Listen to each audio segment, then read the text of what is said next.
Day 7 is here. It's the European Cricket Series here in Estonia. Today is again a moving day. It's all about who can get their way up to the top of the table. Looking forward to this one. I hope you are as well. You're watching the European Cricket Series Estonia with me, Charlie Hunt, right here on the European Cricket Network.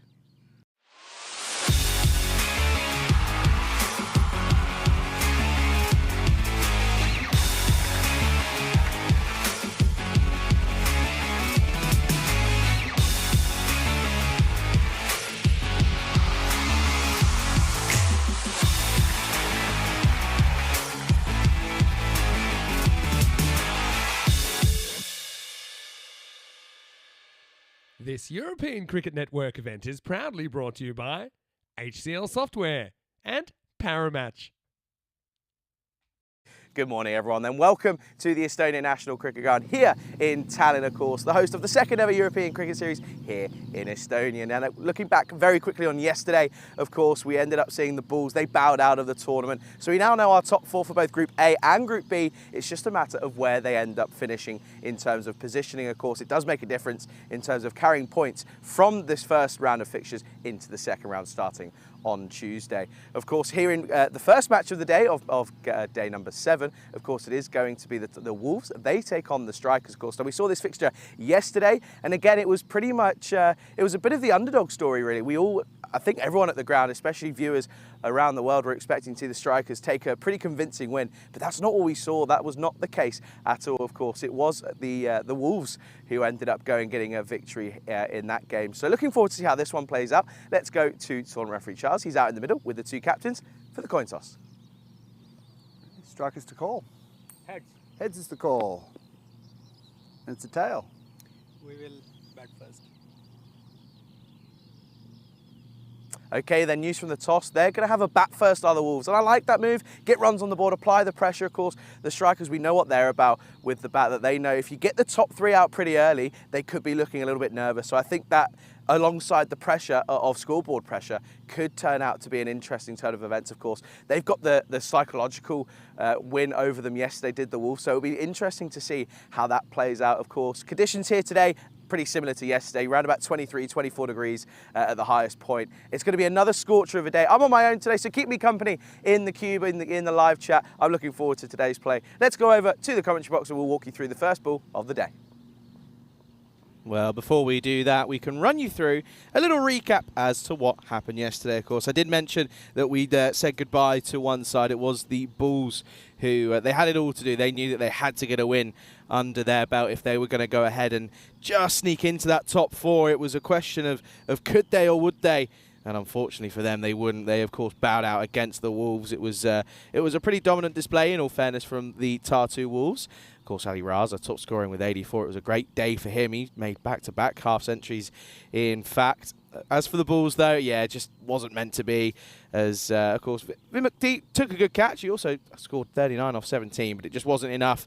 They weren't able to chase it down, and the Wolves took the victory by 33 runs. Moving on to the next game of the day, and, of course, the Wolves, once again, this was what I just mentioned earlier. This is the fixture that we're going to be watching here this morning. It was the Wolves taking on the Strikers. And there you can see, of course, the Strikers with no Habib Khan yesterday. News is he does return here today. We saw him earlier in the toss. But Amjad, once again, just couldn't get going, really. He was 26 off 12, but gave up ample opportunities to be called out. Eventually, they did take it.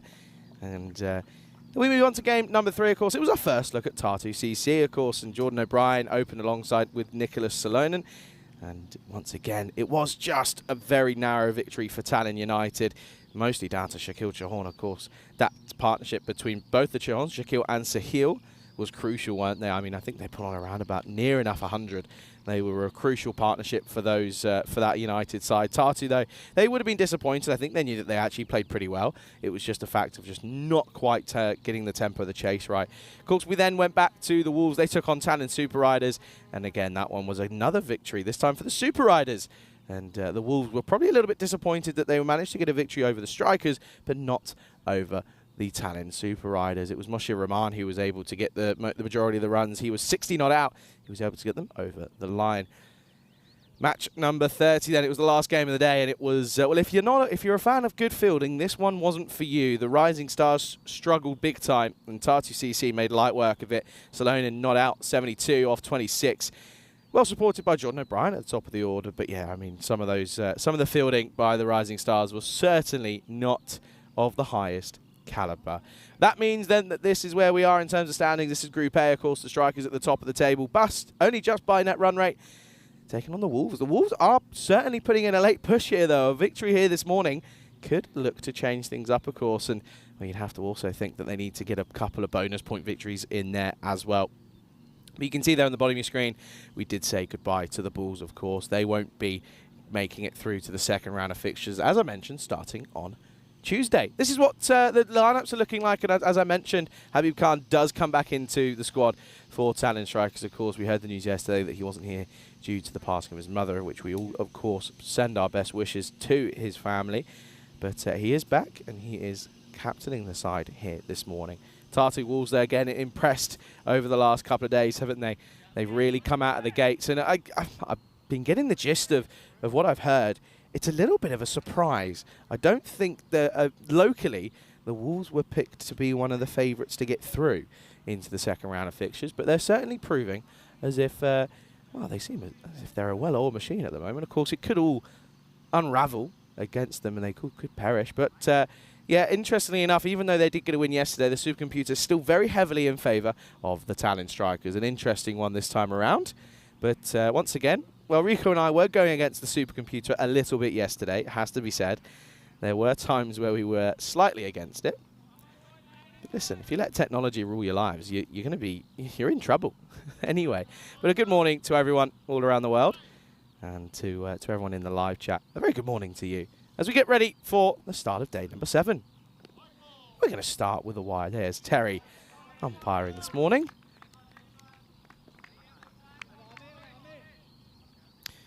But yeah, because I asked in the chat, I said, how's everyone feeling after what was a jam-packed day yesterday? And it was, wasn't it? It had everything. Not only here, but of course we had cricket out in Estonia, in Portugal. And of course, we got the Netherlands Tri-Series underway. Well, this is up in the air. This is going to be, this is going to find a pocket of space. And this is probably going to run away for a boundary, and it will. As the fielder hobbles away. That's Gulzaman with a bit of a niggle, it seems. But we'll start with the boundary to get us underway off the bat. Yeah, just looking back at some of the cricket yesterday, of course, it was a 2-win evening for the Werewolves up against the Miranda Dragons. And, of course, yeah, the Netherlands getting a pretty comfortable victory against the Scottish yesterday. Huge credit to everyone out in the Netherlands for their first successful day. Oh, that's another wide. This is going to get through everything. This is going to be 5 wides down the leg side. Minimo early on, and Khan is struggling to get his line and length right here this morning. Good to see Manzoor back at the top for the Wolves. He didn't bat in that last game that they played yesterday. Seemed as if he was struggling a little bit with an injury. He also didn't keep, in fairness. But good to see that he's back at the top.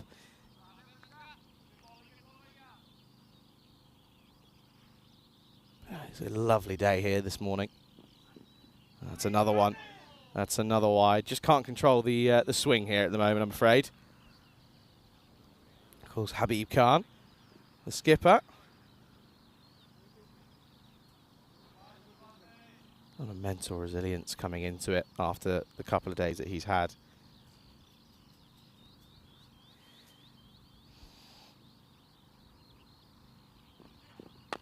This time on the money, but it's going to get through the gap, and on this outfit it's going to race away. It chases on. That's good fielding. Very good work this time from Zayab Ali. They'll come back for 2. That's not what we saw yesterday in that last game. We saw the complete polar opposites. No one putting their body on the line. Actually, that's a lie. There was one instance, and it was such a surprise. I think Rico and I stood up and applauded it at one point. But early on here, this is a very good start for the Wolves. Not so much for the Strikers. Oh, and back to the usual programming here. He can't get that line of length right. He's dragging it left and right. Not centre at the moment. You can see they're straight away from release. It's just not angling correctly. Radar not there this morning for Khan, it seems. 14 off 2. Oh dear. And another one. This is real frustration and struggles here for Khan. Missed out, well, of course, wasn't involved yesterday, but now, well, he's asking how many balls are left. You've still got the majority of the over. We've already had the equivalent to more than an over. We've already had, what's that now? That's 7 deliveries. That's 7? Yes, 7 deliveries.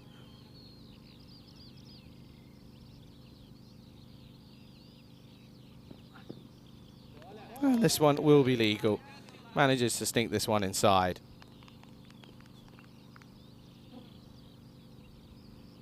Doesn't fall away. You can see follow through isn't as ideal as possible, but the head positioning and angling is much better than the previous few that he's bowled. So that will be a dot. First dot of the day. Oh, now into the pad. Look at this, by the way. This field is interesting, isn't it? They've got a fly slip and a fly leg slip. Covering all bases is what they'll be saying. This is, there you go. That's have a look at the early field here during the power play. Just the 2 men back straight, so hence why those 2 are up. Of course, just forcing their hands, really, just saying, if you're going to go for it, you've got to get over the top. It means that cannot bowl short. It's got to be full. If you bowl short, you'll get punished.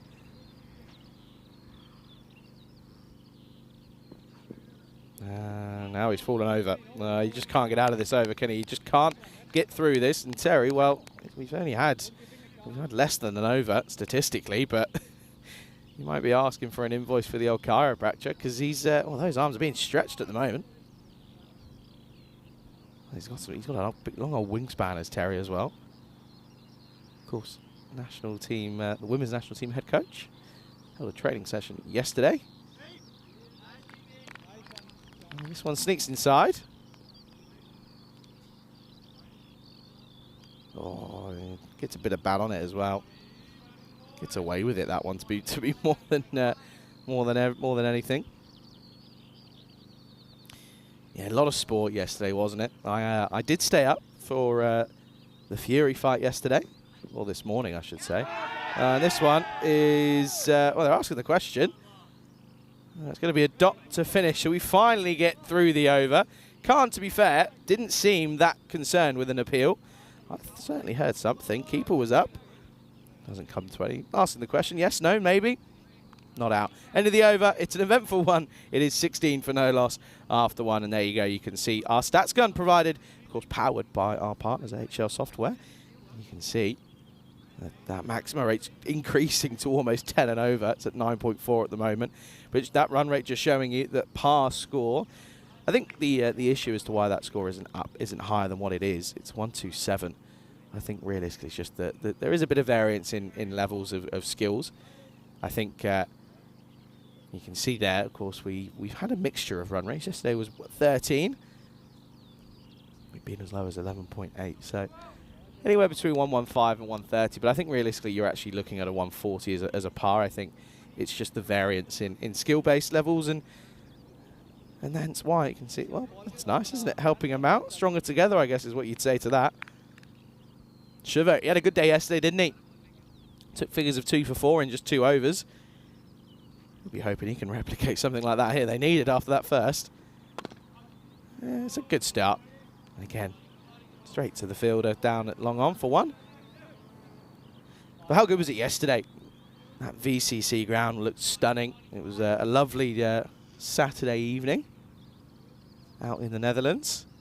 And yeah, well done to all the crew and on comms. This is an outside edge. She's going to race away. This will be 4 runs. And, well, unfortunate for Shiva because he started pretty nicely here. He's bowling good line, good length. Not reaping the rewards, though. This one will race away. 4 carreras. Good chase, though, by Elias Hassan. Yeah, no, huge shout out to Vinny, to Corey and to Lenny, doing a great job out there, and of course to the crew as well. I believe it's Butchie that's leading them out there. Oh, this time again, this time purposefully played behind point.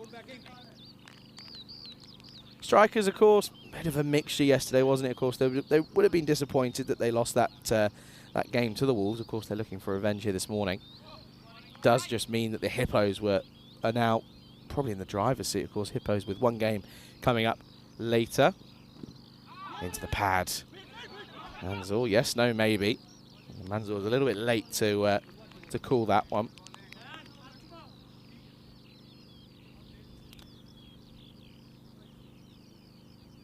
But at, yeah, currently 20 to 10, 17 degrees at the moment.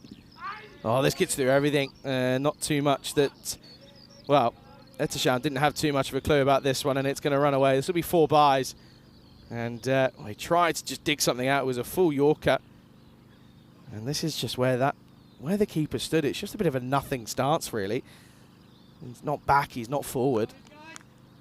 Needs to make a decision as to whether or not he's, like you can see there, he's just on the edge of the mat. Shivo not bowling with real pace. I'd like to see him come up here. Put a bit of pressure on Manzor as well, that's the thing.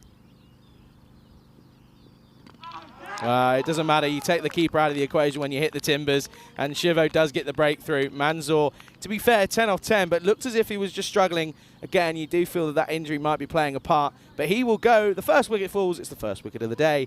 Tartu Wolves are 25 for 1. See here, full, straight, simple game of cricket. You miss, I hit is the equation from Shivo. It's a good delivery, it's nice and full, it's right in the block hole. You can't get underneath it, you can see just by the way that the bottom edge slaps onto the mat. There you go, Shivo saying, well, that's what I've been trying to do. It just hasn't clicked. End of the second over, it is 25 for 1. Let's have a look then, another look at the standings and what we can show you here. Of course, Group A in action this morning. We have got teams from Group A and Group B here today. But the Strikers, of course, a win here would put them ahead on points. But Hippos would be taking on, or are taking on the Wolves in match 2 here today. Match 32 of the entire tournament. So it is a bit of it's an interesting one. I think the Wolves have sort of almost thrown a spanner into the works, really. You sort of feel that they came in a little bit of the unknown and not too much was expected of them. But they've done very well. Here's Khan. A bit of swing. He snuck that one in. A shine Khan, of course. Just sneaks this one in. I'd argue that's probably a wide. Terry just probably feeling a little bit nice. And to be fair, he's probably thinking my arms are a bit sore from the first over. That's better. That's better. It's an inside edge onto the pad.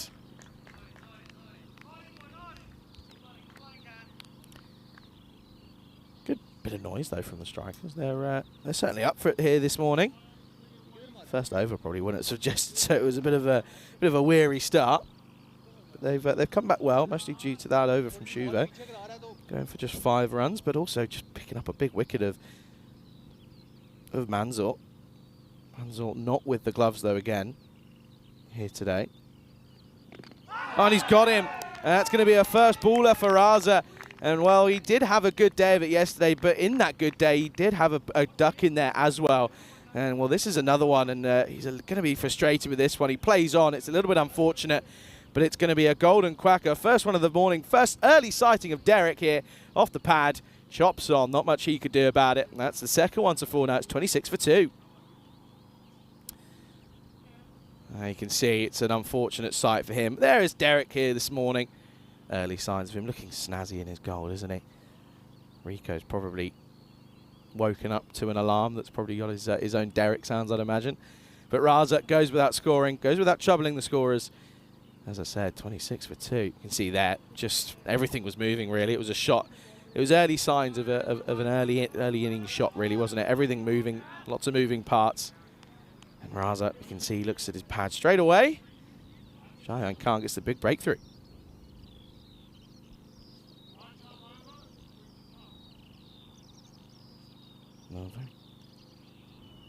Then Iqbal, again, coming off of a very, very good day yesterday. And he's going to get an inside tickle. So run away as the fielder. And Nahid Manan will give chase. Yeah, Iqbal yesterday really did look the part. He kind of had to, because there were times where the top order failed and he had to come in and sort of prevent the ship from sinking. Managed to keep them aloft. Good to see that some Hippos fans already here already. Oh dear, that's going to be a wide. Good take though from Mohamed Etisham.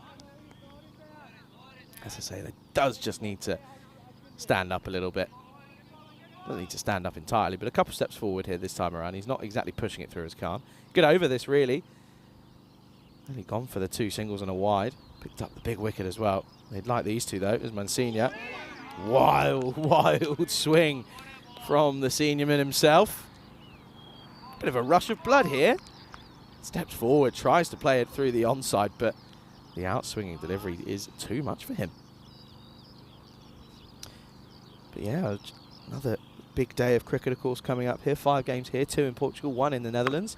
Pulled, this is going to be 4, and he just rotates on this one. Doesn't quite come out of the middle of the bat, but it's effective enough, and it's a good way to end the power play, as that's 3 overs down, 4 come off the last ball. The score moves into the 30s. It's 32 for 2 after 3.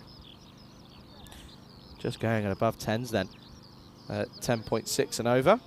Iqbal though, these two, this is a crucial partnership for the Wolves. They'll be, they'll be looking really to make it 2 wins from 2 against the strikers. There's a look there. It was a bad start with the ball, wasn't it? From the skipper, Naveed Khan, 16 for him, or against him, I should say. The over was about 11 deliveries long, in fairness. So already up against the cush in terms of the clock. 40 minutes, that is, to get to that last over. Shivo's going to continue here. Now, I like this. Keep the pressure on. He's your hit man. You want him to take one of these two with him. He'll be hoping he can. That's not a bad start. Angles it in. And again, just sort of paddled for 1. But yeah, Rico taking a well-deserved day off here this morning, or today, and tomorrow. Of course, Rico did a great job covering Friday on his own.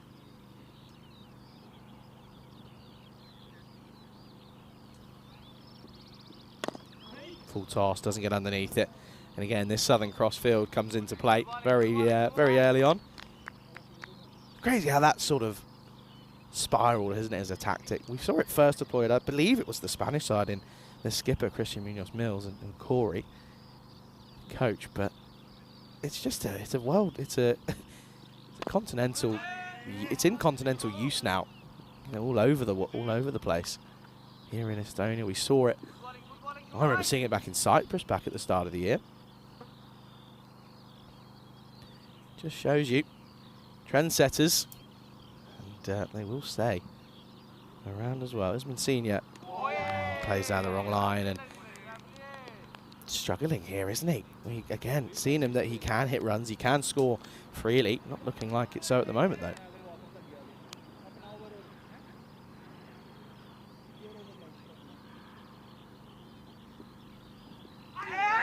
Oh dear, well, was this a chance? Was this a chance? You go off the reaction of Shuva, you'd say it was. Let's have a look here. Didn't hear anything. There may have been a little tickle potentially, but it's again the keeper, Etasham, just looks a little bit untroubled, but looks a little bit troubled by this one. Now Usman Senior is going to go big into the onside, and oh, stop it! Oh, stop it! How's he done that then? And well, there you go, and he takes a bow, and rightfully so. Thank you for coming, sir. As Usman Senior will have to go. That's a brilliant catch. One-handed. I think it was more out of desperation more than anything. That's Majaru Alam out there in the deep. He's taken an absolute ripper. No one really saw it coming. There were shouts of catch it, but I think it was more in hope or desperation. And he's made that one look very simple. And it's the 3rd one that falls. Another one bites the dust, and Shivo picks up another. And that is going to be 35 for 3 at the end of 4.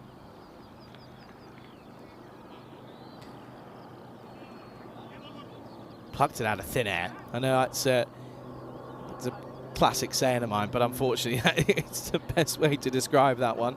That's a brilliant catch by Alam out in the portraying the onside boundary in the deep mid-wicket area. Was trying to go over the top, didn't get the power or the elevation.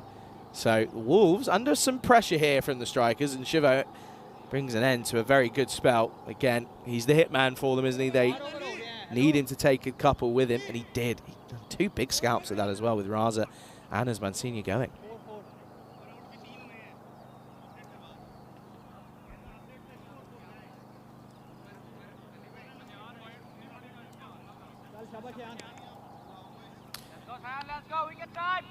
Shayan Khan is going to take us into the 5th. Iqbal on strike. How crucial is his innings going to be now?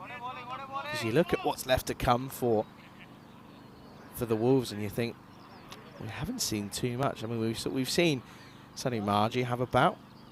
We haven't seen too much, but it is just a question of whether or not these two, especially Jazib Sawat and Mubashar Iqbal, get things going. He's going to drop and run. That's clever. That's what we saw yesterday from Tartu. They were very good at that, weren't they? And that was, I think, the difference. Not only in class, but I think also in fitness as well. They were pretty content in pushing and running those quick singles. And just doing that just makes the chase that little bit easier, doesn't it? Just means that you haven't got to stress too much, and you don't get dogged down, and you don't let that pressure build. No ball called. Very early. I think it was for front foot here. Let's have a look. Terry O'Connor, that is. Let's have a look then. Oh, it's for back foot, in fact. That's really good watching. It's really well watched. Well, he's arguing his case, but Terry's saying, no, trust me. There's a no ball for back foot, and it was. The replay never lies. Free hit coming up then. It's a good chance for Sarwar to get off the mark. Can he get the full Yorker in? That's what he'll be looking for here. Has to. Well, he goes for it, but it's in the slot, and that is going to be up and away. 6 runs.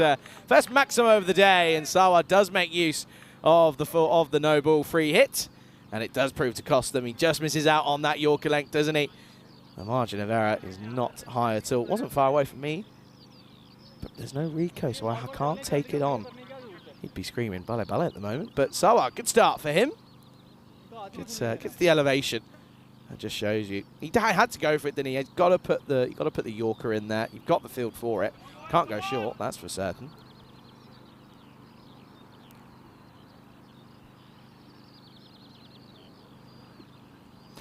Oh dear. Back to a wide then, and well, not quite finding it as easy as he previously has. Just can't.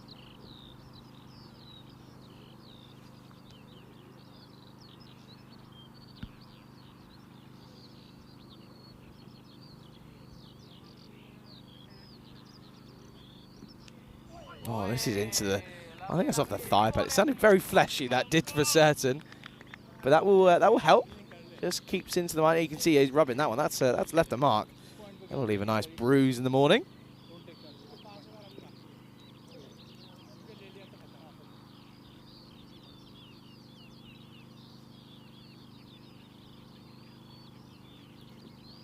And now he's going to push it wide of the off stump, and he can't get anything on this. So although he got off the mark with a 6, he hasn't looked that comfortable, if I'm being totally honest.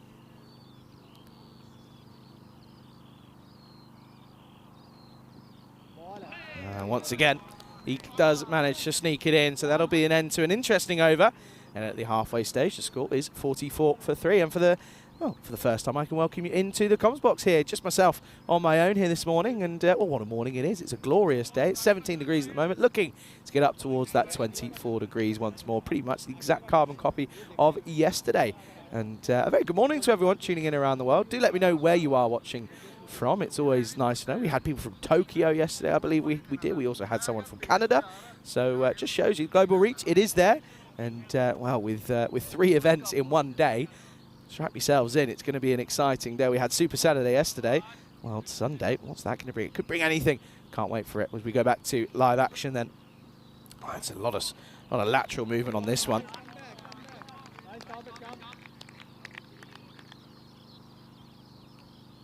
Not a bad start for Elias Hassan. Signs of promise with lateral movement, but didn't quite get the line right. Oh, and again, it's an exact replica. What's that then? Something's buzzing around. Ah, the drone's in and around. Is it a drone or is it a buzz? I'm being told it's a drone. Just for nature's sake, I'm going to say it's a bug because it would make for more fun, really. Shot, really nice shot. Straight out to the fielder though. He does well, gets something behind it. Gets everything behind it, does Khan. That'll just be one, but again, shines a promise. These two just know I think they need an over. Well, they're in the middle of an over or two of rebuilding after losing some early wickets. I always say 2 wickets in the power play is probably your maximum. You can't really afford to let any more go. They let 3 go after the power play. So that's well bowled again. He's got protection out there. Oh, that's been called a wide. Let's have a look at this then. Well, again, we had this conversation yesterday, and we just like to see consistency. We like to see consistency. If you're going to stick to a harsh line, stick to it. That's what we ask. Anyway, that's the bowler again. That is it legal. Great bit of fielding. Superb work. And you can't keep him out of the game. This time, it's Zohaib Ali. That's a really, really fancy piece of work. Gets down, does the dirty work. The outstretched hand just gets a palm away, and he saves what would have been a 7-4. Yeah, good morning to everyone. Let's have a look here then. And good morning from Terry to Chris to Ivan as well, and to everyone in between. Good morning to you. Terry, of course, watching from Australia. And Chris saying the leg slip to stop the leg side wise. Well, probably what it's there for is that element of protection. There's been a few. Respected. Rick Belt. We actually saw this yesterday at one point in that innings where he ended up getting up to a half century. He was 14 off 13. So he will give himself time to get in, but once he's in, he really will punish you. So it's a matter of trying to get his wicket before he's faced too many deliveries here. 5 off 8 at the moment. Now he will take it on. It's over the top. This will be a boundary. Not going to stop this one, I'm afraid. This will be a couple of bounces and it'll trickle over the rope. No boundary protection out there, and that's going to be 4 carreras más. There you can see. Just offered a little bit too much width. I don't mind the line. There is protection. Not there, though. But that's one of those where you're almost saying, do you know what? If you do go on and hit it, get a little edge, so be it. We're not too bothered about that. If it runs away, it is what it is. Currently ahead here are the strikers. Look at that percentage. That's better. That's the length that it can be, and that's where the line is as well. Into the rib cage. Don't offer him any room. It'll be the end of the over. Score 54 for 3 after 6.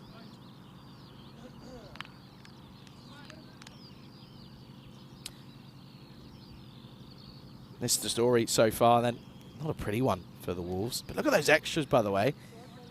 20 extras, 15 wides. You take that, you take 20 off it. They're 34 for 3 after 6. That just shows you not up to scratch this morning from the Wolves. They've got to, as much as they've already pretty much confirmed their spot in the top 4, they'll know that taking points into the second round of fixtures is crucial.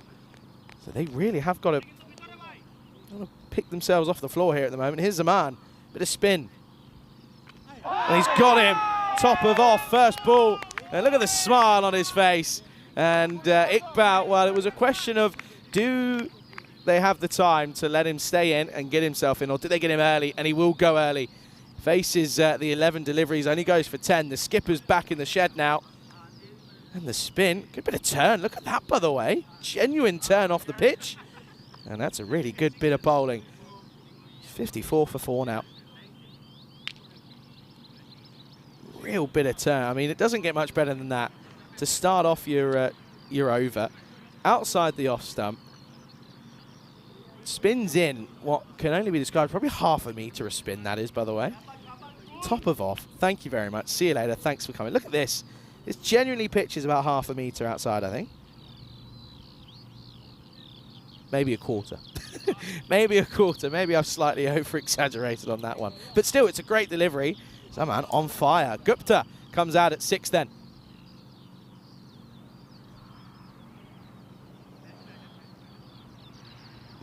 Oh, now asking another question here, and he's got him. Given, there you go.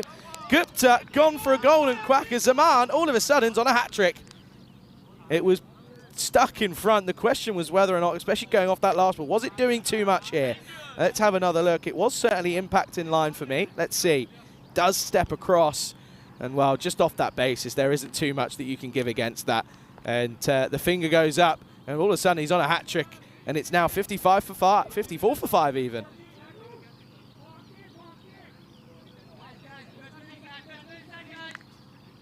Here we go then. This is the Hall of Fame then. We had a fair few this year, to be quite honest. Of course, started all the way back in Gibraltar, Lorne Burns.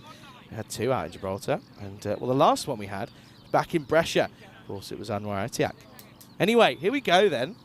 Gulzaman, he's on a hat-trick. Marji in at 7. And well, there's a slip in place. A genuine slip. That would be poetic, wouldn't it? Here we go then. Hat-trick ball coming up. He's on a hat-trick here. Oh, I tell you what, that's not far away. That really is not far away from being an exact replica of the first ball. Marji steps away, tries to cut this one away. And he almost loses his wicket. Look at this here. Oh, whiskers away. Great bowling, this. Prime off-spin bowling at the moment. Now this is lofted over the top. This will be 6.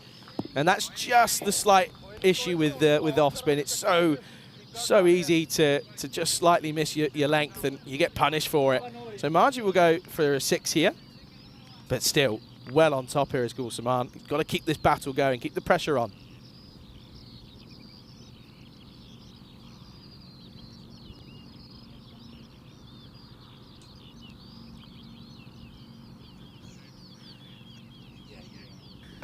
Oh, like swipe across the line from Marji, teasing Zaman. This is a great little over this at the moment. Just the reason that the strikers are well ahead at this point.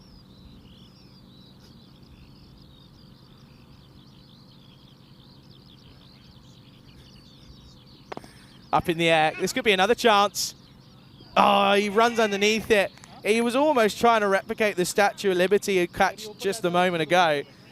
And Zaman probably should have had 3 in the over, to be honest. It was going to go for 4. I think it's gone for 4. That is 4. That's disappointing.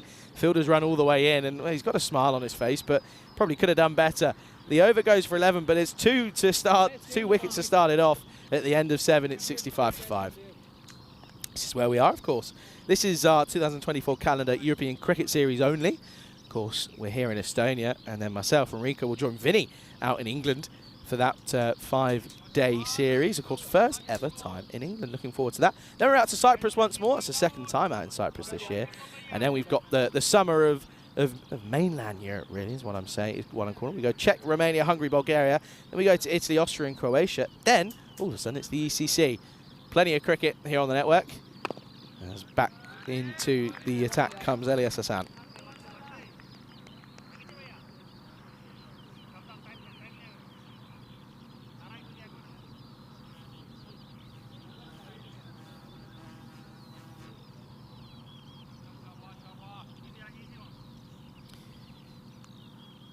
Marji obviously got a 6 in that last over, but up against the pace of Hassan.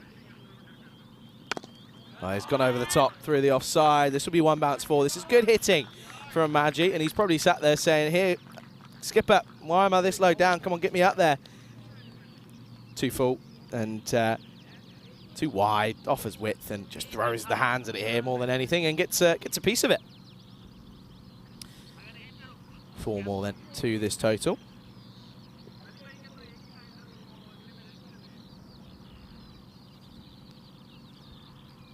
Can't let him get comfortable though, can they?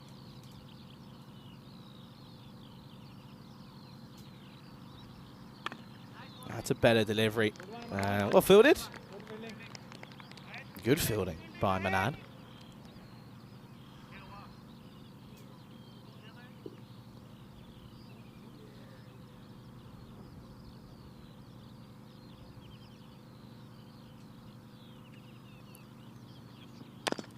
This is hit firmly. This will be 4. And this is 2 straight, even for the Southern Cross field that's being deployed. And that is going to be another boundary. So this is a nice bit of power hitting more than anything. It was a positive strike from Sani Marji. Gets 4 for his troubles. Good ball, good ball. There's the hippos. There's well, players and spectators alike. That's better. That's a better length.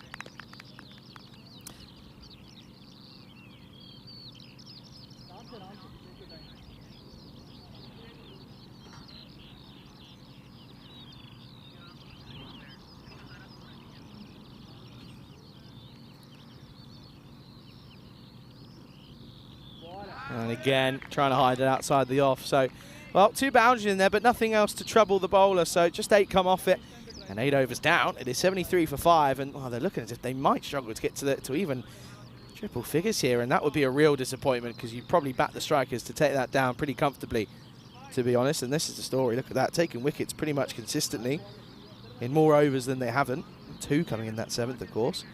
No surprise that, that Zaman's going to carry on here.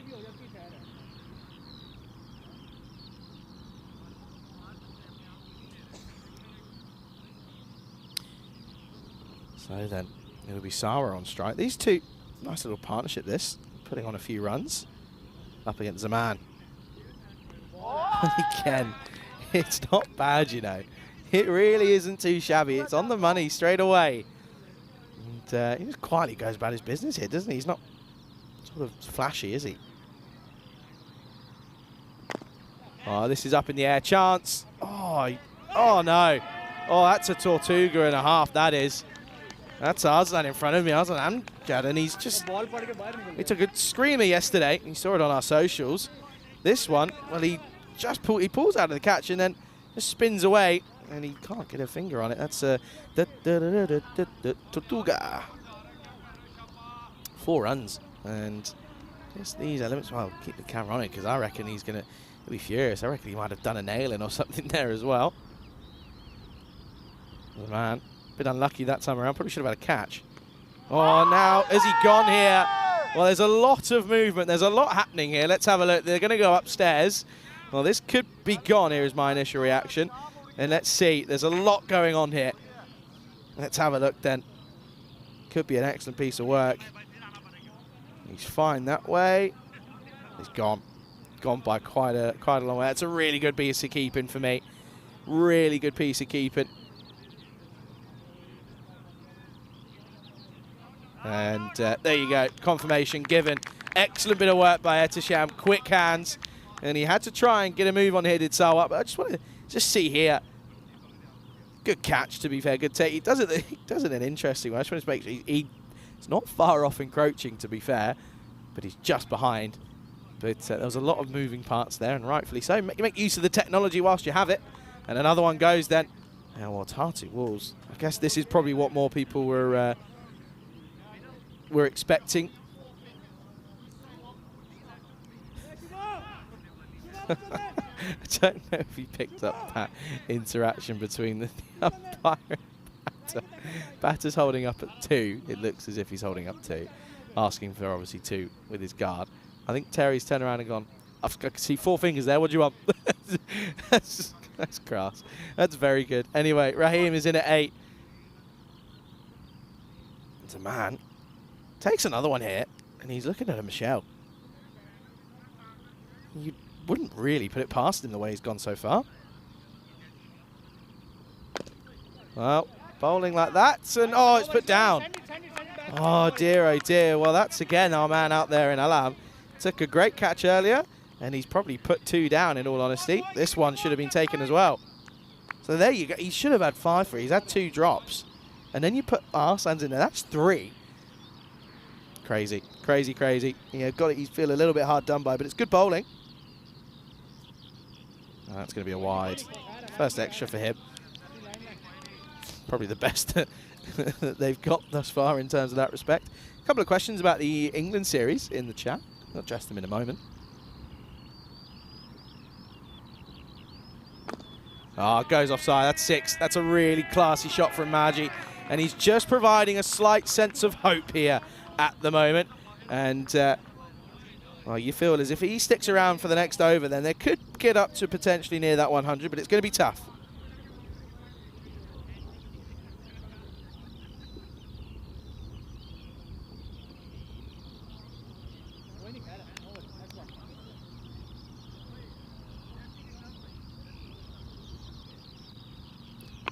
Oh dear, this time just gets pushed into the offside again. Good areas. He will go for a fair few, but as a spinner, you always have to expect that. But he picks up big wickets, 3 in total. And at the end of 9 with an over to go, it all happens in the 9th. It certainly did. 86 for 6. And they're probably going to go back to Habib Khan here, and they will. And well, you think Habib, if he has a replica of what he did this first over, can ruin what would be a really good outing in the field, to be honest. Yes, a couple of drops have gone down, but they've been on it pretty much. The bowling's been pretty good. Taken chances when offered, 9 times out of 10. But yeah, of course, a lot of questions about that England series. And yeah, Hornchurch, they'll be there. Wimbledon, of course, the host team. Tunbridge Wells as well. They'll be making a return to your screens. Ah, there we go. There's Habib Khan. Start with a wide. Oh dear, the skipper. Is he going to undo all the hard work that was done after him when he had a stinker and a rotten first over? Is he going to undo all the hard work that's been done since then? 22 off 11 for Margie. Nice little hand this. Helpful indeed. Oh, he's going to add to it, or is he going to be gone? Chance. Taking. Very good catch by Khan. So, well, bold Habib Khan caught by Cheyenne Khan out there. And that will bring an end to a nice, handy little helping hand by Margie. He'll go. And it's 87 for 7 now. Well, out comes, this is Lukman Safraz, who will have the gloves in the second innings. Not far away, of course. Probably about 20 minutes till then. But it could be an early finish, you feel, with just 80, you know, struggling to get to 100 here. You do feel that it could be a very easy chase for the strikers. Early wickets will change that. Anyway, here's Safras. And this is going to be a wide.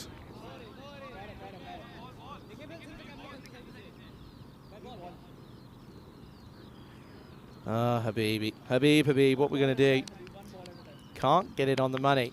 And if you're your fielders and the other bowlers, you almost be like, come on, mate. What are you doing here? Let's get it right.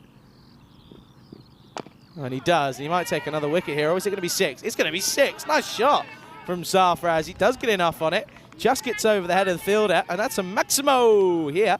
And it's in the slot, though, isn't it? Habib. And to be quite honest, I'm not being too impressed with his bowling. Just off the base of the first over. And then off what we're seeing here. It's in the slot. It's slot deliveries. Needs to change it up. Doesn't. It's in the slot again, and this is going to be really tough to cut off. He won't get there. He'll go for foot fielding, and that's going to be a back-to-back boundaries. Well, there you go. 6 and 4. First one of the morning. Hungry for more. Poor Shiver's got to get down there. He's got to get something behind it. He did the hard lines. He got there. Managed to cut it off, but couldn't do the work. Unfortunate. Anyway, needs a response. That's better. That's a good Yorker delivery. Got to think of 2. They don't take it on. The first one was just amply ran. That's not good enough. That's, again, the difference in skill, isn't it? Tartu CC. Yes, they lost their first game, but to be honest with you, I think they were a little bit unlucky with that one.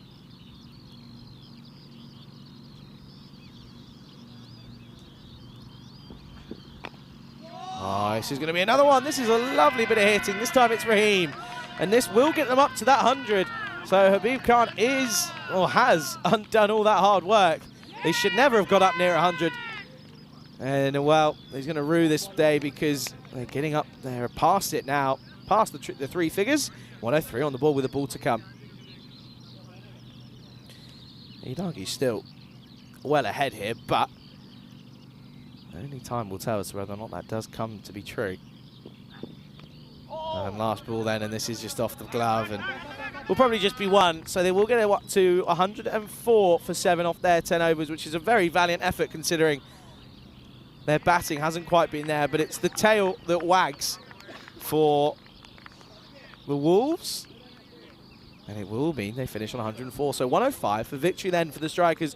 Strikers looking to well, make it tough for the Hippos to get up towards that to the top of the table, of course. A loss here with just a point would certainly mean that the Hippos are probably favourites to top the group with their game coming later.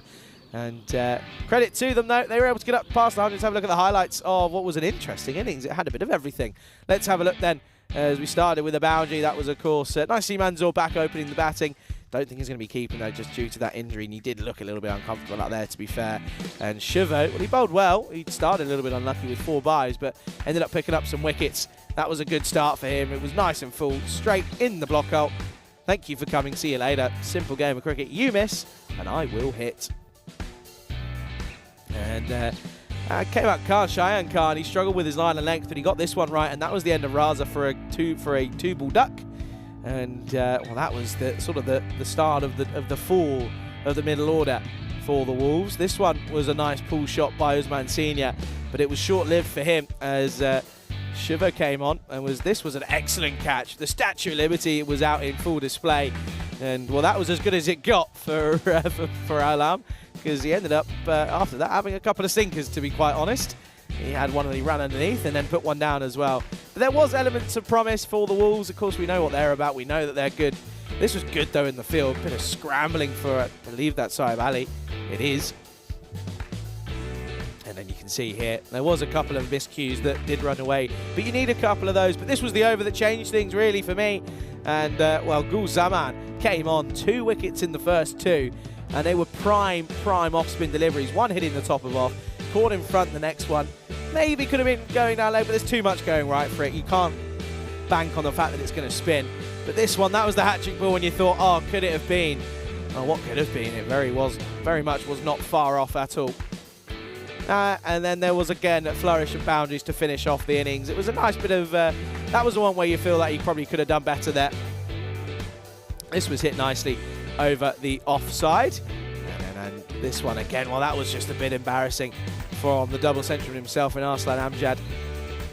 And then this one, that was the third one. Good bit of work from Mohamed Etisham. He had to do it quickly, and he did so pretty nicely, to be quite honest.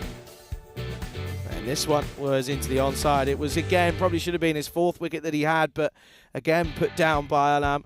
And then it was a flourish, and it did end up being pretty costly, to be quite honest with you. Once again, Habib Khan, struggling with the ball. He ended up going for a pretty rough 1 for 34. Did pick up a wicket, which is nice, but he didn't bowl well, did he? 8 wides in his 2 overs.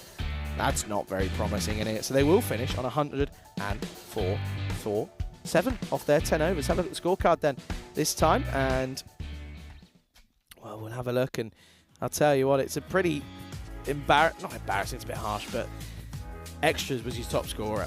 That's when you know it's not good. Extras being your top scorer is not what you like to see for the Wolves. They've got it all to do. The strikers bowled well, to be fair, but well, everyone did aside from one man, and that was the skipper, Habib Khan, back in the lineup today. So a little bit of maybe just blowing the cobwebs away. But yeah, you can see there, Maggi was the light in a dark tunnel, really. There you go, there's confirmation. Shivo, 2 for 8 and 3 for 24 for Zaman. Spinning to win it, potentially, for the strikers as they look to maybe book their place going into the second round of fixtures at the top spot of Group A. We'll find out that they need 105 in 60 deliveries, of course. Well, if they want all 4 points, which is certainly on the cards, they need to do it inside 7 overs. Looking forward to that one. We'll be back momentarily. You're watching the European Cricket Series here in Estonia with me, Charlie Hunt, right here on the European Cricket Network.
This European Cricket Network event is proudly brought to you by HCL Software and Paramatch.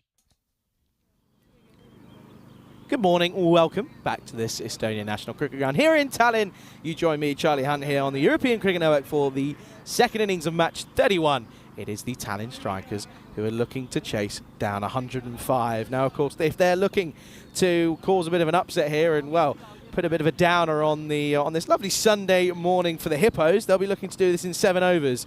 There you go. There's the bonus point equation, and it would mean that it would make it very, very. It would mean the Hippos have to do what would be a pretty convincing win. They'd also have to do it in pretty quick time as well, as they'll be taking on the Wolves in match number 2 of the day. At the moment, though, it is of course the Wolves taking on the Strikers. Wolves were able to get up to 104. They probably should have only, without the extras, even if you take half of them away, they're not even 100. So just shows you extra's going to be crucial. They're going to open up here with Asif Sattar. He's bowled okay, to be fair, in the last couple of days. Of course, he'll know that early wicket's a crucial hit. That's Amjad alongside Cheyenne Khan opening up the batting for the Strikers, and they have to expect that they will probably get a couple away, but if you take your chances when they come to you, you're going to be well into this game. We're almost ready to get things underway. Play called by umpire Terry O'Connor. We are ready. And there you go, 4 to start. That just shows that you can't get your length wrong. That's too short. And Amjad starts with a boundary.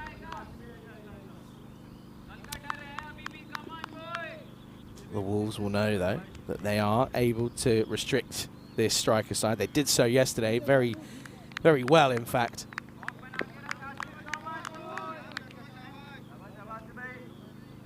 Well, good morning to everyone in the chat, and if you're tuning in around the world, too short again, but it's down the leg side. Sattar down on his knee, almost begging Terry to please don't give it a wide, but it is given. Needs to get it a bit fuller and get that ball swinging. That was what he was really good at yesterday. And you think back to it, and he set up that really nice wicket, didn't he? Got one away swinger in and then tucked him up with the in dipper. That's what he's got to look to do here, but he's not getting much lateral movement. Well, there's a bit of the knuckleball about this one. That's hit the stumps and not taken the bails off. See this here, look. It's a bit of knuckleball. Shy at the stumps. Watch this here. I wonder if we get it. Right onto the stumps, onto the base, doesn't do anything. Less work for the umpire, I guess. There is the lateral swing, but just off the toe end. We'll come through for 1. Yeah, good morning to Junan, Chris, Terry, Dave. Afternoon. Good morning, Dave. How are you? Of course, Dave will be one of many who are heading their way to Wimbledon for next. Well, I'm assuming it's probably a week today, to be fair. That's better, much better. Cheyenne Khan swinging across the line. Doesn't play for the swing. And you have a feeling this could be the one where he does chuck the in-dipper in. Now, if he gets it right, it's going to be tricky for Khan to get away. Chat about bowls. Now, bowls just reminds me, it's a good memory. It's a nice one. Come to it after this one. He does try for the in-dipper. It doesn't quite come off, but he'll just push this for 1. Bowls always reminds me of my late nan. She always used to, she was an avid bowls lover. And well, she taught my dad how to play. My dad then taught me when I was a kid. I always just remember she always used to set.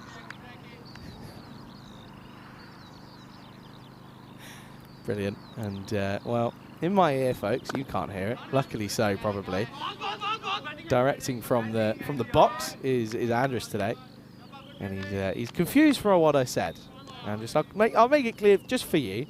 I said that my nan, I've got to be careful the way I wear this. My nan was an avid bowls lover. She loved the sport of bowls, Andres. Loved the sport of bowls. End of the over.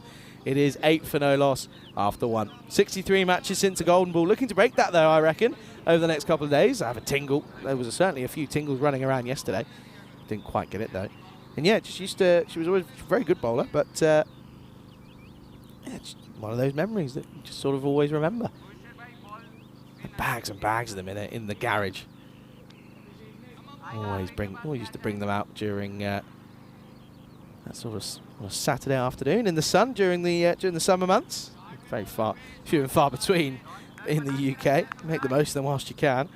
It is always fun in England when as soon as there's one slight hint of sun, everyone's out and everyone looks like a squashy the day after. Everyone's got sunburn and bad tan lines. Anyway, here's Sumran. Oh, that's pumped. That is massive. That's clubbed for 6. Amjad, that might be one of the biggest of the day. And we'll have to find out as we carry on through. But that is huge. Manish. At least he walks in. That's good. Wasn't expecting it. But probably focusing on the wrong part of that there. But Sumran under the cush a little bit early on here.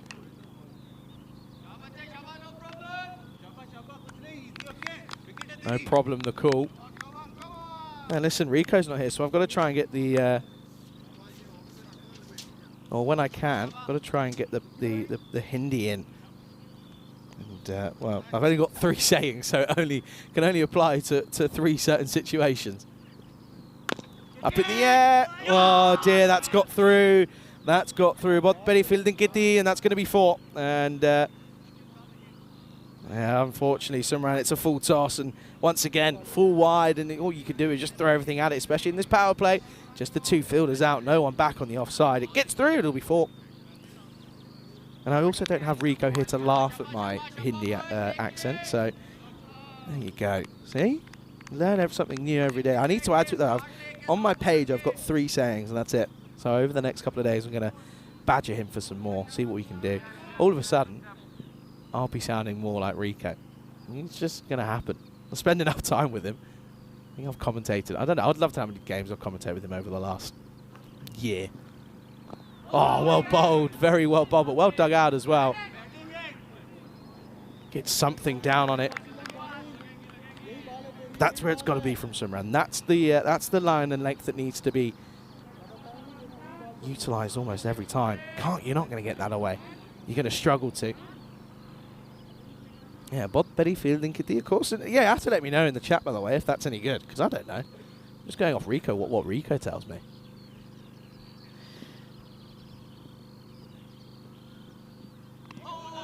Lets this one go. Asking the question, umpire says, you're all right, thank you. I think it's fine as well. Oh, actually, maybe not. Maybe not. Consistency is all we ask for, folks. They are human, of course. Else that's Devashish Roy out there with Terry O'Connor. Short pump 6, slapped over the top, and Khan finally gets his account open into the container slash sight screen. And that will be 6 runs. 6 carreras más. Maximo time. And with the bowls as well, I always remember that they'd have it on like the BBC on the most random Wednesday evening or something, and I'd walk in and that would just be on the TV, and can we change it? No, not allowed to change it. Oh, it's back-to-back boundaries. This time it's 4, and this is a lovely shot through the covers. Sumran, the over goes magical. That's going to be a disappointing start to his day. He's going to come back, and well, he's got to play a crucial role, but this is positive signs for the strikers. End of the over. It is 29 without loss.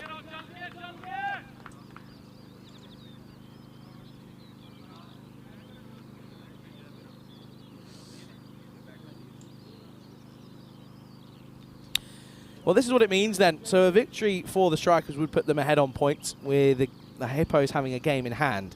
Of course, the Hippos would know that due to their inferior net run rate, that they would need to try and take 4 points off of the Wolves, and I guess that's kind of why that you would expect them to probably bowl first, just so they can go chase it down with that top order. Of course, Gucci up there. Gucci, and it's not often. I guess that's probably how Corey felt yesterday. I'll talk about it in a minute. Satar's going to continue. Change of angle. This could be a chance. Would be a big catch if they can take it. Oh, he puts it down. Got a hand out. There's a lot of disappointment out there, but it was a tough old chance. Amjad gets dropped on 17.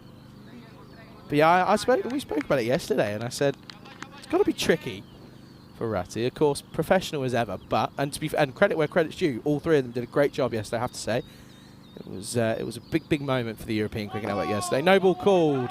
Well, it could be the commiseration downpiler, and that is going to be no ball. Sixer, 7 up. And what's the reasoning here? Oh, is it front foot? Might be front foot. Okay, then. So this could be... well, look at that, by the way. 100% win rate, or potential anyway. Free hit coming up. Doesn't cash in. Does well to Satar, to be fair. Well, Khan's asking for more Maximos, please. It's coming. It's coming. Feel it coming. Name the artist. That's a good game. Of course, look out for the Hunt the Answer today. Hunt the Answer. Your question will come in around about the back end of game 2. Do make sure you're paying attention. Oh, well, this is up in the air, and this is flicked away, and it's another Maximo. There you go. And all of a sudden, it is creeping down. This run rate is now down to just above 8. A bit of a top edge on this one, but still helps it on its way. That's another maximum.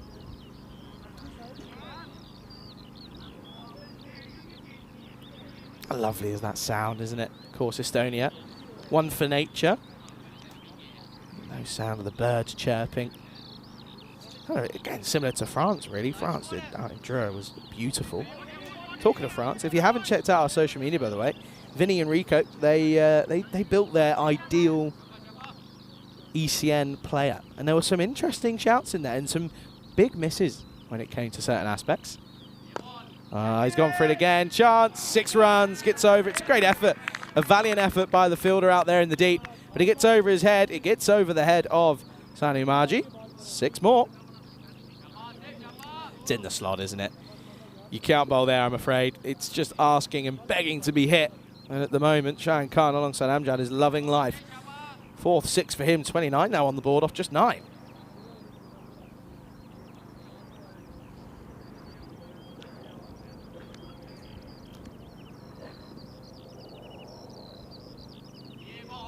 That's well bowled. Not a bad comeback. Yeah, Dave, of course, will be making his way to Wimbledon, and of course, I'm being told that there are talks of some form of meet and greet on the Monday, sorry. But as far as I'm aware, the whole week is a party for all of the fans that are making their way across. It's going to be a great spectacle for 5 days with some seriously, and I'm being serious, some seriously good cricketers on display.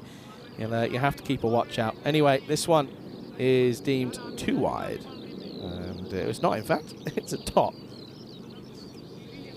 End of the over, and it is very much the way of the strikers at the moment. Great power play, just one short of the half century. 49 for no loss after 3.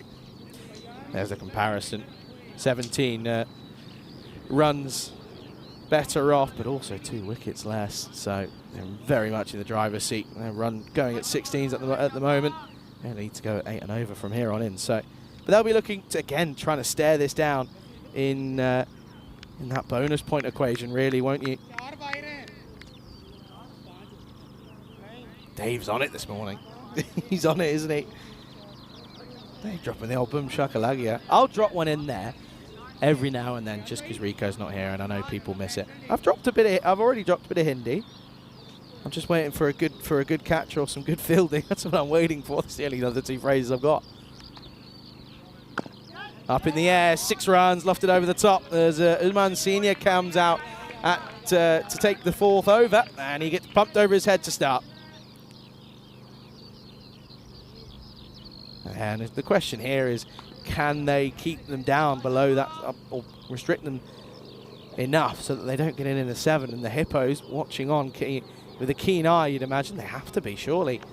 They know if they get 4 points here, it's almost near enough impossible. It'd have to be a thumping victory if they were going to get that top spot. Right, short, and this is 6 again, and Amjad now cashes in after being dropped on 17. He is going large, and well, this is, well, you almost just feel that the strikers have already given up and they're just bowling for the sake of bowling at this point.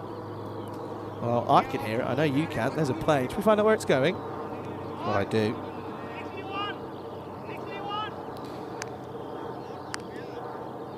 Going to Stockholm. There you go. I tell you what, we'll have to find out. We'll have to find out if Rico does end up going to Helsinki.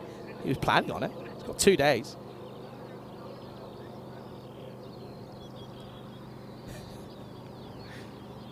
Wide. And just now gets pushed off. So 13 off the first 2. Well, I'm also going to put the equation out to everyone who does make their way out to England. I'm going to say that every day, weather permitting, should be a peacock day. This is a chance then. Oh, he's stumbling up, down, left, right. And he doesn't take it. And that's a real shame. And who's that? That's Iqbal, the skipper. And I was watching. He's right in front of me. And he slipped, I think, 3 times. And then had to try and make up some ground and never looked comfortable. Now he's going to go for 6. So it's commiserations once again, because they just can't seem to stop this flow of runs now. And you'd argue realistically that it's just going to be a pretty simple equation of now. There you go, 36 off 20 for a bonus point. So that shows you all you need to know.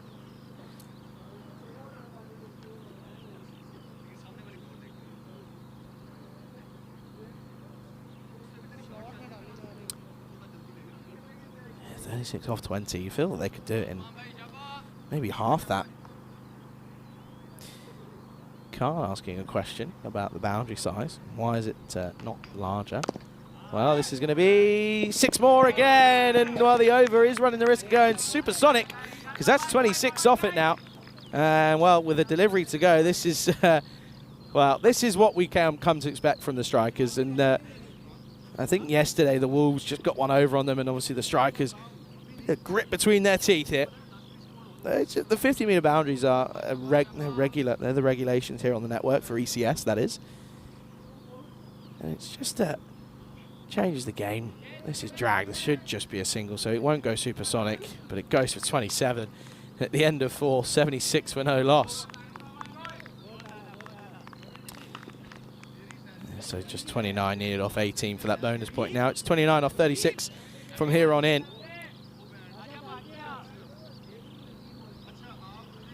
Yeah, I think every day should be a peacock day. Maybe not for comms, but certainly for anyone who's at the ground. 100%. Of course, weather permitting, if it's absolutely chucking it now, which fingers crossed it isn't, because if it is, I'd be so disappointed. I know everyone would be. But every day should be a peacock day, and I reckon there should then be an award for the best shirt every day. That's got to be something that happens, right? Has to be. Because then, you know, we can make it interesting. We can put, I don't know, talk to someone, see what we can do. Maybe get a free drinks voucher or something. I don't know. I'll pay for a drink. That's fine by me. I don't care. That's fine. I'll set it up myself. I'll do it. I'm there. Going rogue. Anyway, here's Nabil Raheen. Well, there's one of them. 6 sixes and this game's over, by the way. 5 sixes and this game's over. There's one of them. 6 runs into the onside. Tough one this for the Wolves, and they've got to pick themselves up here, haven't they? They, of course, take on the Hippos in the next game.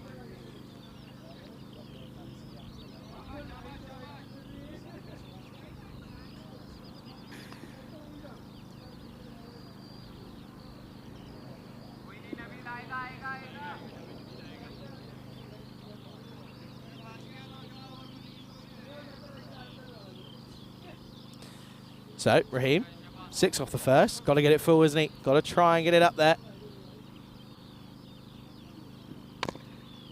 Now this is, again, just dragged.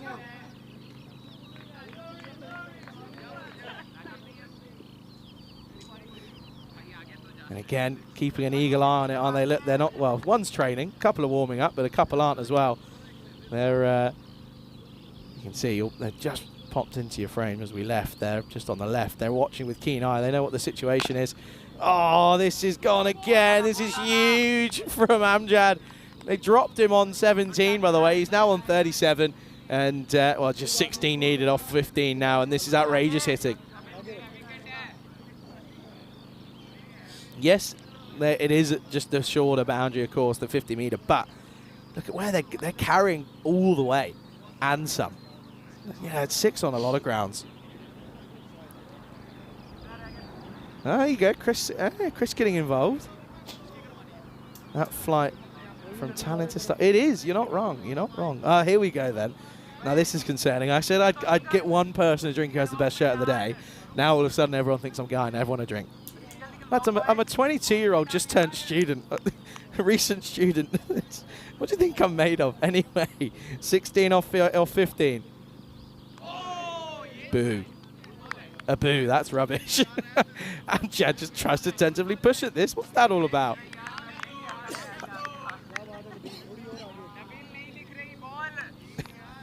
it's too many talks of buying people drinks. It's not even 11 a.m. yet. It's wide and it gets pushed. This will be 1 bounce 4. Good news is for Khan that he's probably going to get his half century in the next over, because it doesn't look as if they're going to do it this time. But well, the Hippos, they'll probably. It's a bit of a tricky one, isn't it? Because you want to go for it, but you also don't want to lose, because you then run the risk of giving up your spot. But Hippos, they know that they'll back themselves. Anyway, 2 6s then. Amjad on 41, Khan on 49. There's Gooch, I think. Is it? I think that's Stefan Gooch. He's just walking past in the background there. Well, there's 6 of them. There you go. So it will be 6 needed off the next over to win. And at the end of 5, 99 up on the board. It's 99 for no loss. Well, we'll quickly try and sneak this one in, because we might run out of time. This is what's coming up next. The Wolves taking on the Tallinn Hippos, of course. And you can see the Hippos looking to try and get those bonus points. They're going to bowl first. So the Wolves are going to have to bat once more. And you feel that if they struggle as much as they did here this morning, it could be an interesting game. Hippos, though, of course, no real new faces for them. David Robson at the top. So there is a couple of changes. But Robson and Damaratni is in there as well. Of course, Stefan Gooch, though. Gooch looking to get a few runs under his name. He, of course, finished off the day a couple of days ago very well. And we met up with him after I landed, and he said, "What did you see today?" I said, "I saw bits here and there." He said, "So you saw the 40 odd?" I said, "Yeah, I saw that." I said, "I also saw the 7 off 8. He went, "I was hoping you didn't see that." Anyway, 6 needed. Oh, there you go. That's going to be games in a match, and he'll do it in style, because he'll bring up his half century as well. It's a superb half century. And there you go. There's the realization that he does so as well, and that is a nice way to end it. But they do it with, well, 4.5 overs remaining, and it's a very comfortable victory for the Tallinn Strikers, righting their wrongs after yesterday's performance against the Wolves, and it's a very, very comfortable win for them here.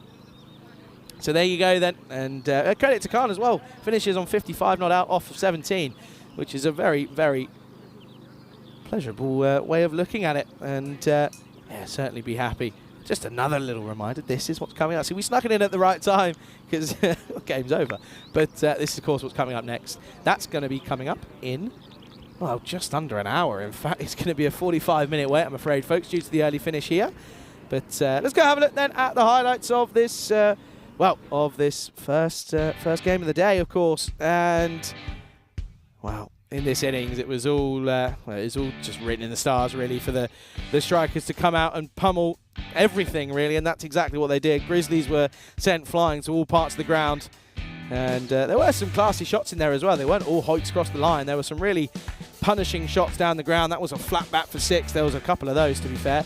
But through the offside, there was a nice couple of cover drives, and the bowling wasn't great. It was sort of sat up nicely, a lot of them. That was put down. That was for 17, but tough chance to be taken. If you take that, then you might have a chance, but bowled okay. A couple of no balls in there, to be honest, but at the same token, when you're only defending 104 and they get off to an impressive start, it's always going to be an uphill battle, which they don't quite do. And there you go, you can see there some really nice shots, to be fair to Khan, who played a really nice hand to get up to 50 off of 17 deliveries. It was helped nicely by Amjad. That was one of the biggest. Ended up going a long way into the road. And this one over the top of the offside again was put down. And that was where you just felt, yeah, it's probably the game, isn't it? They're going to struggle to get back from this one. And this one again, just down the ground. It was hit firmly. It was nice flat sixes are sometimes what we like to see. And that was into the onside. Amjad continued the onslaught. And it was just, again, it was just like taking a candy from a baby, really. Kind of giving up, I think, the Wolves. I think they knew their fate after the second over. And it was just a case of just having to bowl so they could chase them down. And that was Khan bringing up his half century. And there you go. Game, set, and match. The Strikers win match number 31 by a 10-wicket margin. It's a comfortable victory. They're right their wrongs from yesterday. And, well, they can now sit comfortably and be happy that they've done all that they can. They pick up the bonus point. It's 4 points for them, none for the Wolves, importantly. There you go, 47 not out off 15 for Amjad, 55 not out for Cheyenne Khan. To be fair, only the two wides and a no ball, which actually isn't too bad, but they only bowled 5.1 overs. No need for Habib Khan with the bat, no need for Chauveau either. So that will be a very, very convincing victory. As for the bowlers, again, not really too much to write home about. But what does that mean for the table, though? It does mean that the Tallinn Strikers will go and increase their gap to 4 points at the top. It means the Hippos need a very emphatic win in match 32 if they're going to have a chance of topping the table. Of course, we know who will be making their way out to the second round of fixtures. We know the Bulls are dropping out of Group A, but it's who finishes where. The Wolves have got it all to do, though. They still have a push for that second place, potentially cementing their third position as well. We'll be back then in around about 40 minutes' time. Bit of an extended break, so go and get some coffee, have a little snack, maybe an egg in the hole for Mr. Dave. But we'll be back in 40 minutes' time. It's a pleasure to be here with you once again. You're watching the European Cricket Series with me, Charlie Hunt, right here on the European Cricket Network.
This European Cricket Network event is proudly brought to you by HCL Software and Paramatch. Good morning, everyone. Welcome back to the European Cricket Network here with me, Charlie Hunt. You're, of course, joining me for what will be the start of match 32 of this European Cricket Series here in Estonia. It is, of course, the Tartu Wolves coming off the back of a disappointing loss here this morning. They take on the Tallinn Hippos, of course. The Hippos looking as if they're going to finish second here. It's with the matter being done, and it's looking almost near on impossible for them to jump and leapfrog the Strikers at the top after that 4-point win this morning for the Strikers. So bit of a dead rubber feel, but of course they'll still want to have a look at a couple of individuals, maybe see if they can get some form going into this one. I'm looking forward to it. Let's go out to the middle. Charles Croucher was out in the middle with the two captains for the coin toss. Tallinn Hippos to call. Heads is the call. And it's a head.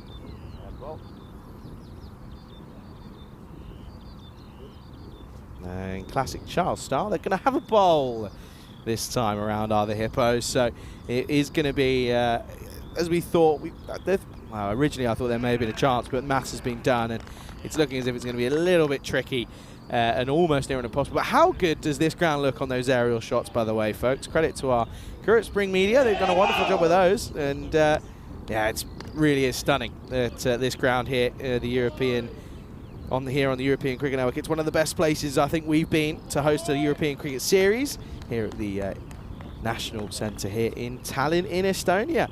And let's have a look at the two lineups then. So of course Gooch and Robson at the top of the order for Hippos, and I have a feeling with this one they may look to just offer a few more opportunities to a few different players in terms of bowlers. I have a feeling Gooch probably won't get a bowl. I think they'll probably go to young Henry Patterson as well at the bottom of your screens there. No changes for the Wolves. Sarfraz keeps the gloves, and it will mean that Manzur will stay at the top of the order potentially, but not too sure as to whether or not they'll stick at it. Romeo Tana, of course, is certainly going to, looks as if he's going to be opening up the bowling. And have a look here. It was a pretty heavy favoured percentage win for the Strikers earlier on. It's pretty similar for the Hippos. I think that is, of course, what a lot of people were expecting, realistically. And, yeah, it is. There you go. You can see the field. We've got Gooch at long on. And they've also got a deep mid wicket as well. I believe that at deep mid wicket. That is Simon Quasi. You can see there. Marco Vake with the gloves. We're almost ready to get things underway. We are going to start, of course, with spin with Romeo. Therefore, Romeo, where art thou? Romeo. It is Romeo Tanner, of course. Just waiting for that clock to tick over that half an hour mark. Of course, welcome to everyone joining in all around the world. But we're ready to get play underway. Tanner up against Manzur. Oh, yeah. That's a tentative push to start. Tentative push.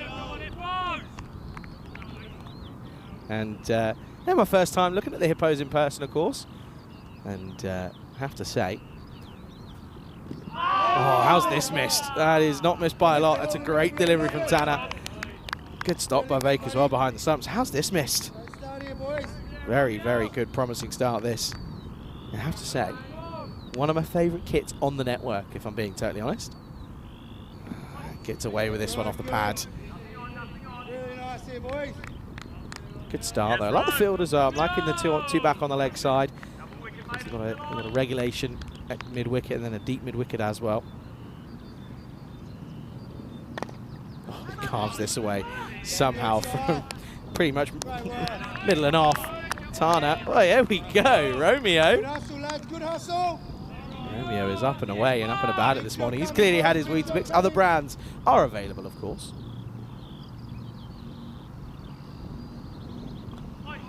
Wild swing, could be another dot. It is. This is a really great start, this, and straight away the pressure's on the Wolves as they're looking to build on what was an impressive day yesterday. However, this morning, it was a disappointing, thumping loss for them. Oh, yeah. Oh, they're going to come through for one. They're going to take it on here. The non-strikers then could be close. Oh, they come through. It won't be a made, and they'll just get one. But what a great start that is for the Hippos. End of the first, the Wolves 1 for no loss. And this is, of course, what's coming up. And May Madness at the moment moves on to June jubilation, I guess. Of course, we're here in Estonia. Well, we've got 3 events going on at once. We're here in Estonia. Portugal's going on as well. Phil G taking you through that, and then you've got Vinny, Corey, and Lenny taking you through the stuff going on out in the Netherlands. We, of course, have the Continental Cup. Danny Hudacek will be taking you through that. That starts, of course, next Friday, and then after that, it's all about the England European Cricket Series, of course, first ever event out in the UK, and I know a lot of people looking forward to that one. Of course, we then move on to some more places after that back in mainland Europe. So looking forward to that. Big summer coming up here on the network with plenty of events planned, and I have a feeling we're probably going to be adding to them as well, as Priyanka Damaratne. You can hear as well. Gooch, of course, bringing his T10 experience. You can hear him, he's not long on.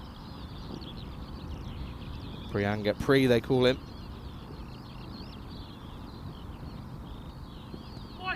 Great areas to start.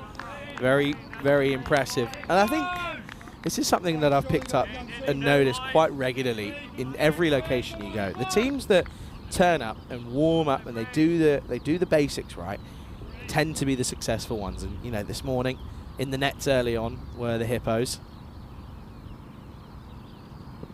Full toss. This will be got away, and a little bit of a gundy ball, and it gets the treatment. First boundary, and that'll certainly relieve the pressure built off the first over. It's a full toss, and it gets the treatment. That's a bit of a shame for Damaratne, because after that first over, you'd be hoping that they can keep the pressure on, but that will relieve it. Still, though, a couple more dots, and it's back on.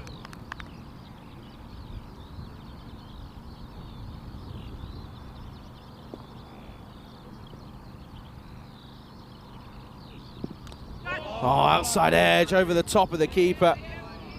And that is a real shame. It was a good chance, but just gets over the outstretched hand of Vake, the man with the gloves. That's a good comeback after the full toss. Not on overcorrection. It's back of a length. Good attempt, though, from the keeper. Unfortunately, over the top, and that's going to be another boundary. So back to back. 4 more. But you can just hear it as well. The noise in the field makes a difference. The way you carry yourselves is half the game almost. Oh, well, the first time was so nice, he had to do it twice. And all Vake can do is laugh and shake his head in disapproval, but it will go for another one. It's a hat-trick of 4s. And, well, you've got to feel for Damaratne, because there's not really too much he's doing wrong here. Look at that. Look at the smile, the giggle. That's all you can do. Get in his ear as a keeper. That's what he has to do from now. He just has to get in his ear. You'd probably say, I'm not sure on those shot selections, mate. You have a little look. Manzor now moves on to 13 after being 1 off 7. That's going to be okay. It's going to be fine. Manzor asking the question. Let's have a look.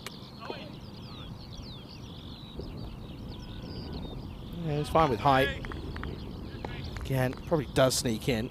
Swings after the bowler.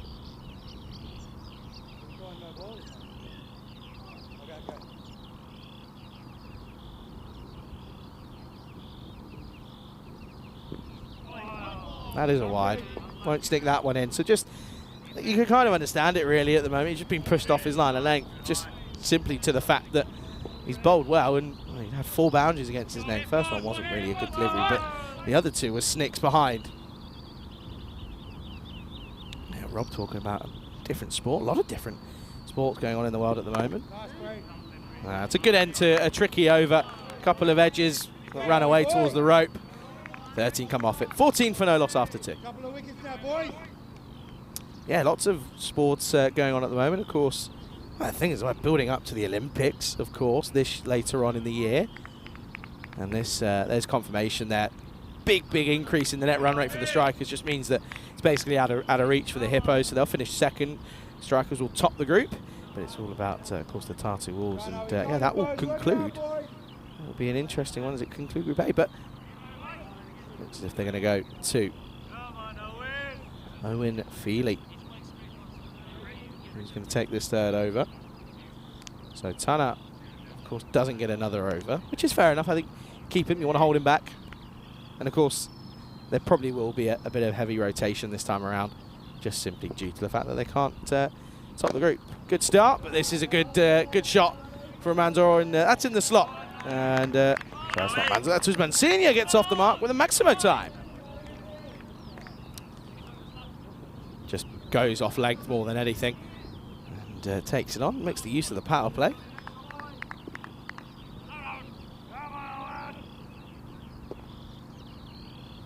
Wasn't a terrible delivery, but anything in the slot with these restrictions is going to go. Or at least try to. Needs a response. It's an overcorrection into the ribs, and that one's left a bit of a mark. A bit of anger behind Feely for that one.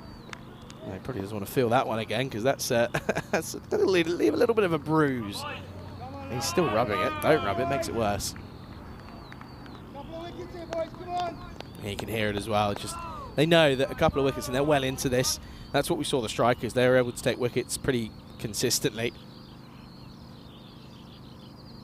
Oh, that's pumped, and that's going to be another boundary. He's just dropping it too short here, he's feeling. He's got to get it up there. Bit of an overcorrection after getting pumped from a full delivery. He's got to find a happy medium, which he's not quite hitting at the moment, but that's a really nice shot from Usman Senior once more. Zabaya saying Ali Raza is the best player in the team. Why does he come late? He doesn't come late, comes in at 3. It's not late, but 9 times out of 10, you have your best batters coming in at 3. Time will come for Ali Raza. He's on staring down the barrel if he gets in, if he's required, with a king pair, if he gets another duck. Oh dear, Will's just slightly falling off. Good take from Marco behind the stumps. Good footwork. And I like it, by the way, keeping in long sleeves. Very good. What would you like to see, keeping in long sleeves? It's a pet peeve of anyone who's watching keepers keeping short sleeves, and it's just a no-no. And again, this is going to go over the top. This will be towards the boundary, and this is going to be 6 again. Once more this time. It's just too straight this time. It's not the length that's the issue. It's too straight on his hips, and he's happy to. Well, he's probably saying my hips don't lie. I'm whipping this away.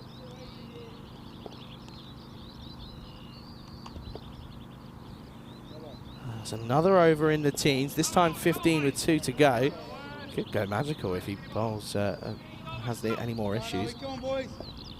Yeah, I talked about it yesterday in terms of my top 5 grounds. Can't call them stadiums, talk grounds here on the network that I've personally been to.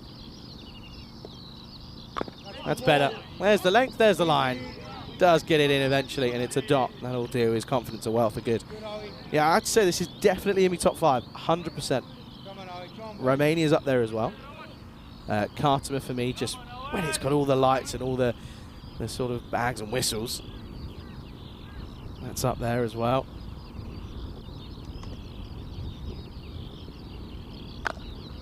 Through, that'll be 4.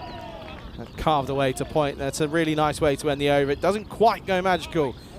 One short of it, and Feely, well, it's a little bit disappointing for him. He'll go for 19 off the over. Good shot though from Usman Senior. And at the end of the 3rd, going in 11s, 33 for no loss. Robson, of course, can turn his arm over if he's required. Look at that. It's a great first start, but it's great first start, but the last 2 haven't quite been up to scratch. He's a little bit unlucky though for Damaratne. I don't think they're going to carry on with Damaratne either. It looks as if they're going to go to Simon Quasi.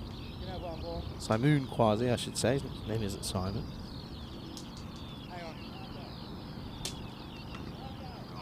Of course, end of the power play as well. Good though this for the Wolves. They would have been under pressure after this morning's loss.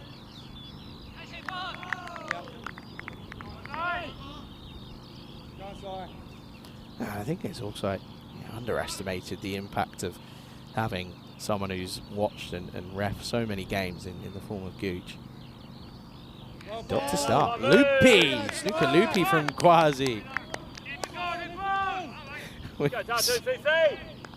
Seen some good head to hair. This one probably isn't one. Just sneaks in. It's a good call. But you got to think that the amount of the impact that has. I mean, you know, I'm not going to harp on it for too long. Don't want to make his head too big, but that's good areas. That's really tricky to get away. Good fielding as well. Yeah, you think about the amount of games that he's watched just over the course of being a TR at so many games, and then you also think about the experience he's got playing wise. You know, it just helps so much, especially for the Hippos course. Won it back in 2020, so they're not short of experience in T10, but it would certainly help. Straight to Robson, who gets the old long barrier out. Good areas though, this from Saimoon. Big wicket your side, your man side.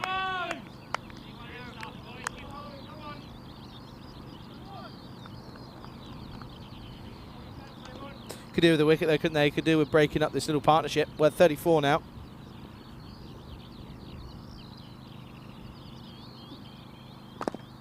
Up in the air, that's over the head, and that's going to be 6 runs, and just too full this from Quasi. Does sit up pretty nicely, and it's just in the slot, and that's all you got to do. You got to wait for it, especially with that type of bowling. Chance is coming though. They've got to keep plugging away here. They're not out of it. Yeah, there's still a long way to go, but yeah, looking pretty comfortable out there at the moment. These two.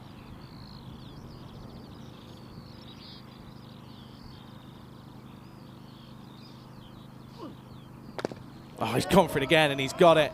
And he's reached for this as Usman Senior outside off, and he's got it. And again, slot and boom, 6 runs. Yeah, of course, you have to remember that they are going to be changing things up here. Of course, I think they confirmed that probably they aren't going to get to the top of the table, so they can afford to just change things up a bit. I have a feeling we might see a couple of changes in the batting order as well. That could change, but nearly 50 up now, 46 with the ball left in the 4th.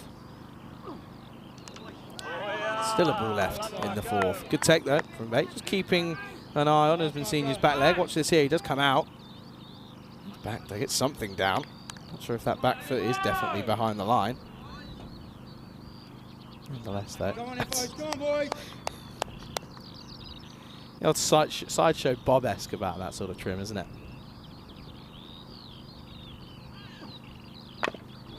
Clubbed up in the air, hasn't got all of this, should be taken, and is comfortably at that as well. Robson makes no mistake, and that is the wicket that they were looking for, and it is the big one of Usman Senior. So a complete polar opposite start for the Wolves this time around.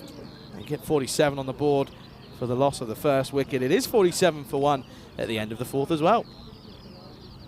It's not bad from Quasi, I don't mind it from Quasi, sorry.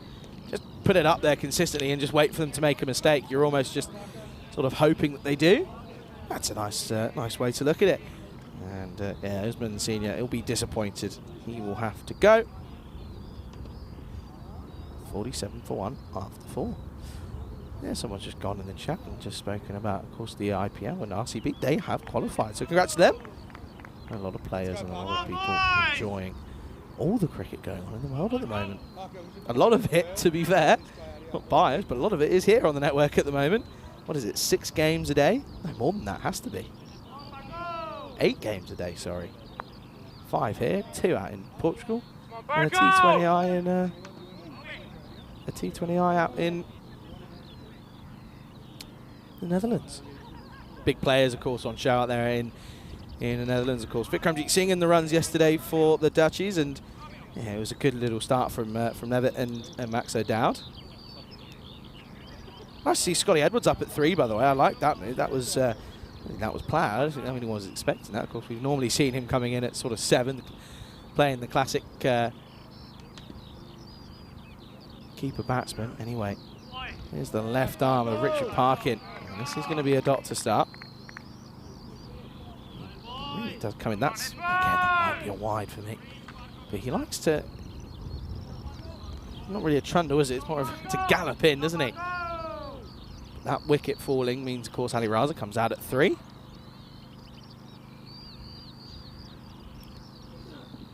Oh, and that one is a wide. Not going to get away with that one.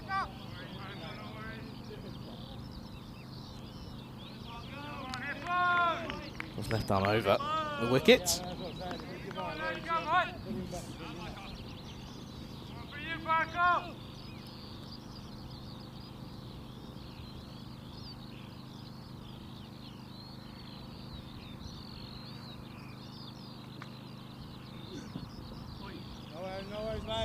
Another one. It's flared down the onside. And it's, well, as I'm finishing, and his son's about to start at the back end of summer. So, Ollie, if you're listening, good luck to you, mate. Again, Ollie, haven't seen him in a while, a good couple of years. Last time I saw him was a good few years ago, and he was very young. But good luck to him at the moment. Yeah, we are. Just apologise for this little break in play, folks. But yeah, what we can do is, of course, I can give you the hunt the answer for the day. Of course, this is a new segment. It's being run at the moment. Well, I'm still waiting on a graphic. Still waiting if I can get it across. But the question for today is, who was the first player to ever reach 10,000 runs in Test cricket? Who was the first player to reach 10,000 runs in men's Test cricket? So do get your answers in, and yeah, I look forward to revealing the answer at the back end later in Game 5 of the day, of course. Nice little thing that we've got. Of course, Rico has his sort of what happened on this day and what national day it is. So I thought I'd have my own thing. I think we're ready to get back underway here, which is nice. Yeah, who was the first batter to reach 10,000 runs in Test cricket?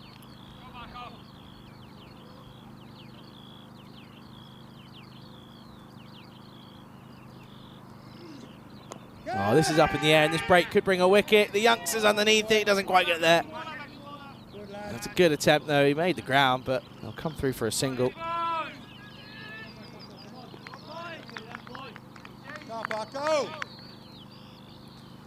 There we go. Who was the first player to reach 10,000 runs in international men's Test cricket? That's your question.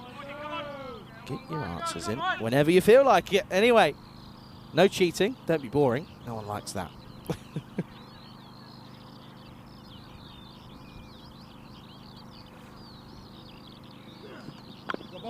That's much better. Much better areas where it has to be. And Raza, first ball for him, just fends this one away. Come on, boys.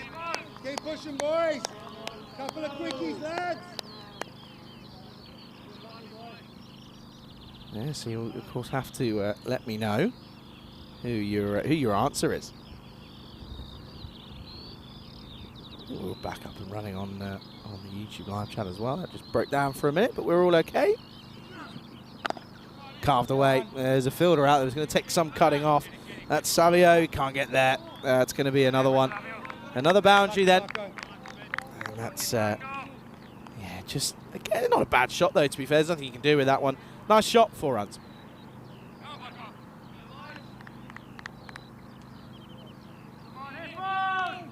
Sav, don't get too straight. Sav, there. Don't get too straight.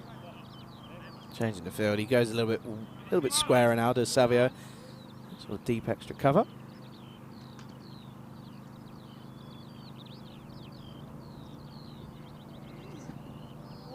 Oh, he's tried to keep it out there. He's able to hide it this time.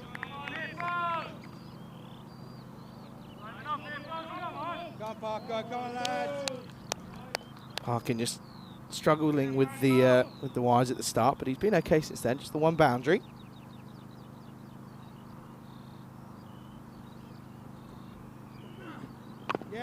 That's well bowled. Good end to the over. He's hurt him here as well, by the way. That one has come off the splice, through vibrations through the through the grip. And a very good morning to you. I can welcome you back into the commentary cube here. And at the moment, pretty even Stevens, isn't it? Really, a pretty good start from the Wolves. Hippos, of course, as I mentioned, will be looking to change things up a little bit, just simply due to the nature that they can't get to that top spot. But a pleasure to have you alongside me here. And of course, Hunt the Answer for today is out. The question is, who was the first batter to score 10,000 runs here on, well, not here, it's definitely not here. It's 10,000 runs in Test cricket, sorry.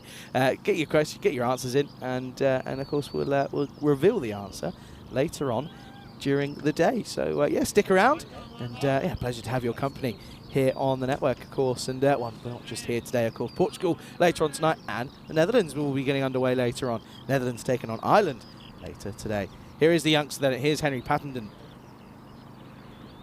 Great start. Great start from Pattenden on the money. Just, yeah, very, very young, isn't it? Come on, Henry. Come on, lads. Now this for me is scary, and something that takes a bit of getting used to. Of course, he hit that winning 6, didn't he, to get them that bonus point not long ago. That's up in the air. Savio is out there. That's well fielded. Will just be one. Get this, folks. Right, this is scary for me, let alone everyone else. Henry Pattenden, born in This is horrible. Born in 2010. That's ridiculous. 2010. He's only just turned 14 as well. It's just mental. Anyway, bowling well, good start. Oh, wide again, but to be fair, you've got the protection out there, and he's probably got away with one there. They opt for the single. Good, boys. Good to see people getting their answer in as well. A couple of answers in, and it's always good to see that I can tell some people aren't cheating because they've got it wrong, which is great. Makes me feel better. Manzor, 16 off 19 for him. This is really uncharacteristic. Just feel that slight injury might be playing a factor here. And yeah, and another swing. And it's now getting to the point where do you retire him out? But the issue for the Wolves is there's not much coming in. So the question is, do you run that risk or not? Of course, only the captain will know what he's thinking. Henry Pattenden, born 2010. He's got to be the youngest player we've had, I reckon. Wonder if we can get that confirmed. What's this off? There's certainly something off this, because it's not going to give us a wide. Baker's asking the question. I think it's off the pad. Mike still wants to know. Let's have a look. Yeah, it's definitely off the pad. Huh? Didn't go up. Marco didn't go straight up. Like what? Marco didn't go straight up. I reckon he's robbed him. Yeah, I reckon. I thought it was gone. That's a fine, Marco. Sometimes I don't need to speak. You can just listen to the effects, Mike. So I hope that was picked up. Little chat between Parkin and Gooch here at long on and long off. That's wide. Yeah, that's a little bit too wide, and it's still a little shy at the stumps. There you go. Marco probably just, I think, hearing the talks of a fine, and then says, well, I think...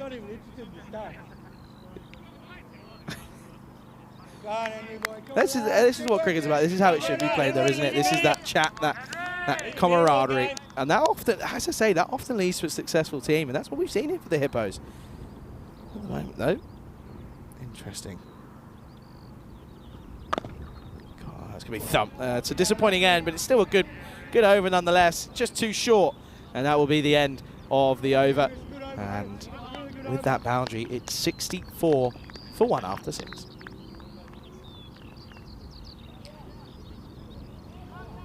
There you go. There's the story. I just haven't... I think we've been woken up there. Haven't quite taken the many chances. There haven't been any chances offered to them, really. Iqbal Lissid's come in at 4. And Sarwar probably. And Safraz hit a nice couple of shots as well, to be honest with you. Yeah, Kroom sharing his... Well, Kroom, I have to say that trip looks a little bit complex. Upminster to Upminster, and then to West Ham. West Ham to Waterloo. Waterloo to Rains Park, and then a little walk. Yeah, it's not too bad. Yeah, I was looking at it, and I was originally thinking that I was going to be able to travel to and from where I'm based in London, out in Wembley. And turns out I think it's like nearly 2 hours to get from Wembley to Wimbledon in Rains Park. So that's not happening. Here is Savio. Savio, can he take a wicket? Robson won't get there. He's going to start with a 4. So Raza now moves on. Manzor at the other end, 20 off 22. Not good for him, but Raza has to kick on now, doesn't he? He's faced a few. Now has to make the most of it. Yeah, as soon as I realised it was about between an hour and a half and 2 hours of travel, it's just in the morning. So my thoughts were doing that in rush hour, and if it's hot on the tube, no, that was my thought process. So that's yeah, so that won't be happening. So base round in Wimbledon. I'm getting a nice little trip away to Wimbledon for a week, and who's not excited? I am, certainly. I know a lot of people are as well. Not long to go till that either. A week tomorrow. Raza up in the air, could be a chance. Youngster underneath it, didn't look comfortable. Did Henry, and be a little bit frustrated with himself, but again, that's just that area. That's, again, it's tough to remember. You look at him, you thought he's probably 16, maybe 17, 14. Get behind the ball, boys! Chances though, chances are there. Raza, it looks as if he's out of touch here this morning. Duck, and then that shot. Oh, this is a lovely shot. Lofted on drive. Doesn't get much better than that from Manzur. Not a very good rate of scoring, but that'll certainly help.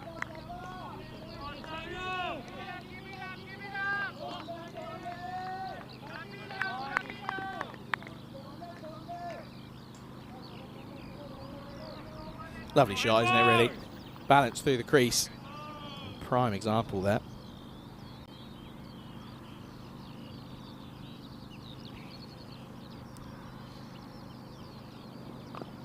Top edge, chance, should be gone.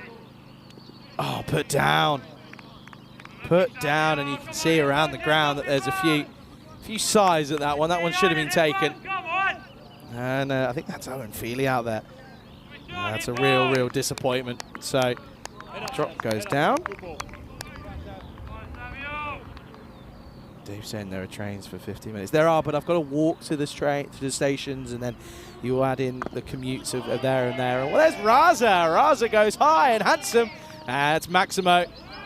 Savio, the over goes magical. And at the moment, they're running the risks here. As it doesn't quite go magical yet, but not far away, just 2 off it. Yeah, so I'd have to go, I think it's like Wembley, either Wembley Park or Wembley Central to then get into, I think it's to Waterloo, which I then have to change to get to the Jubilee line, to then get to another line, and then get the train and then walk it. No. Hang on. I'll come up. Huh? You got 5 out. Okay, sorry. Sorry, I thought Romeo was going to. That's out. Bit of confusion. Needs to keep this one relatively quiet. He's running the risk of going for a magical hit. Savio. Just keeping the minute. Oh, this is up in the air. Chance. And taken. Very comfortably taken. Made it look simple. Did park in, and he almost brought himself up into the ring. But he's glad he didn't now. And that'll be 6 and out then for Raza. And that is the comeback of all comebacks for Savio. Gets pumped around the ground. But the last ball, he has the last laugh. And it's going to be 6 and out for Raza. 16 he goes for. And at the end of 7, it's 82 for 2.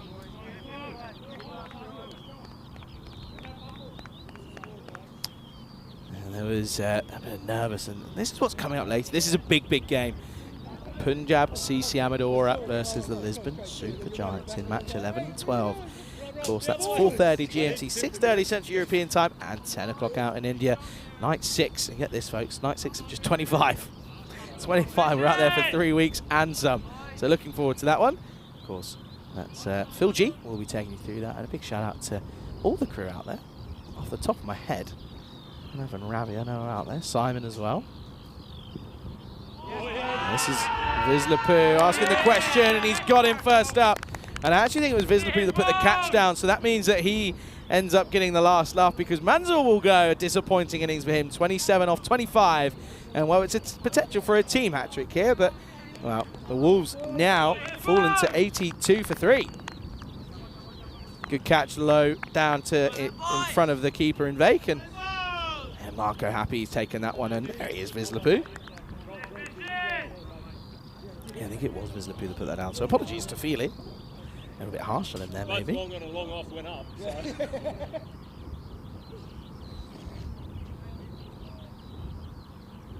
Go fishing! The good thing is as well that Gucci knows that he's next to the effects mic, so his language is PG, which is always good. Vizlapu then. Takes a wicket with his first ball. Team hat-trick potentially. Off the toe end, as that's Margie.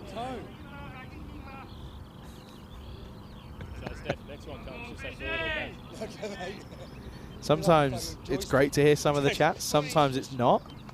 Sometimes it's pretty bad. Listen, I like it. It's like the voices in my head anyway. Bislapu once more. Great start. Oh, this could be another one, could it? Or is it 6? Going to be a tough one. Oh, it's just going to get over. Gucci and Robson were looking keen all the way, but it just has the legs. Sawa goes large. Not a bad ball, really. Arguing the slot, but it's wide. He has to fetch it from well outside off. You can see there these two were just looking interested pretty much the entire way, but not meant to be.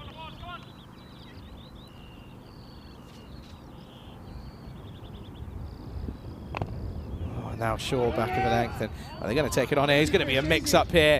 It's going to be another wicket, and it's going to be Margie that will go. And Bislapu, well, the pressure builds, and well, they didn't really need to take any risks. And he was kind of just running on impact, was Margie. He was just going, and Sawa didn't move. That's another one that goes. Oh, there you go. Look at that nice little celebration there. It's another one that falls. You can see there, he just goes on impact, and well, he sets off and then holds his ground. Bislapu does well. It's a poor throw, but he keeps his cool. And there you go. Another one falls then. It's 89 for 4.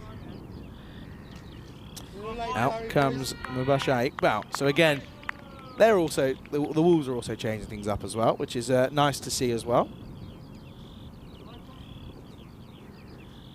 He joins Sawa out there.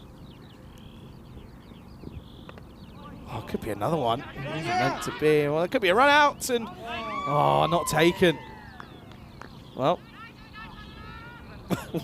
some of the spectators enjoyed that one, but not the best from Vey. Just misses out on that one. Let's just have a look here. The last 8 shots they played for this, and it's gone fucking anywhere. You're like, oh, it's going to meet. No, yeah, it would have been gone. Apologies if you just heard a bit of foul language there, if it was picked up. Parking in front of me, just having a bit of chat. Apologies there, folks. But at the moment, that's a missed opportunity, mate. He'd be a little bit disappointed with that one.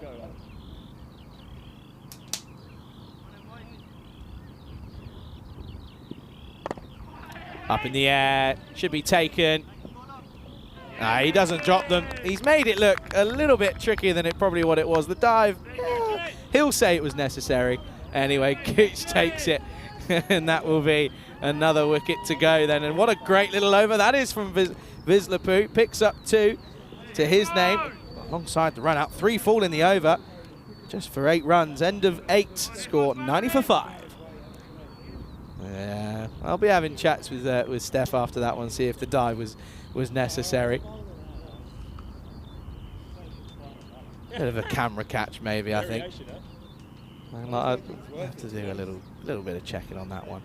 But anyway, this is good little comeback this from the Hippos. They were just running the risk of this getting a little bit out of hand, but they've kept them down now to 11s at the moment.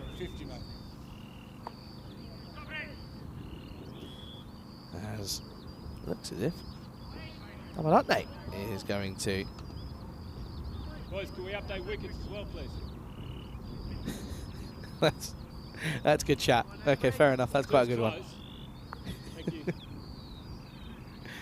That's quite good. 3 wickets fall in the over, and then you ask the scoreboard, which is being run by the Oppo, to do the wicket. That's quite good, to be fair. Into the pads.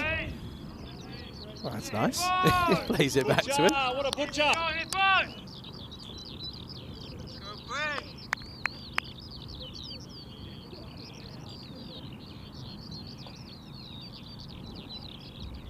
Come on, boys, finish strong, boys. Yeah, straight away, people in the chat are saying there's a bit of mayo on that one. Gucci, I'm glad I'm not the only one. Yes, Craig. Oh, that's good. Good take. Good take as well from Bakers. That one was a little tricky one. Slightly down the leg side, but he stays offside of it to Sawa. Could have been another one. Another wide, but they miss out on here. And they're slowly building here, aren't they? 90 again on the board with, what's that, just over an over and a half to go. 8 deliveries. 10 delivery, sorry. Well, that's going to be 6. Or is it? No, it's not, but it's a good stop out on the boundary by Wisłapuk, to be fair. Stopped what would have been a certain boundary. Not sure if it was if it was going all the way, but it's a good stop nevertheless. It would have been 4. It's a tough chance, diving to his left. So Alfraz. Oh, that's down the leg side. Good take again. Good footwork, I like it. He sees it early.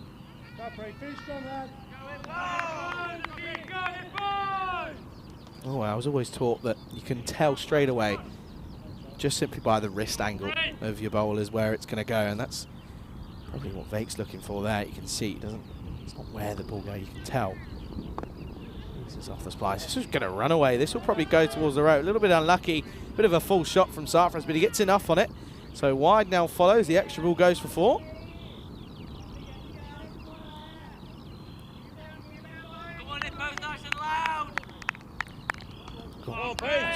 With the over to go the last. They have really switched it up, and again, it was kind of expected, really. I think probably either go Henry, or you could go Paddington or Parkin, really. I think Savio probably won't come back for an over, but you can also say stick with Wisłapuk. He's only went for 8. Oh, through everything. Through absolutely everything. Sarfraz had no idea. How's out from here, mate? Huh? Out from here, definitely heard one. Huh? I heard one. Did you? Yeah. Good take, Marco!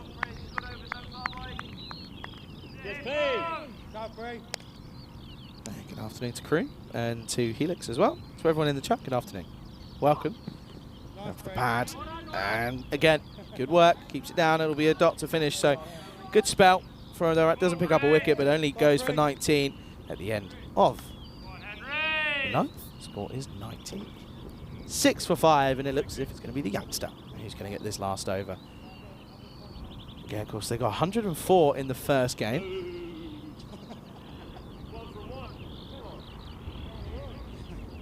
Go on, Henry, finish strong, boy. 104 in the first. And I think, again, this is what I'm seeing, and I'll pull it up a little bit. This is, again, you got to remember, this is my first time watching the Hippo, so I'm kind of observing, seeing what I'm seeing. They're enjoying it out there, and that, again, is half of it. If you're enjoying what you're doing, you're going to be more successful. You know, you have that culture that you smile and laugh. It's almost as if, not that it is, but it's almost as if the cricket comes secondary, really. You're having a good time out there with your mates, which is what it's all about at the end of the day. You know, none of these players are professionals. None of them are getting paid. That's what we've got to remember here on the European Cricket Series. You've got to just think about it in that term, and if you enjoy it, you're going to enjoy it more when you're successful. Here's the youngster, Henry Patterson, starts with the dot. Great areas, I have to say. Very good. Good one for the future, isn't he? Tall for 14. Probably taller than me. Not hard though, is it really? He definitely is taller than me. I don't know why I said he might be. He definitely is. I'm used to it. Again, this time just strays a bit straight. That's probably his issue for the youngster. Not to be hypercritical. He just has that tendency to stray a little bit too far onto the pads. But it's a good shot to get it away. Just want to try and hide it, don't you? That corridor, isn't it? Oh, I'm looking over. So we had I think we had the Estonian women's cricket team in the nets yesterday. I think we've got the Estonian women's rugby team training now as well. Multi-sports. The 100's up now. This could be a chance. It's taken and well bowled, and good catch by the man at long on. That's a really good catch by Priyanga Damaratne. And there you go. The youngster gets another. And it will be the end of Sawa. He goes. It's 100 for 6 now. It's his 7th wicket in the tournament, that is now, for the youngster. Best, of course, was 3 for 16. That was against the Bulls, that was. Yeah, the youngster. 1 for 11 now. Balls, dot balls here, and they can restrict them to less than what the the strikers did. He finished on 104. Of course, they had a flourish. They had 20 off the last, so doing exactly much better than that. Here's Gupta. Oh, this could be another one here, or is it going to be just enough? It is just going to be enough. another metre or so, and that was gone. But they do get above the 104 they set last time around. They get to 106 with that Maximo. Not a bad ball. So that's just a classy shot, to be honest. Lofted off drive for 6. Can't do too much about that one. Coming in, Patterson. He'd like another one, wouldn't he? Just been hit for 6. What's the response? It's a full Yorker. It's well bowled. We hit nicely out to Robson for 1. They don't push the 2, and in the last over, you've got to look to try and do so. Dave, Charlie, I'm 6'2". Well, Dave, you'll tower over me. Don't you worry about that then.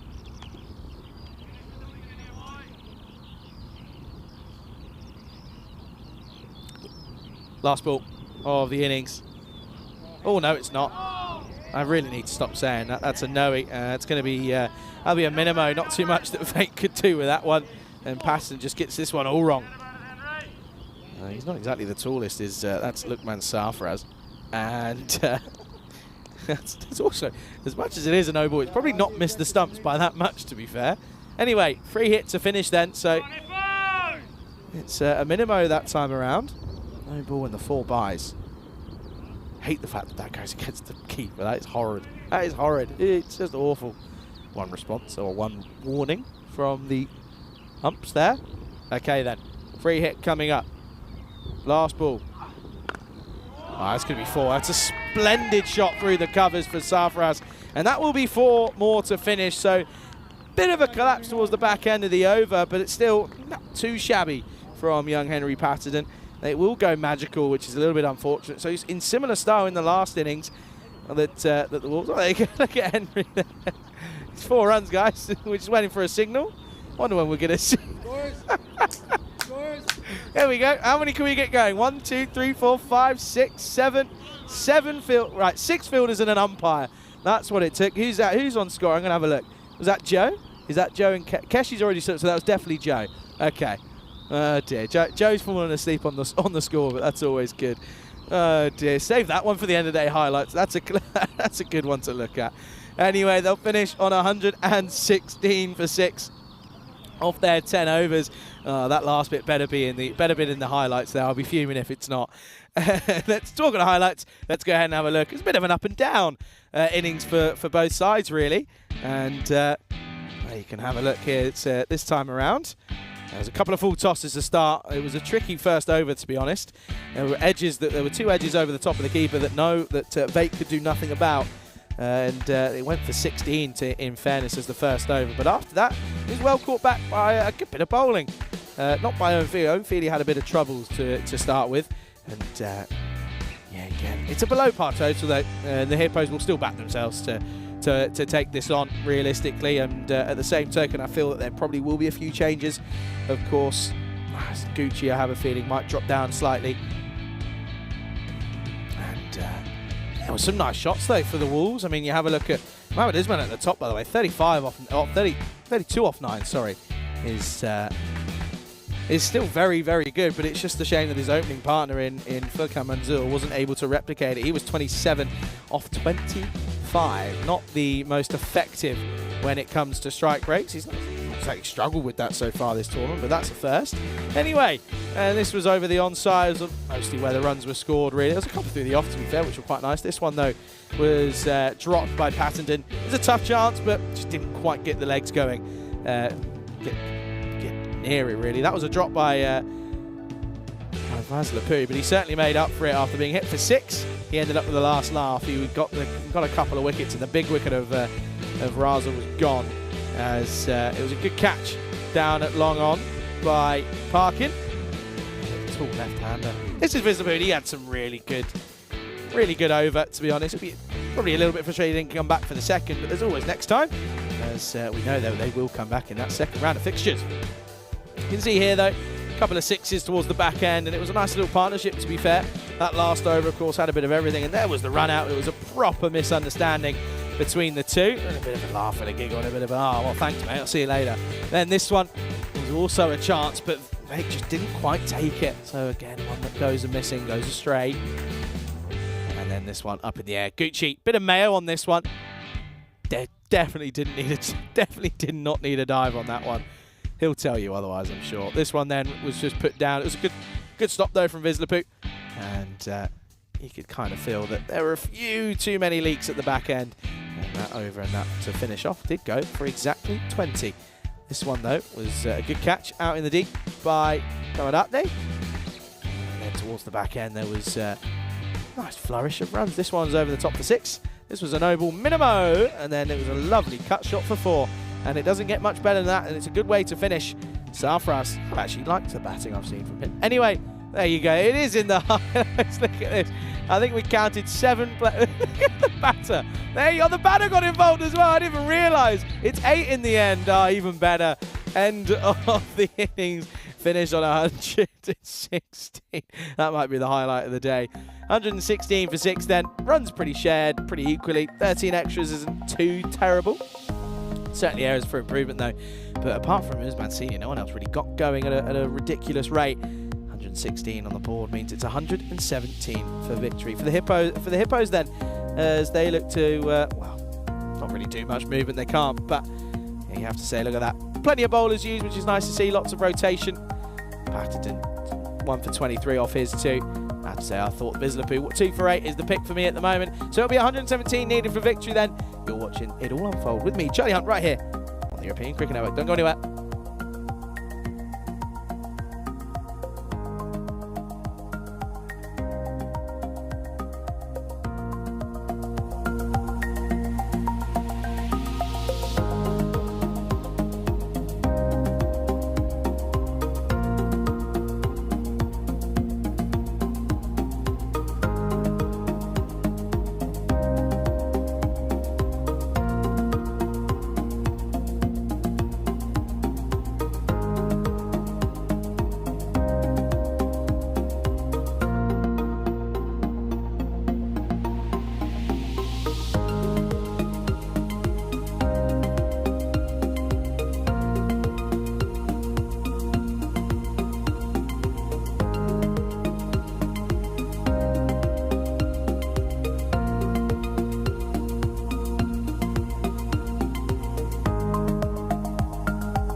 This European Cricket Network event is proudly brought to you by HCL Software and Paramatch.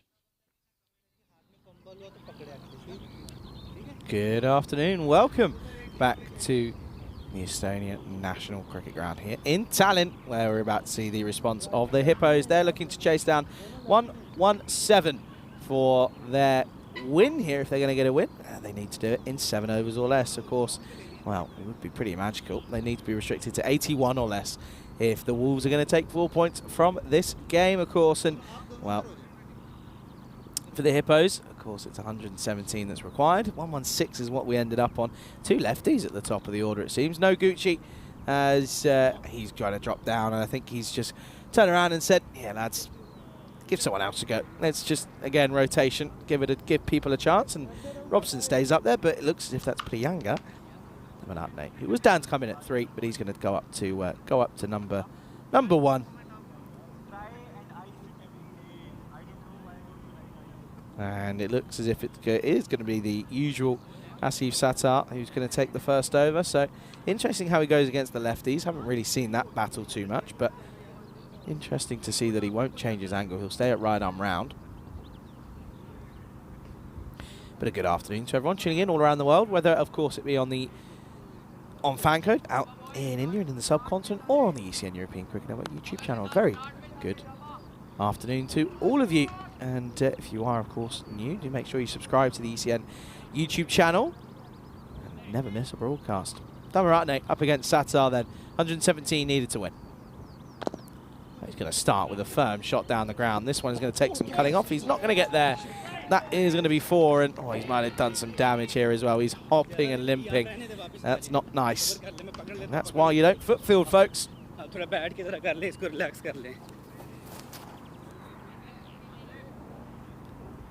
Full toss, driven nicely. He's carrying on at this red. We over pretty quickly, but yeah, he just rolls over, I think. Trying to see who that is. I think that's Usman Senior, which it is, which is not nice. He's just getting it loose. Says he's okay. Good start though for Dhammaratne.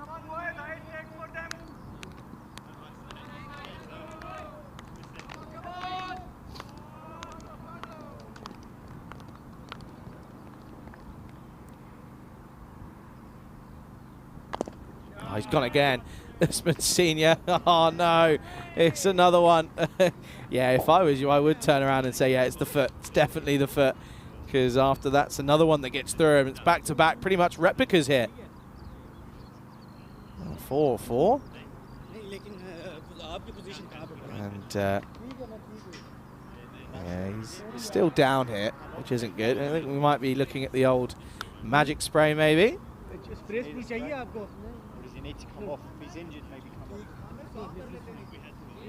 He says he's okay. Our stand-in medic in Andy House was offering the magic spray. Turns it down. Doesn't fancy it. Says he's all right. Well, if he gets another one, then I think, well, if I'd get in my car and drive away. Step down the track and they'll come through for a leg bite. Robson, of course, has impressed. With the bat at the top of the order. At times it's dropped down to 3 and 4, but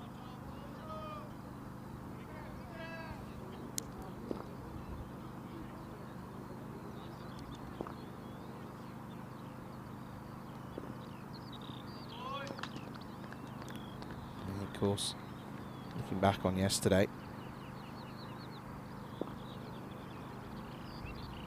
it's great to see that an ECN man through and through in Viv Kingma stepped up on the big stage, didn't he? Of course. He really has proven recently that he can take early wickets. Took 4 for in a player of the match performance against Scotland yesterday. 4 for not very many, in fairness. No ball.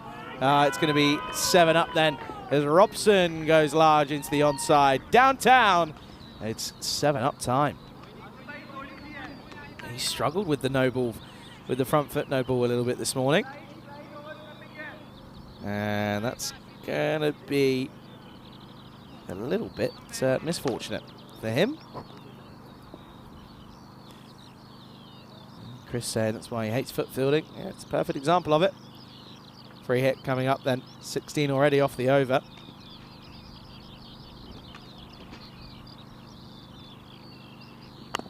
He's got it as well. This is over the top. This will be 1 bounce 4.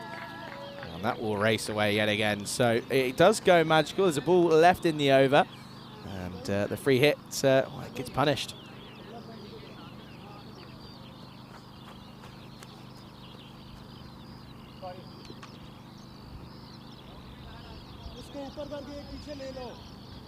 Might have heard a couple of cheers out there as well. Of course, the Hippos, we know that they've got a good following. Nice fan base here in Tallinn. Again, nice club feel around them as well. Yeah, if they ever need anyone, give me a shout. Oh, that's classy. That is classy. That's going to be 1 bounce 4. And that's a great way to end the over here. And Robson goes into our over extra cover. 4 runs. There they are. Look, there's this on the benches, not behind them. That's they're not fans. They're players. But yeah, nice seat. Nice bit of support for the Hippos. 64 matches now since the Golden Ball. I don't think we're going to get one here in this one. 64, of course. I have to say, if you haven't watched or checked out on the network on our YouTube channel, 3 volumes of every single Golden Ball there's ever been. The most recent one does finish with, I think, the only one I've ever had. I've had a super over though, so can we get a super over volume? Just one? Just get out of there. That's what I'd do. No, joking. But yeah, that last one finishes where there was a gap of 405 matches. Oh, it was pandemonium. No one knew what was going on. There was a bit of banter between us in Portugal, and I think they were out in Italy somewhere. It might have been Rome. They were a little bit of annoyance at the fact that we got one before they did. Well, how's his ankle? Here's his Mancini. He'd argue it's okay. This is uppish. No one there though.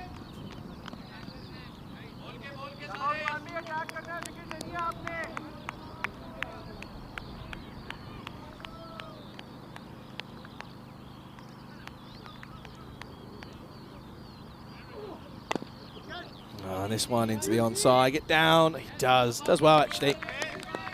Very easy, could see that going through him. I think he has had quite a few of them go through him over the past couple of games, but does well, pretty nice. He doesn't get down. Gets down, watches it all the way. Brings Robson on strike. Could take a liking to this, you feel. Trying to just nurdle it down.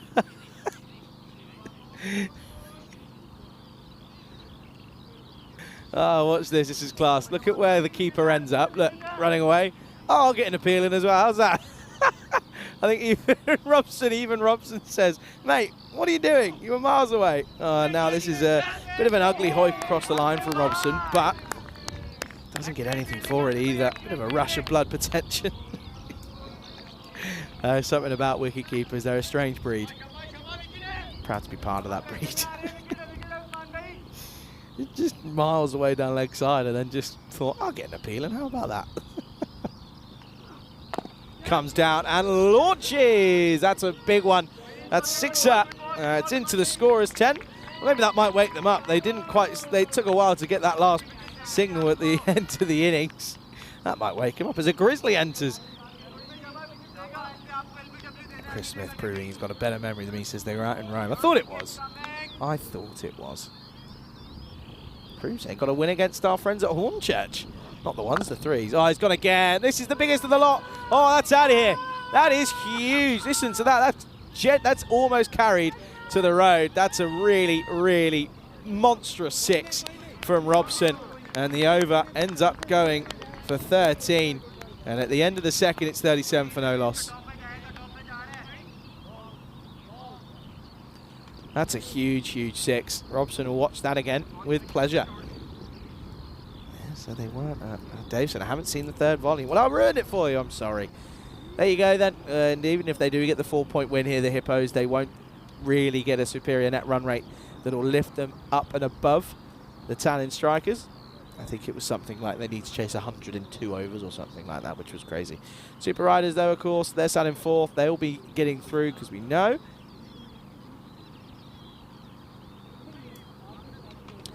Oh, I like that. Yeah. Yeah, Shadow Bat. Yeah, I like it. Go on, Damarante, give me some more.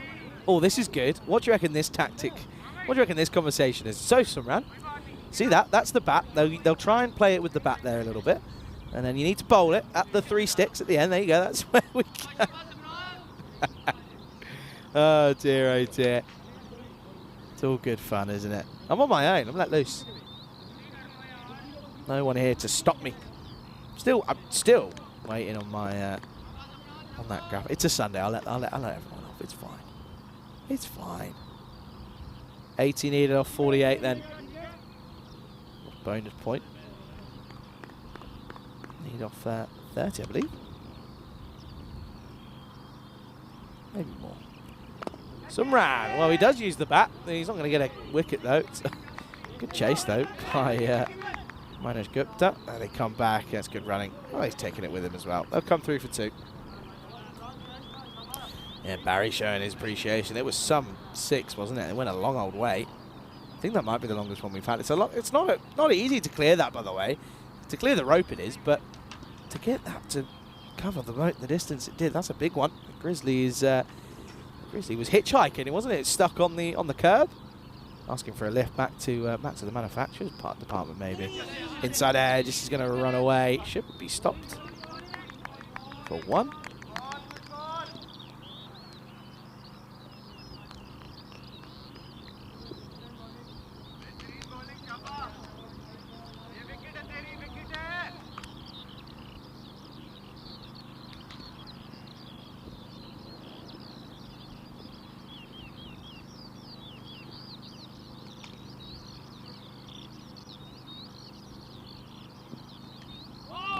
Down the leg side. Bit of movement.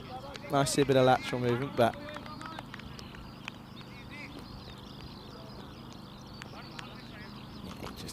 yeah, he almost clips that little flick of his left foot on the way through.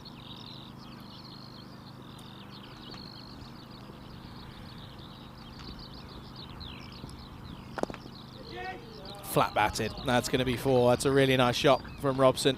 Doesn't quite time it, but gets enough muscle behind it. Enough oomph. Well, 4. Carreras otra vez.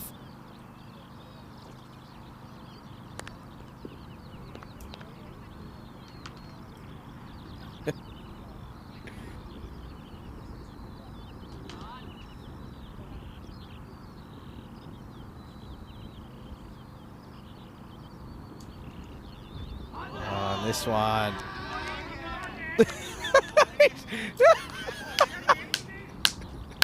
He realises it straight away. It's a big appeal. He's not even taking it. Look at this. Look. Even if there was an edge, I don't think there was. He doesn't catch it. Look at this. Oh dear, that's quite good. That's really entertaining. Here you go. Look at this, by the way. What do you reckon this is? Yeah, Barbara, look. I'm at cricket in Estonia. They've got cricket on. It's unbelievable. Barbara, how do you work the phone? Barbara, I can't turn camera around. What's going on? Oh dear. Full toss. Maximo time. They want to have a look at this one just to check the height on this. This could be a potential for a 7 up here. I don't know where that northern accent came. Sorry if I offend anyone with that. That's pretty poor from me, actually. Oh, I have to slow it down. If we get blocked by Ali Raza, get out of the way, sir. I think he's okay, though. I think it's just probably dipping. Benefit. 6 runs. There you go. Maximo. I did make myself laugh, though, with that. Loving it, though, isn't he? He's getting a suntan watching cricket in Estonia. It doesn't get much better than that. 7 up, then. It's not 7 up, it was 6. Ignore me. Last ball of the power play. 50 up already. It's going to be a little bit frustrated with that one. They won't get anything for it. Misses out on the short ball. That will be the end of the over. It's 51 for no loss after the power play. A little bit old David Lloyd about that one.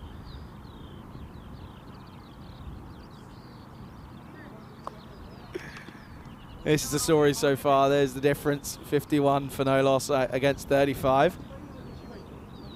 And yeah, they're well ahead, aren't they? And they're on the way to a pretty comfortable victory here at the moment. I was a little bit David Lloyd about that, wasn't it? That or David Brent, one of the two. He's still there. Put the phone away now, though. I've had enough of this. I've turned it off. I can't work it. I'll talk to you later. Goodbye. I'm going to watch the cricket. Leave me alone. Oh, they've got rugby over there as well. There's rugby going on over there. I'll go have a look at rugby, but I like the cricket, though. I'll stay with the cricket. Oh, dear. There you go. Look, there's a rugby. Oh, touchdown. Joking. I'm joking. It's a try. I'm English. Come on. Got a social. There he is. No, I don't fancy rugby. No, I'm going to watch cricket. Cricket looks more enjoyable at the moment. Look. Oh, where's Rico? He'd be loving this. He'd be loving this. Oh, that's good.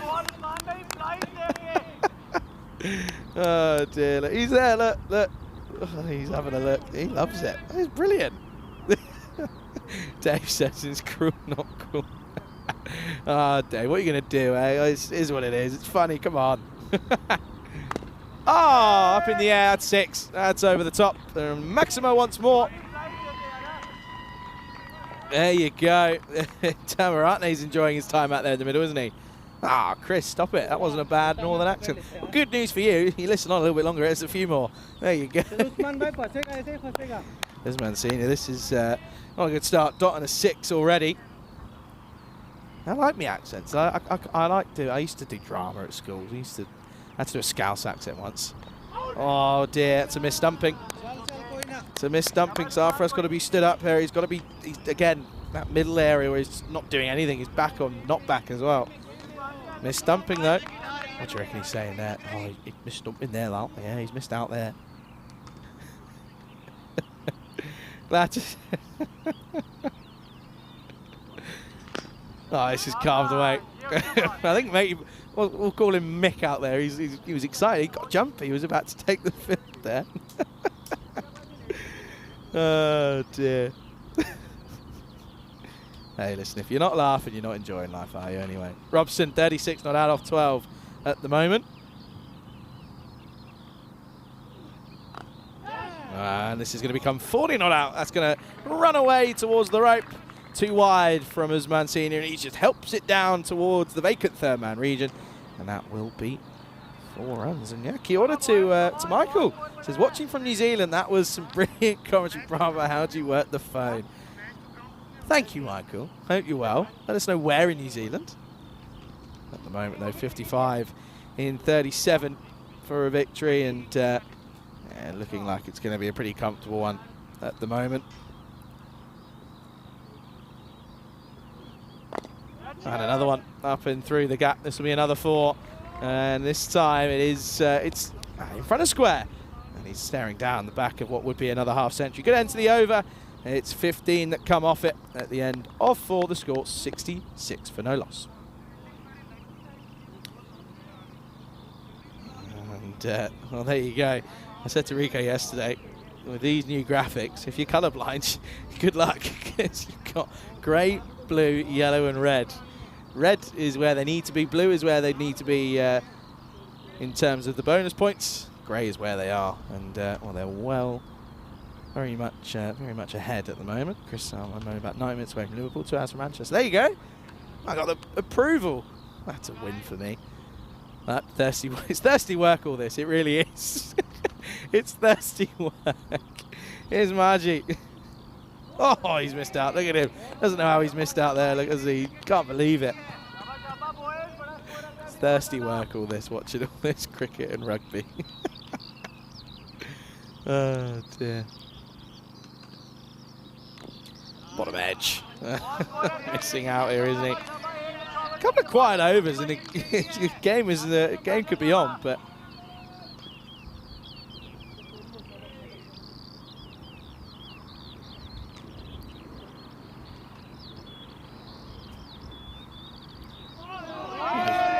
bit of spin there for Maggi, bit of turn. He looks sales. I was in the Cotswolds. Let me know where you're in the Cotswolds. I used to live in the Cotswolds. I was there for a couple of years. Let me know where you were, Helix. Let me know whereabouts you were. Pretty large area. That's a large wide.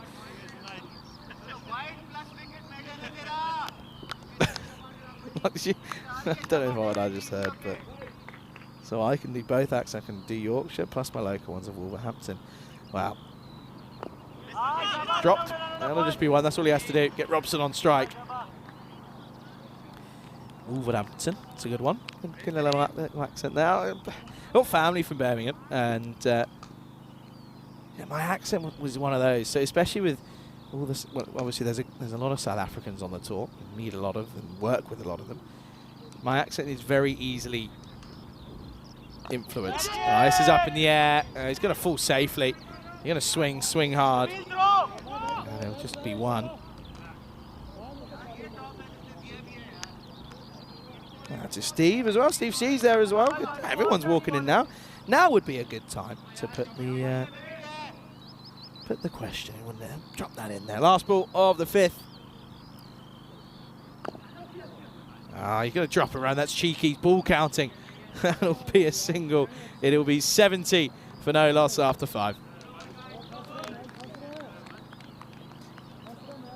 Robson, applauding. I'm not too upset with the single. There you go. Look at this, by the way. How about that for a stat? 1 million runs in ECN cricket. How good's that? It's taken us a few years, but we've got there. And yeah, it just shows you. Records falling left, right, and centre. I'm going to tell our friend Mick out there who's saying 1 million runs recently on the ECN. What's the ECN? What's that? Oh dear, oh dear. He's still there, by the way. He's come out for a cycle, and yeah, he's loving life. There you go. Rightfully so as well. It's a lovely day here at the moment. Now currently 21 degrees. Of course, with this early finish, potentially, I think we might get a spot of lunch in there, potentially. Maybe. Depends how quick we finish. Anyway. Michael watching from Christchurch. Also, I've got family out in Christchurch. New Zealand is on the bucket list, I have to say. Oh, what bowled. Super delivery, in swinging and off the pad. And, well, the 70-run partnership comes to an end, and what a delivery it was to do so.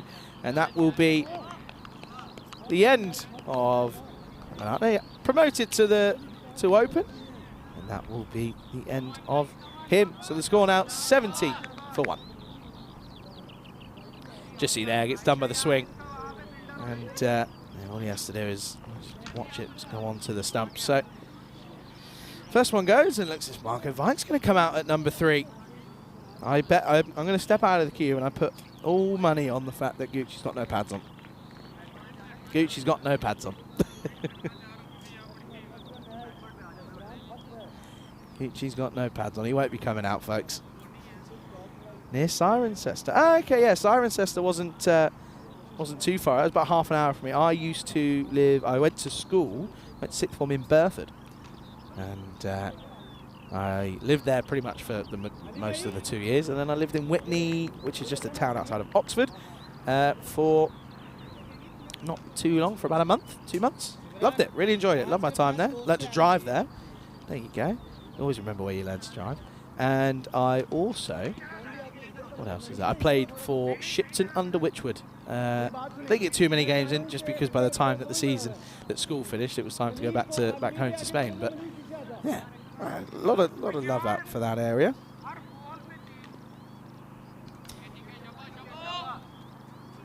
I might have had a new ball here. But yeah, Vake comes in at 3.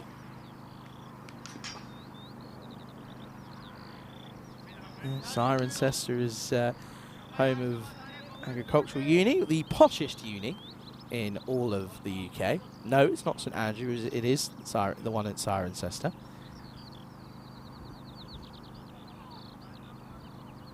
When I first moved there, I thought it was Cirencester. I was told very quickly that that's very wrong.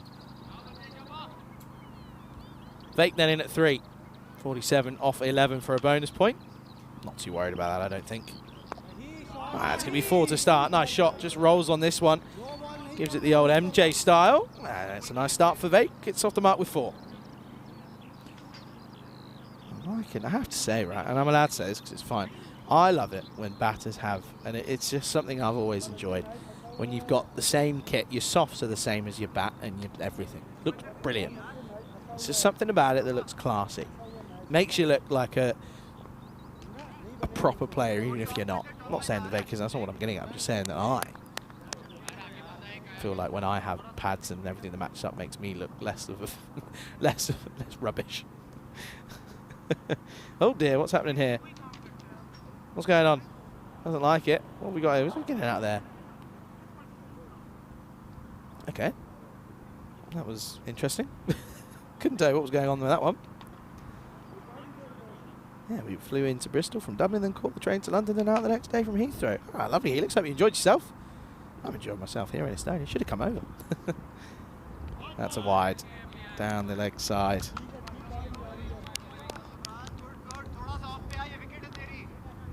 So not going to be the quickest of chases, this one.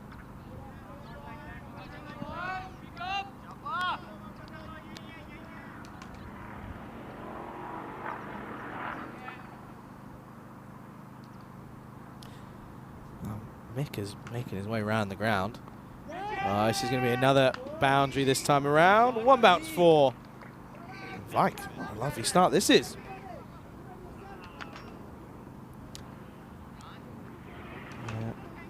Mick's going to get a rude awakening when he walks a little bit too far. And Halsey will turn around and say, "Excuse me, mate, can't come here. Not allowed through it." Anyway, Chris saying that I know where Whitney is, as Bryce Norton says it's just down the road. It is. Bryce Norton is near Carterton. And yeah, I actually have to say I really enjoyed my time there. Really loved that sort of period. It was just before COVID. This is pulled again, doesn't get through. Yeah, it was just before COVID. Literally, I remember I was sat in the media suite because I was a media student, media A level, media studies, and I remember being sat there. This is one of those times, isn't it? It's like, it's the same saying, isn't it? Where you sort of know when a celebrity passed away. Like Michael Jackson, I feel like everyone can tell you where they were when you heard the news that he died. I remember where I was when I watched watched Boris Johnson announce that that schools were closing. I was sat in the media suite. It was an interesting one. People around me were crying because they were really, really good at school. I wasn't, and I was quite happy. I think my first move was go to Sainsbury's and do whatever, but it wasn't. Yeah, there were some people that were really upset and were quite worried about their exams. I was just quite happy about not having to go to school the next day, to be honest. Don't know if that tells you more about me than what you need to know. Anyway, Robson, 45 off 15 at the moment. Make that 51 off 16. That's a really nice way to bring up another half century. It's a good innings from Robson. Well paced. There you go. That'll be his half century.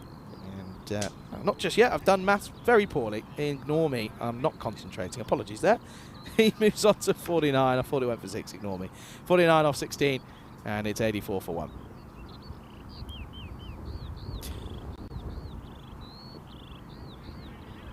There you go. 49 off 16. 9 off 4 for Vake.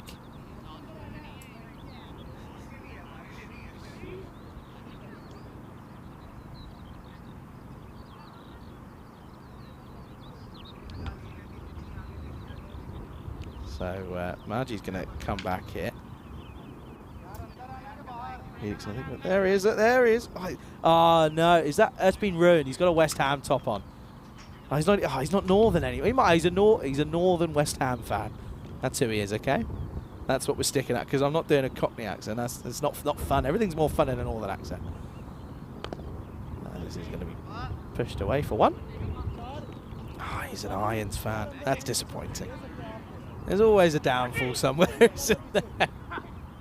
There's always a downfall. What can you do, hey? Not everyone's perfect. Hey, Alexander, what did you want to win it? Yeah, loved it. Really loved it. Played indoor cricket down the road. I can't remember what it was called now. Wasn't far away though. Yeah, there's a guy on social media. Oh, this is up in the air. Could be a chance if he gets there. Oh dear. He's run past it. That will be a single. Gets Robson back on straight. He might reach his half century now that I've already called it 3 times.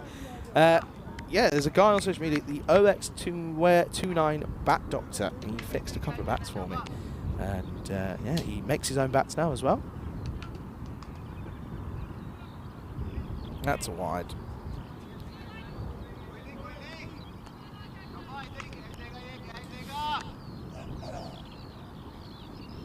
I think everyone's realising that I made a mistake on the century. Come on then.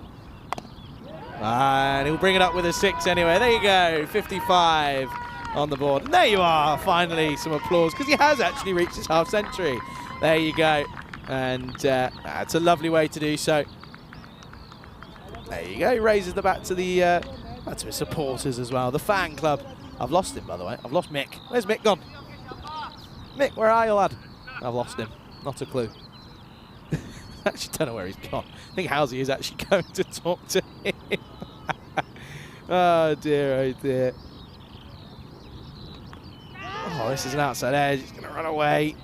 Will just be one. Yeah, no, I remember that feeling of just, he sort of, it was like, okay, a couple of weeks off school, awesome. That's what it was originally, wasn't it? That was what it was for everyone. It was just 2 weeks off, and that turned into years of just craziness, wasn't it?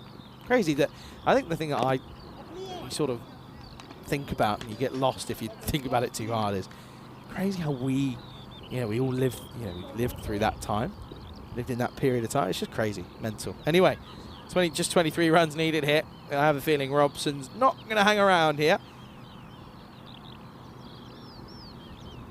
Well, if you get full tosses, he's not going to. That would probably be a no ball, I imagine. They'll probably look back at this one and have a look, because that was very full. Just going to have a look here. Ali Raza, get out of the way, sir. That's a no-y. For me, that's too high.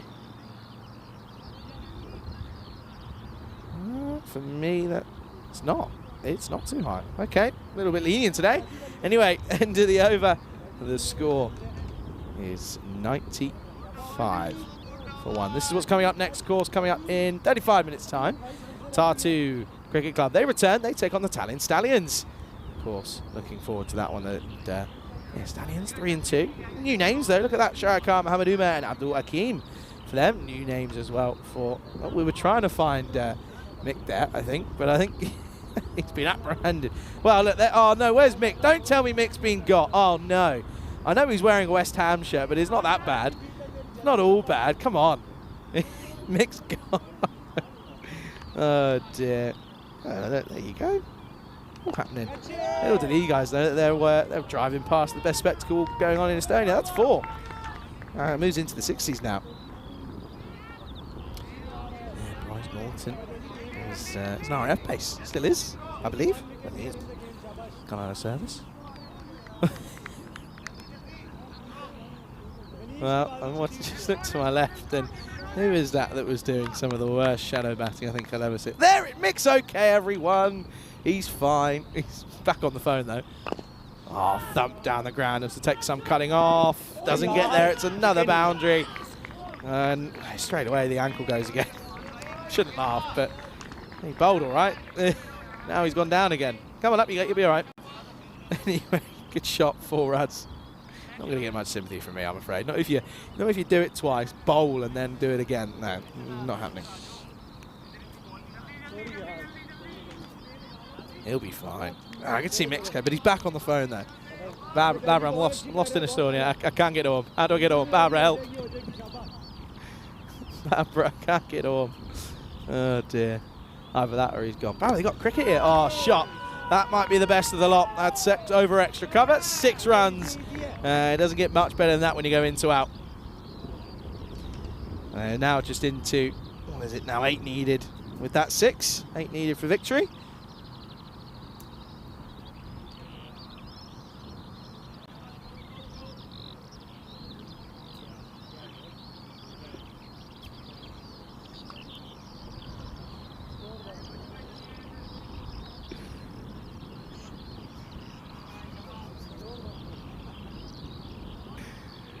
Robson, 71 off 22.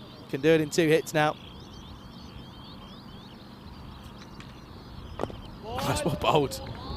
It's well bowled from Sawa. Right in the block hole, pushes out for 1. I have to try and find Mick. I reckon we'll get Oh, there you go. I'm going to get Mick on for a stint on comms. How about that? Get Mick on. Get your questions in for Mick. That's what we'll do. We'll do a Q&A with Mick. How about that, folks? Talk about content. Turns out his name's Mick. He's from South London. That's where he's from.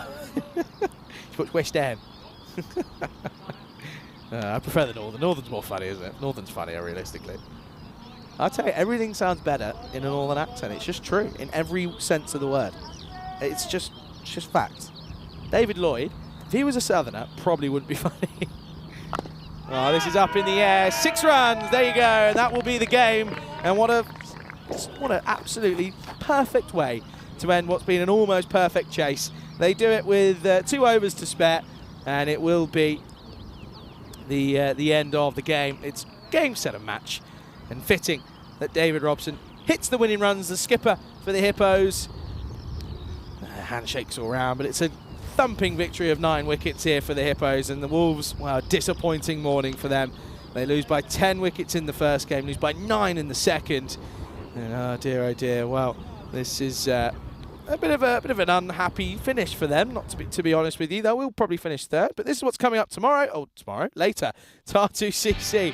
I need a break. Italian Stallions. They go against each other in half an hour's time as they'll go to battle. Looking forward to that one. Let's have a look at the highlights then of this one. And it was a pretty comfortable chase, so much so that they were able to give another opportunity to David up there at the top of the order. He was able to get something going. And as Mancini complained of an ankle injury, but then came on to bowl and then did it again. So I don't know. I guess we'll have to check the validity on that one.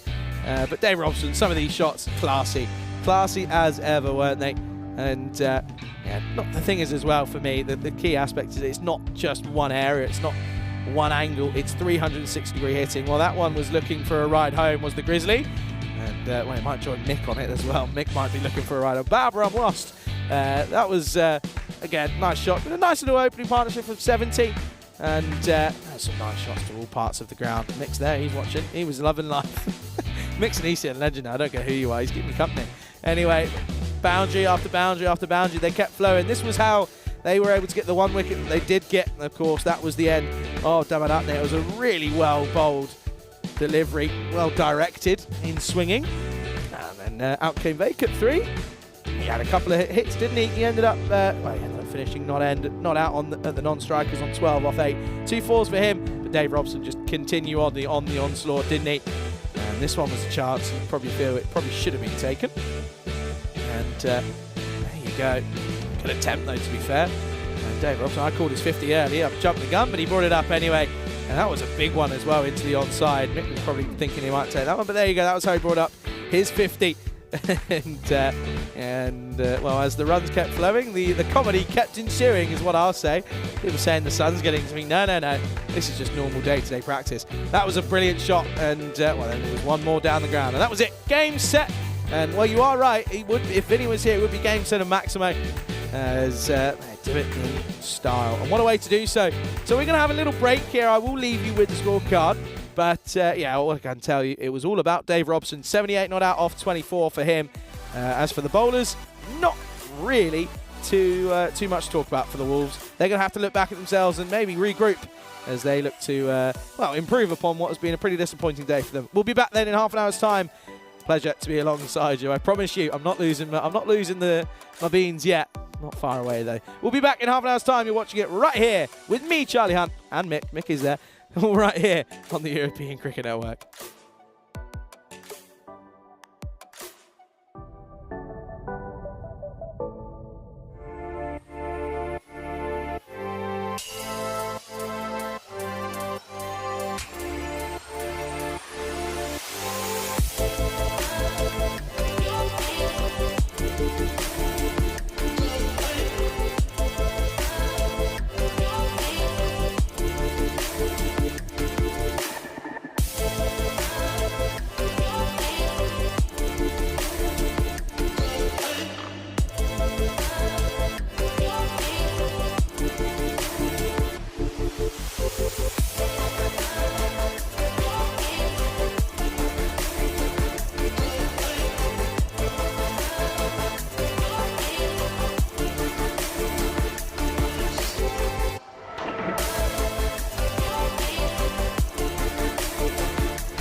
This European Cricket Network event is proudly brought to you by HCL Software and Paramatch. Good afternoon, everyone. Welcome back to the Q Pit in Estonia, where you join me, Charlie Hunter. A pleasure to have your company here on the European Cricket Network here today. And well, this third game of the day is, of course, match 33. And coming up, it is Tartu Cricket Club taking on the Tallinn Stallions, of course. And now Tartu we saw for the first time yesterday. Of course, interesting story. They actually represent 9 different countries in their entire squad, which is always a nice little thing to have. We love diversity here, of course, on the network. And well, yeah, of course, they're taking on the Tallinn Stallions. I'm looking forward to this one. It's going to be an exciting one. Match 33. Let's go out to the middle. Tournament referee Charles Croucher. He's got the 2 captains. Let's get the coin toss underway. Stallions to call. Heads is the call. And it's a head.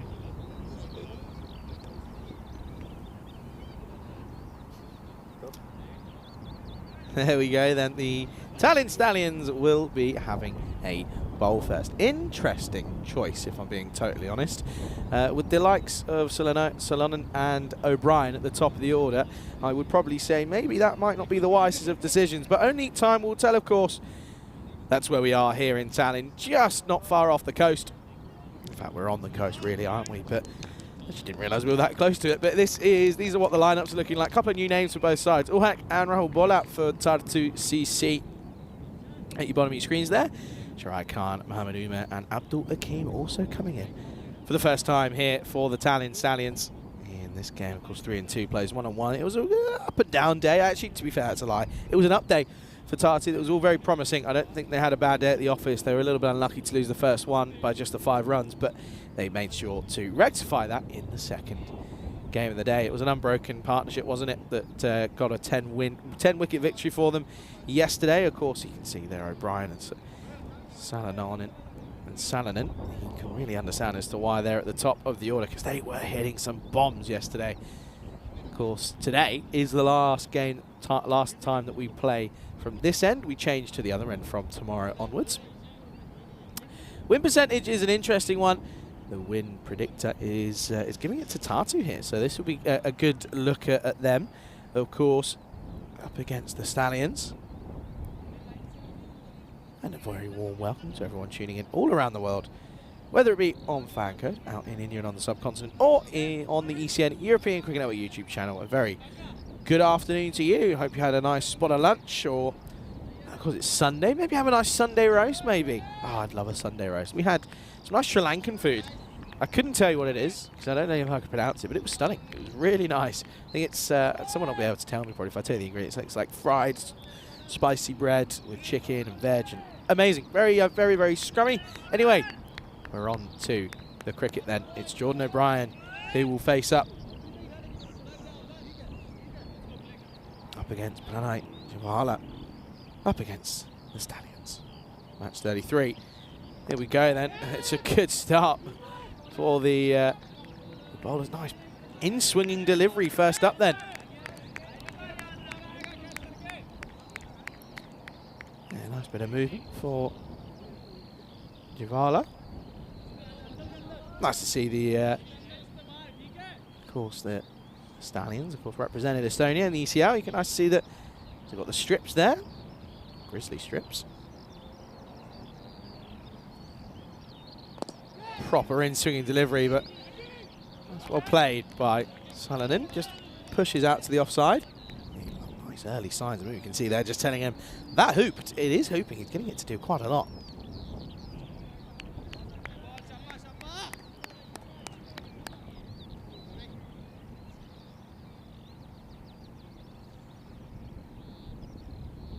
And again into the pad, probably doing way too much, to be honest. Wicketkeeper almost gets taken out by Sahan Khan. But yeah, I mean, see here, look at this swing. It is hooping. Well, that's going to go down to miss probably 5th or even 6th stump, to be honest. Robots in the chat, of course, dropping a couple of links in there. Yeah, of course, with our partners, Play and Win with Paramatch. Do make sure you check that one out. Well, that's where he was hoping to get, and that is going to be 4 runs. 1 bounce, 4 carreras. So the first boundary in match 33. It is off the bat of Nicholas Salonen. Salonen, of course, then. Great innings of 70-odd not out yesterday in that second game. There's a full-on rugby training's going on now.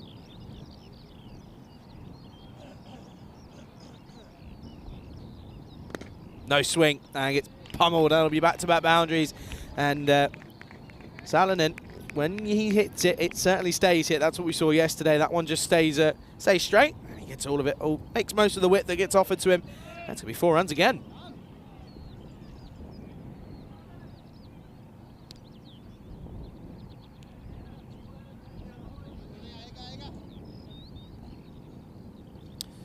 .11 off the first then. Needs to find a response here. This one does swing. Oh, a bit of a mix-up here. Could be gone. He has to trap back. Oh, dear. Gets in the way. Let's see. No appeal. No appeal for obstructing the field. Drama in the first. At the end of the first, it is 11 without loss. See here, I wonder. You can see he turns and goes. Have a look. He's not exactly looking to get in the way. He's just running back in a straight line. Shirai Khan, not happy with that one. Wow, this is an interesting. We haven't seen this one for a while. Of course, the ECC coming up in September. Of course, now broken down into 2 divisions. Of course, you've got the Challenger and the Premier Division. And I like this. I think this move's good for the whole, just the whole basis of the fact of developing cricket, of course. So, yeah, Group 1, of course, Estonia, that's where we are.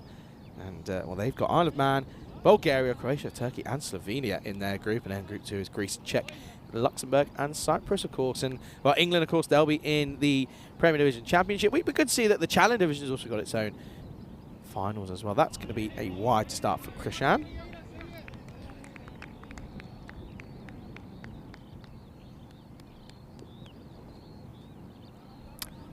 And at this point, someone sent me a message and said, "Where's Mick?"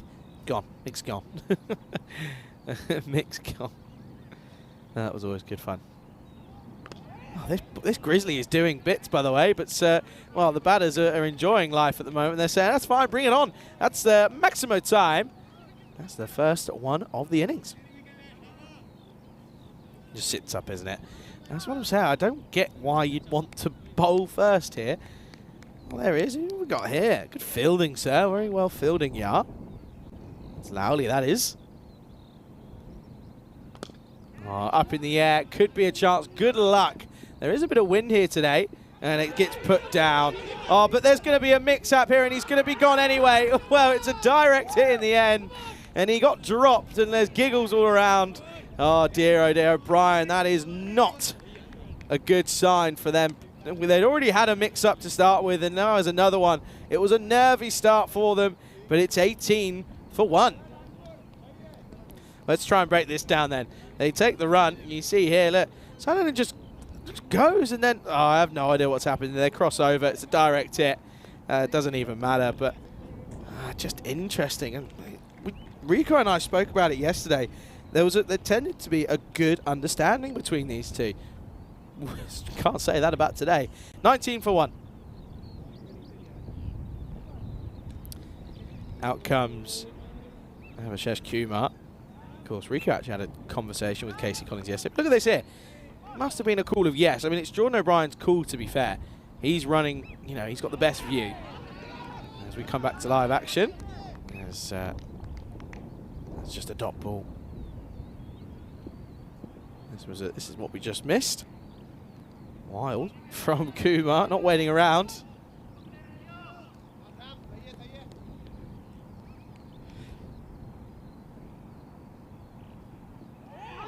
Oh, what's this missed? Yeah, it's hit something, and it's hit bad, apparently.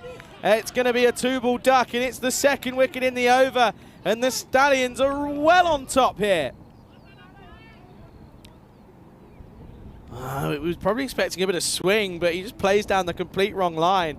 And while there's so much pressure now on Nicholas Sononen's shoulders. Look at this here. It doesn't really... Oh, it's off the pad. I think that's off the pad. Here we go, look. I think we even see it flick off the pad, do we? Oh, it's off the pad. He's unlucky. Unless there was a potential snick onto pad, but I don't know if there was. Anyway, another one bites the dust. It's 19 for 2 now. I want to get some clarification as to whether or not that was caught behind or if it was LBW. This will be interesting. I think he's given his LB, in fact. Let's have a look. As Vishal Turki has come out. He's given his LBW. Okay.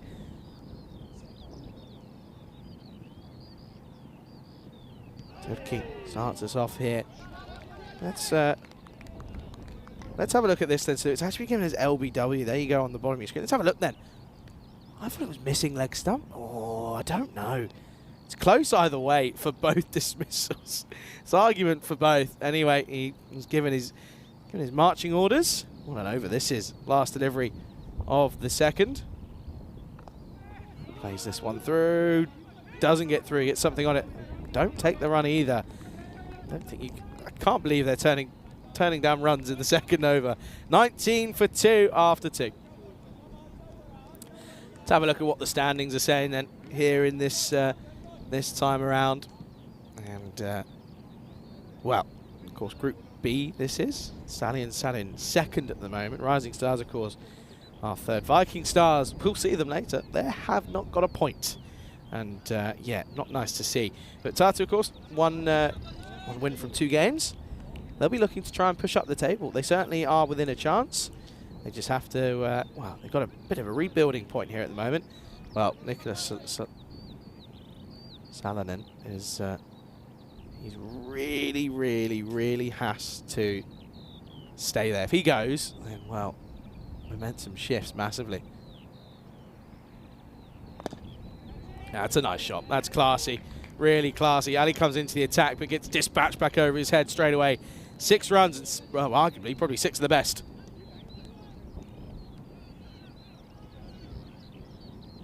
On drive, one of the hardest shots in cricket. Lofted on drive, even harder. That's a really nice shot. Turki just watches and admires from the non-strikers end. Well, Salonen unmoved at the moment, after he's been involved in a horrible run out. Not too wide. Umpires in this one are on-standing umpires are Tilindu Kalagi and Devashish Roy. And Shane Lightly is he's third up. Shane, Brighton fan. I wonder how he feels about Robert Deserve. That's 6. That's a really nice shot. Again, it's just timing of the best form. This from Salonen. And another maximum this time for him once more. See there, just punches it more than anything over the top. That's what I think. That was a discussion that we had in the car on the way this morning. We were just sort of saying, I think that was one of the few times that when he plays it, when he hits the ball and it fizzes past you, that's when you know. And this one onto the onside, it's still not pushing much here. I think so. Salonen's certainly already looking to try and farm the strike.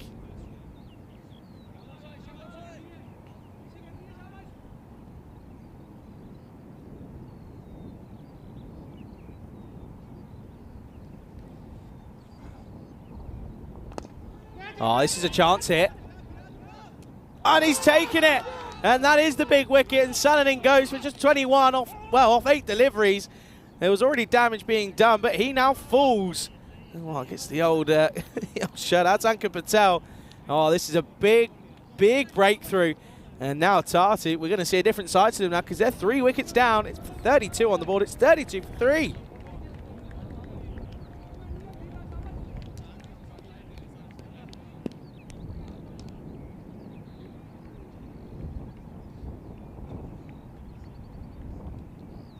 Well, that's the big one that they were looking to get, and they get him.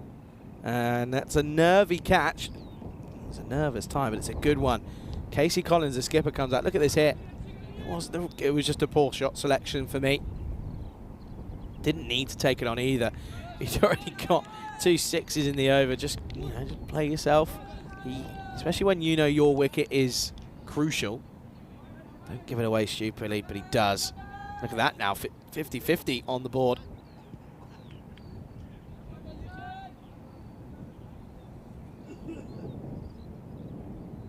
The skipper then, Casey Collins.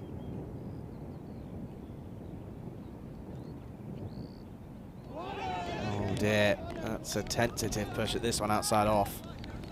Drawn into the shot.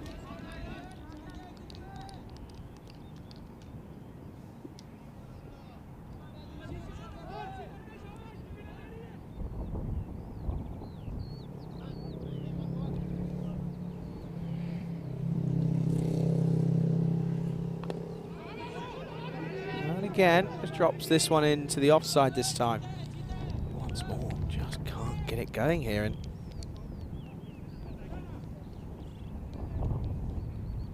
for me, this is looking as if this is going to be a nervy push now for Tartu. It's 3 down. It's 32 for 3.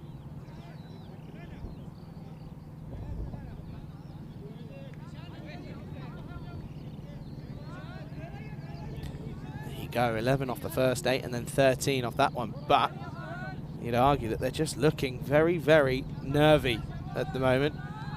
They aren't really used to losing wickets early like this at the moment. It's not what we've seen in the first 2 games. It's very often been that the openers have done some damage, but they haven't here. And now they're really struggling. This one is not struggling. Turkey goes large. 6 runs into the onside.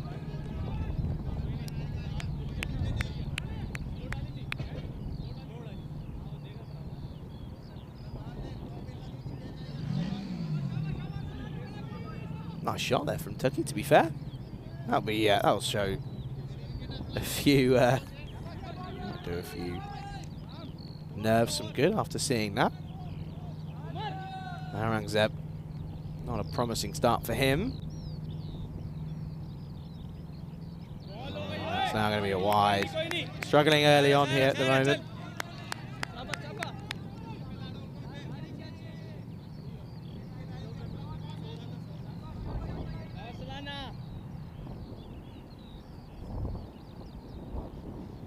And again, struggles. He can't get it right at the moment. The keeper's also had a bit of a mess there as well.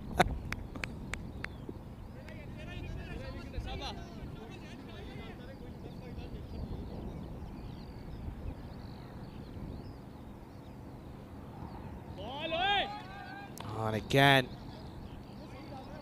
look at him, he's not happy. Not a happy bunny, is he?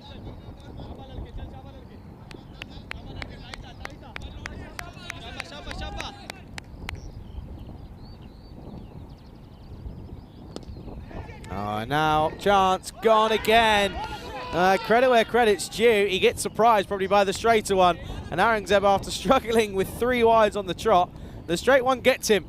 And oh dear, 4 down now with just 41 on the board.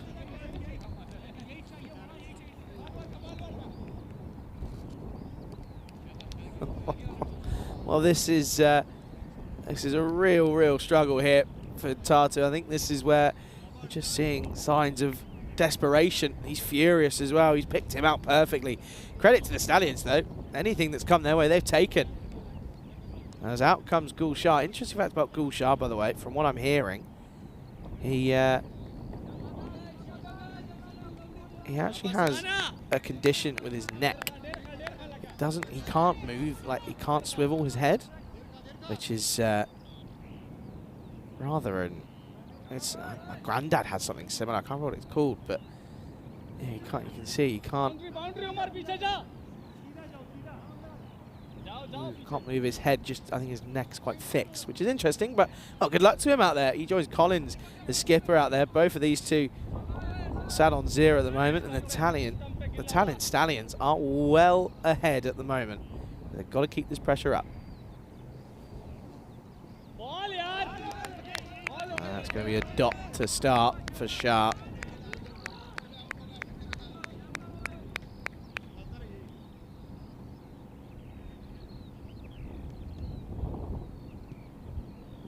Oh, this one. Again, plays and misses.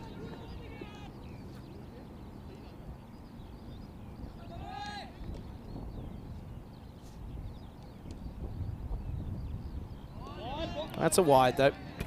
back to the usual proceedings this time.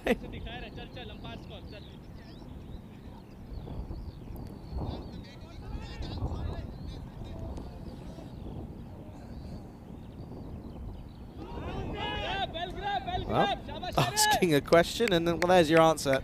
It's a wide. Good take, though, to be fair. Keeper does better this time. One-handed grab. Probably doesn't need to go one-handed. Wind is a little bit more present than it has been, as per usual. That's a good delivery. That's a really nice shot from Shah. It must be difficult. You can't look to your, as you're running, you can't look to his right or left. So, yeah, a lot of communication is crucial. Probably glad he isn't batting with Salonen because, well, tried to run his opening partner out twice and was successful in the second time. Last ball of the fourth. Again. Just push for one, and that will mean that Collins will get off the mark. He'll keep the strike as well. It is 45 for 4 after 4.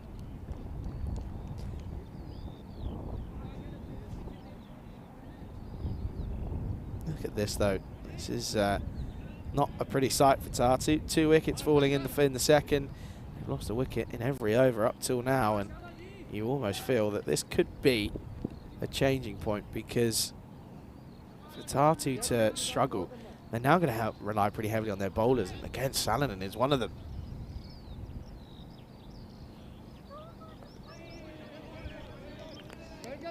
Starts nicely. This time does Zishan Ali, the skipper, of course, for Stallions.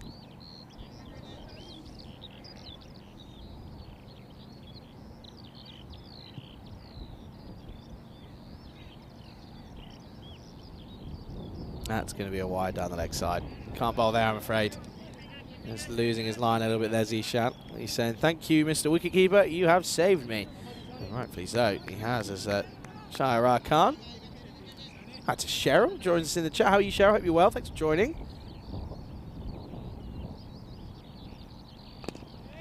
And this time, it's just pushed for one once more into the onside. So this is just where things get a little bit nervy. We've just got to keep going here. And get time to mention the hunt. The answer, of course, today. Who was the first player to reach 10,000 runs in Test cricket? Get your answers in. Off the pad. And well, there you go. There's signs of it there. He's very much relying on Casey Collins, of course, just because he can't turn around and swivel. Look, see there, look, he can't do it. Pretty inspirational stuff, though. Man.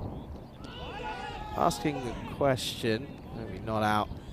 And yeah, I mean, I kind of know he's feeling. My granddad, who I'm very close with, is he's got a similar condition. You know, you're kind of restricted to not much movement at all.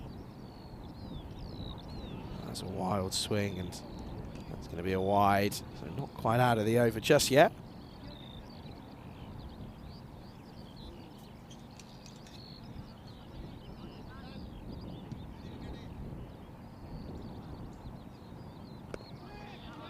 That's well played. Oh, it could be a run out though. Oh dear.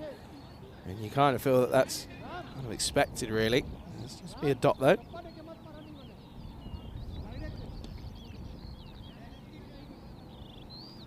Should have been gone, really, shouldn't he?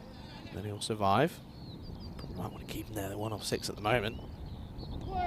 That's a dot ball. That's going to be the end of the over, and that will be 48 for 4. Sorry, after 5. I can welcome you into the commentary box here in Estonia. Join me, Charlie Hunt, here on the European Cricket Network. And yeah, I mean, credit to Shah. I mean, this is pretty inspirational stuff. It can't be easy. And yeah, as I mentioned, my granddad has a similar sort of similar condition.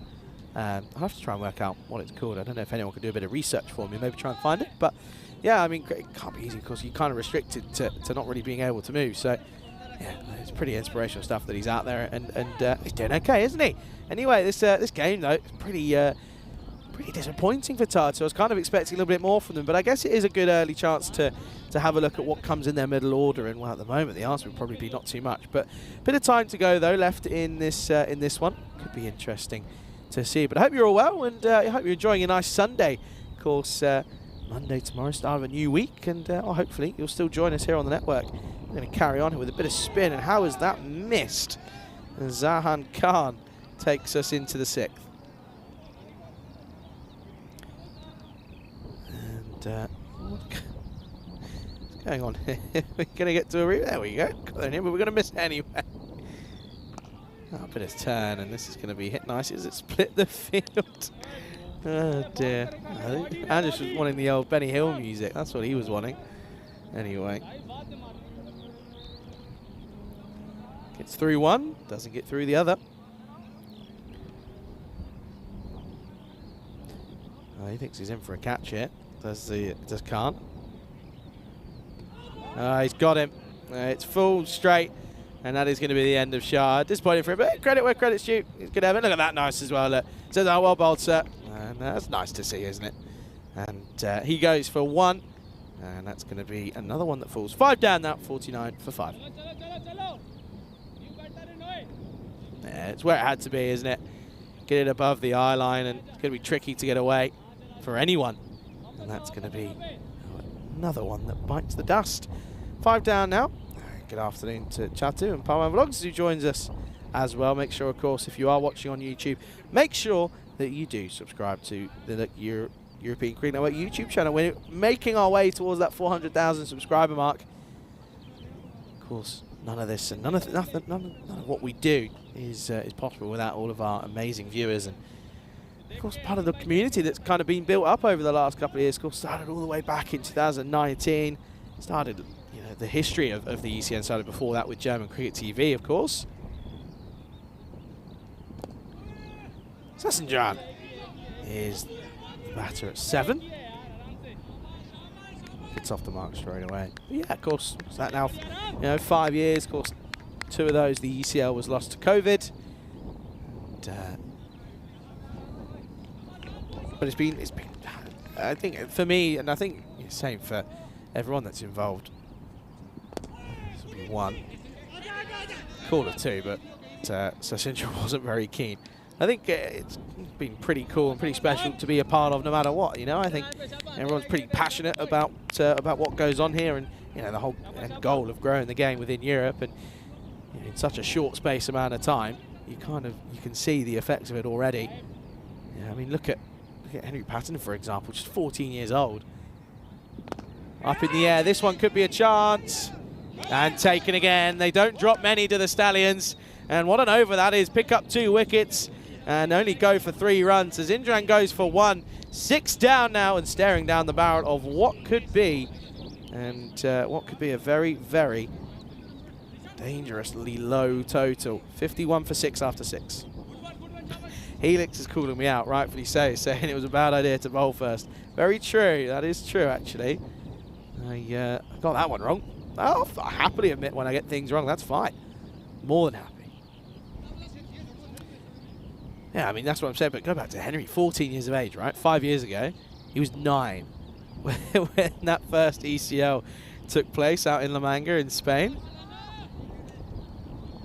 Just shows you that 5 years, a lot can happen. I mean, 5 years ago, I mean, this is the thing, that's the classic question, is it? Where would you see yourself? You go to job interview, where would you see yourself in 5 years? That's the classic one, isn't it? As Collins almost chops on as Pignani is the new batter. Good afternoon to Pawan as well. Good to be back. It is good to be back. Crazy month of May. May madness. Got him as well. And it's this is looking like it's going to be a pretty sorry state of affairs for Tatu now. As that's now 7 down. 51 for 7. The skipper, Collins, now goes. Well, this seems to be the story. You get the first 2, and you're well into it. Seems to be the case for Tatu. And the panic sort of buttons are being hit now in the dugouts. The wickets are tumbling. I don't know if there's. I don't know if they've got the equipment for it. They're all sort of strangling around trying to get the pads on. Another one goes, and it's now 51 for 7. But good to be back. And that love from Sri Lanka. Shows you, we had people from Tokyo yesterday. Canada as well. Of course, we got Kiwi, Australian as well. The UK, of course. Let us know where else you're watching from if you're watching. If you're lurking, we don't. We used to do this quite a lot. We don't do a lot of it now. But if you are lurking, let us know where you're lurking from. Oh, hang on a second. I don't think there's any movement here. I think he's okay. But they just want to check this. It does bounce off the bowler, but I actually don't think that Pugnani moves. He does move, okay. Does he get back in time?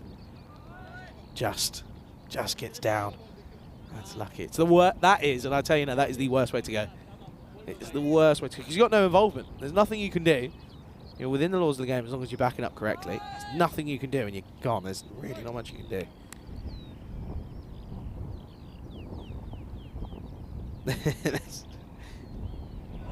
Good ball, good delivery. There's that Itisham. Comes in at 9. Helix saying hopefully retired. Oh dear.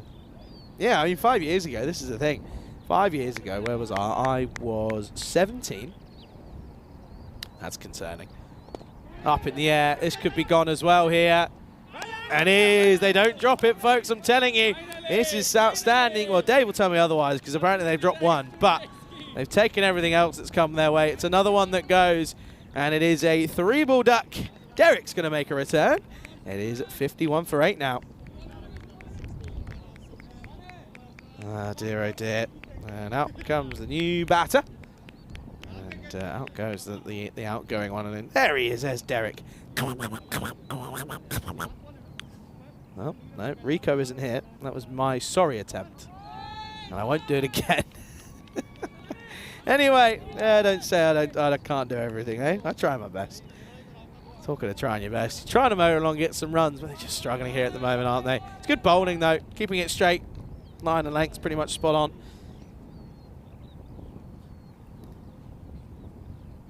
Last delivery. The over. It's going to be a dot to finish. Good spell. Aurangzeb picks up 3. Goes for 13. Score 50. 1 for 8 after 7. Yeah, 5 years ago. 17 I was. I was still in, what was I, 15? I would have been just after first year of my A-levels. This is the state of affairs out in the Netherlands, of course. And, well, match 1. Tick, we've done that one. Netherlands beat Scotland yesterday. Netherlands take on Ireland today. That'll be an exciting one. And, of course, Lenny will be offering insights into the Irish, of course. And, well, I mean, going off that, you're then saying that Vinny's the Scottish insight because you got the Netherlands with Corey, Lenny with Ireland, and then, well, Vinny. I know Vinny, I'm pretty sure Vinny has got some Scottish blood in him somewhere, if I'm not mistaken. Pretty sure I remember hearing, I'm being with him when he spoke about it, but I could be wrong. Anyway. But yeah, plenty of cricket coming up, and then we got the women's as well, and some domestic stuff as well. I think the domestic stuff does determine who represents the Netherlands in the ECL next year, so that'll be exciting. Oh, wow. Oh, wow. Stay in the game. Oh, dear. Someone is not happy. Someone was very upset with what he's just seen. It wasn't done on purpose, and then there wasn't really much urgency, but that was left by Pugnani. Oh, one into the leg side. Oh, dear, oh, dear. It's another one. Bit of a misfield, bit of a mistake. You are correct, Pawan. I did graduate. Well, actually, not officially. I finished uni. I haven't graduated yet. I don't get my results until... Actually, I don't know when. I don't know if I want to know. Oh, dear. Oh, dear, oh, dear. Not far away. That's Bola. But, yeah, no, I finished uni on the 1st of May. Find out soon. And, yeah, looking forward to that, of course. And I also found out yesterday, which I can't believe I'm not aware of, and wasn't aware of. I take it on. I'll come through for one. Nish, of course, out in, he does some stuff in Cyprus for us, who will be out there. He will be making a return. And, yeah, I heard that Nish is younger than me. So someone's going to have to, I haven't really spoken much to Nish, I have to be honest. But I want to, apparently he's younger than me. I'm 22. Apparently he's like 20 or 21. Now that would make me happy because I get a lot of stick for being the youngest comp. So there you go. That'll be something. Still being in shorts and long socks at school. Helix, you are right. That is true. Nice shot. Nice cloth though. It's not really timed, and I don't even think they're gonna get to 70 at this rate. To be honest with you. The wides are The wides and the nobles are what's keeping them going at the moment.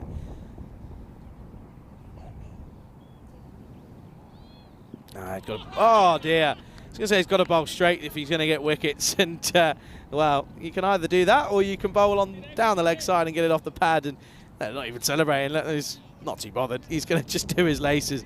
There's the 9th one to fall. And it's a sorry state of affairs, this for Tartu. It's another one that goes. It's the 9th down, 56 for 9 after 8.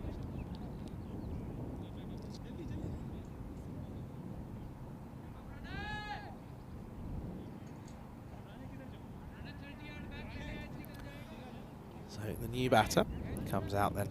It comes out at number 11. It is Avinash Chandra. Let's see here. Now, I was literally just about to say you got to bowl straight, and he didn't, and then he still gets a wicket. When it's your day, it's your day. And the Stallions looks as if all things goes well, they should be staring down 4 points here.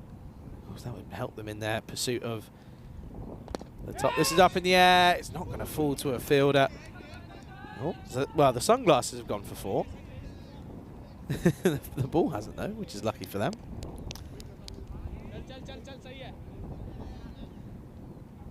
Of course, this is Jiwala, who took the first over. He's saying, well, how come I haven't got a wicket?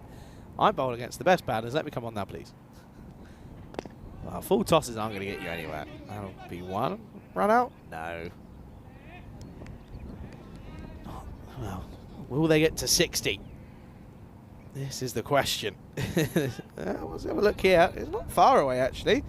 That's a good spot, Andres. No, that's okay.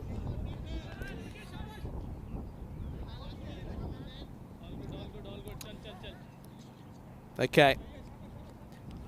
Looking for the last wicket, aren't they? Pignani, 3 off 5. This might be it then, up in the air. It's a tough chance. Ah, they make no mistake. So they won't even reach 60 here, and it will mean that is going to be 58 all out. And Pignani will go for 3. Jiwala does get a wicket for his name. And that's going to be the end of a sorry state for Tartu. They finish on 58 all out. And I'm going to have a look here, but I have a feeling that might be the lowest score yet. I'm going to have a look. It certainly is since I've been here. So 58 all out. It looks as if it is. Yeah, it is. We've had a couple of 90s. Had a 65 and a 69 and a 67. But a 58 is the lowest score yet. And not a great, not something that you really want to have towards your name. It's a good start, really, wasn't it? I mean, of course, they've got 2 class openers in O'Brien and Salonen. But after that, not much, if anything, really, you'd have to say. As you can see here, this was, again, they're running at the start, just sort of set the tone, really, didn't it? As, to be honest with you, it just wasn't great, was it? It's got a nice couple of shots, though, and without these, they wouldn't go anywhere. But here's the run out. It was a drop chance. O'Brien should have been gone, and well, he was gone ever anyway, because he was left stranded at the wrong end. 2 batters at one end is never what you want to see. And then as after that happened, Kumar went next, and that was it. The heavens opened, the gates opened, and it was just wicket after wicket after wicket. Salonen went for 1 too many. There was a nice couple of shots, though, to be fair, before, but he went for 21 off 8. This was it. It was a terrible shot selection, to be honest. Not when you know that your wicket is such a prized possession, and you know you haven't got much coming in after you. You've got to keep going, but they don't. There was a couple of 6s and a 4. That was Turkey, who got 1 away. That was a nice shot this time as well from Turkey. But he was gone. And credit where credit's due. The Italian Stallions, they couldn't stop catching everything. And credit to Gulshah, by the way, of course, comes out and has got that condition with his net where he can't move. But he batted okay. But yeah, he just missed the straight one. Nice touch there. Touch of class. That just tells you all you need to know about a person without even knowing them. But they caught everything, couldn't they? And, well, they were a little bit frustration kicking in for Tartu, trying to get something going, but they couldn't. KC went, he was bold, clean bowled, and, yeah, just too much on it, really, for them. Just couldn't really, it's a tough watch, really, this one. That was close. That's the worst way to go. Luckily for him, he stayed in his ground. But good catches. I mean, credit where credit's due. This is what I'm saying, you know. as much as the bowlers have bowled well and the opportunities are there, they've taken all of them, all bar one, I think. And a couple of deliveries that were bowled as well. That one came off the pads. That one's unlucky for Raul Bola. As Pugnani tried to, but he couldn't. It was a good catch to finish off as well. That one not simple at all. Means they finish on the lowest score yet in this European cricket. It was Tartu, 58 all out here in 8.3. Means it's just the 59 runs required for the Stallions, and I have a feeling they could look to do it before the end of the power play. Let's have a look then here. Of course, there is some good bowlers to face in the likes of Salonen and Turkey, but we will of course see what happens. 58 all out then, lowest score yet. You can see there, one score of 21. Extra's the second best. Jordan O'Brien only getting 9, and those two just going early sets the tone, and unfortunately set the tone for what would be an embarrassing collapse. There you go. Good figures for a lot of the bowlers, but Aurangzeb, he had a few wides in there, but ended up 3 for 13 with a wicket made in there as well, which I missed. It's all happening. Anyway, it'll be 59 runs for victory for the Stallions. They'll be looking to do it in pretty quick time as well. Looking forward to that one. Don't go anywhere. We'll be back in around about 10 minutes' time. You're watching it right here with me, Charlie Hunt, right on the European Cricket Network.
This European Cricket Network event is proudly brought to you by HCL Software and Paramatch.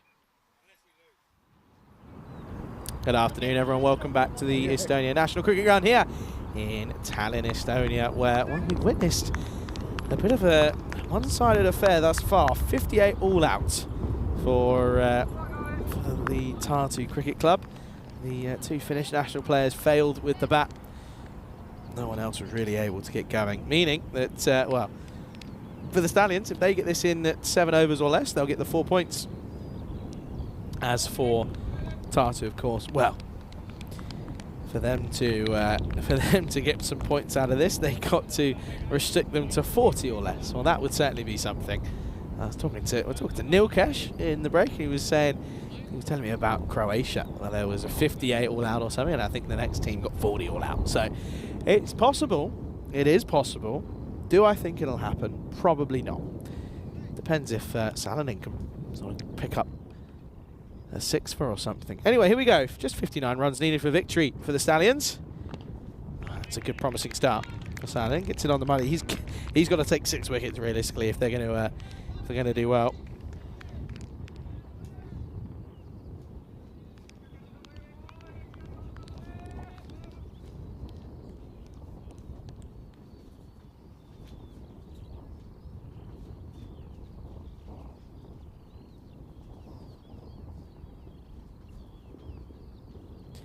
Well, that's a dead ball. Salonen not happy with his run up there. Yeah, it was nice getting a little conversation with one of the umpires here, and yeah, Terry O'Connell was just walking me through. And when they laid out, this is a good story. When they laid out this ground, and of course you can see the fields around, and they obviously bought the land and made it into what it is today. So leveled it out. This is the budget that they had, right? They had lasers that was being spot from one end to the other to make sure it was flat. Hence why we've got such a beautiful outfield. It is a beautiful place to be playing cricket. I could very happily come and play cricket here 10 times out of 10. He's talking me through some of the sponsors that the association's got and the backing that they've got, and it's for a small country, they really have got some seriously good backing. Wow, talking about some good backing, this is some good shots, and what a way to start off the run chase. 6 runs for Khan. Well, Salonen, that's not going to help. Salonen is, of course, has played for Finland.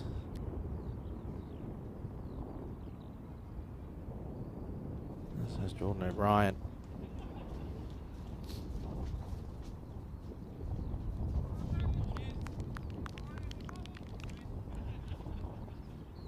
You can see there, it is the windiest that I think it's been in a while. Windiest that it's been since I've been here. And I mean, I can't tell you where it is because I'm in the protection of the queue, but out there it probably is gusting a bit. That's going to be another couple of runs at least. In fairness, it'll just be 1 actually. That's what Fielder gets down, does well. Yeah, get your answers in, of course, to the Hunt the Answer for the day.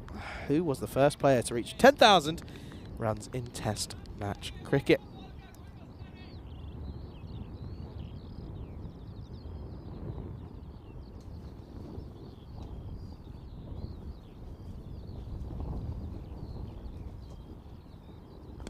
Oh, well bowled, full and straight, and it's well respected though by Krishan. But Krishan gets off the mark straight away. But that's the best way to take on those sort of deliveries. Managed to catch up with Stefan Gooch as well. He's off his back way home to watch some footy. He said he was quite happy to sort of not be too heavily involved. And I asked him about the catch, and you'll like this, folks. Well, you'll like this one even more. That's 6 runs. And already they're ahead of the rate. They need to go at less than a run a ball. And well, 12 with a few more. 2 sixes and a couple of singles. This is a lovely start to the chase. 14 for no loss after 1. 65 matches since Golden Ball. Do you think we'll get one here, folks? I don't. No, Gucci was just telling me, he was just saying, I said, you put a bit of mayo on that catch, mate. And he said, no. I said, what do you mean, no? He said, I couldn't get there. I said, how do you mean? He said, my knee. He said, my knee's playing up. I said, that's a lie. I said, I know your knee's not you know, not 100%, but I don't believe you. So I told him how it is, folks. I know the chat said that they reckon that he put a bit of mayo on it. Good catch though, in all fairness.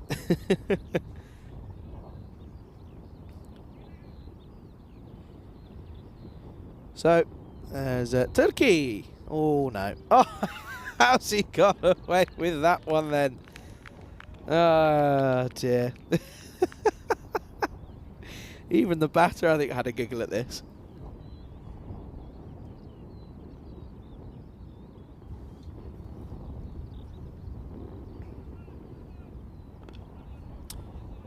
Sent to be playing. Pretty boring. Doesn't take it on. It's fair enough though, it's on the stumps, that's what you can do. Yeah, of course. And,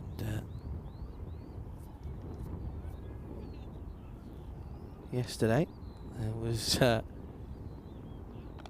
this is up in the air. This is going to over the top. 1, 2, 3, 4, 5 bounces and 4 runs.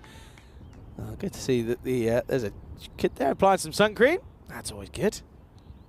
That will be 4 more. Don't really need to take the 1s and 2s, and they just know that singles will help, but boundaries will get you there pretty comfortably. 41 just needed now.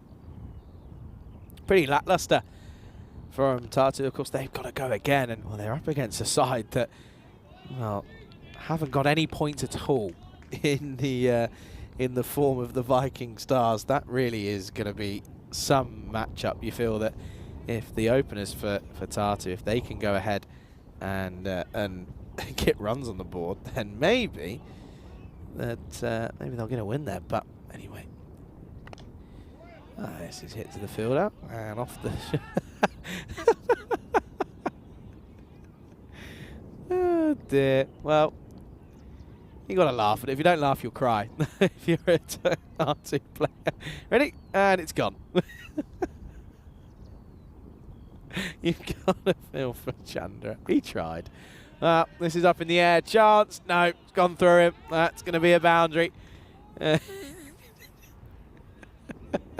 a good effort. Credit where credit's due. He's hooked across the line. It's a pretty ugly shot, but he's going to reap the rewards. Might as well take it on, as that's a little bit disappointing from Pignani. Runs through it. That will be the end of the second. 23 without loss. So here you go then. Yes, so Tartu taking on bottom of the table Viking Stars. Viking Stars yet to get a point on the board in the group stage. That'll be interesting. And then, of course, Tallinn United take on Tartu later on. Tallinn United at the top. Tartu sat at 4th at the moment. So that'll be interesting. Tallinn United probably looking the favourites in that last game, of course. Very much looking forward to seeing how the rest of the day unfolds. We're just over halfway through the day. I feel like we're probably going to get a bit of an extended break with this one as well. The next game is an hour away. That's well bowled, but well played. Selenin started off nicely, didn't he, in the tournament? Delivery right onto the top of off stump. Got a wicket for his troubles.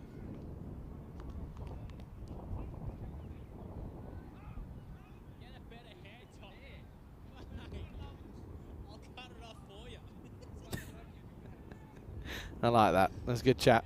Really good, that. Bit of talk about the top knot. What do you reckon, folks? Are we for the top knot or are we against it?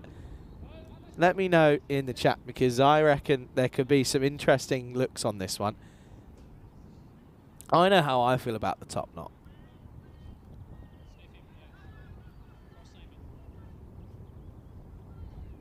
Well, here we go then, up against card.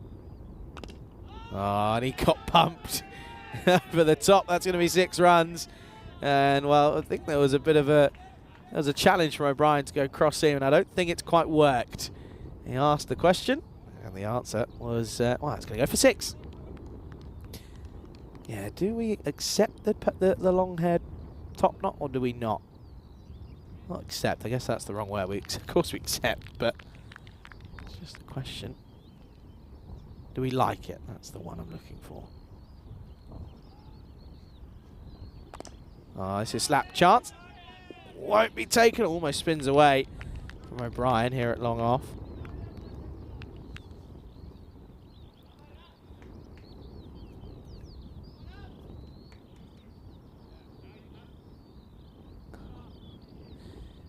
Well, it's going to be an interesting one in the next game because Tartu, I can tell you, a little teaster, Tartu CC will be batting first. So up against the Viking Stars, that's going to be interesting.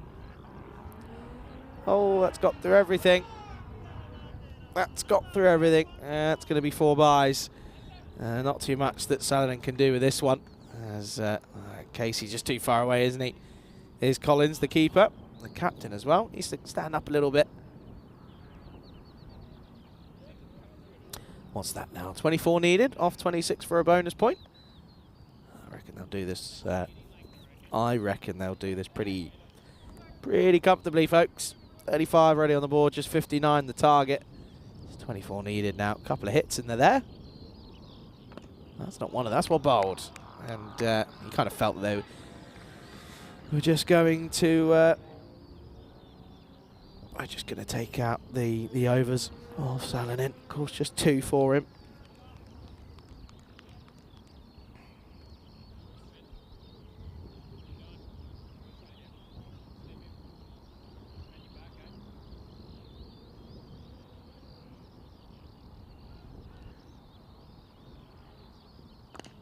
Oh, that's a lovely shot. And that is going to be 1 bounce and 4 runs, and a nice way to end the over. So he doesn't pick up a wicket, Saladin, but he'll be a little bit disappointed, I feel. He hasn't quite done his job, but at the end of the day, can't just rely on one man.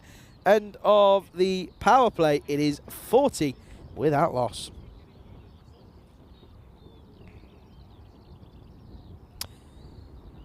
Well, there you are. That's the story state of affairs, and look at that. That maiden really does make it out to be a pretty sorry effort, realistically.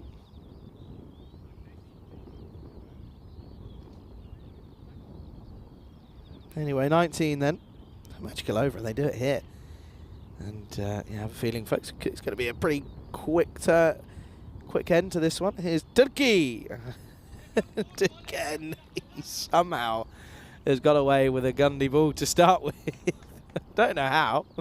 That should have been hit probably miles away on the offside. Go on then, Turkey. You're going to bring yourself a wicket. Come on. Something to cheer about for Tartu. Nope. Slap down for 1. They've got to pick themselves up, though, haven't they? They go against, of course, Viking Stars in the next game. That's an hour away.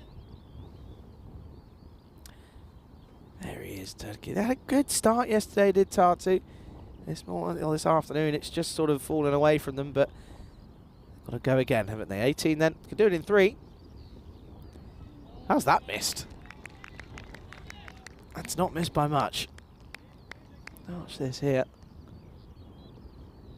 Oh, how has that missed, by the way? That's incredible. Moving away. Like the old Adidas Sambas, by the way, with the white socks. This is 6. That is huge. That's Maximo time. Well, there's one of them. It's a really nice shot. Just gets underneath it. That's all he had to do. That's going to be 6 runs. You've got to back yourself, haven't you? That's all you got to do. Just take it on. You might as well. Just 12 needed then.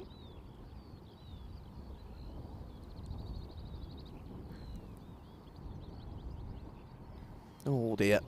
Oh dear, oh dear.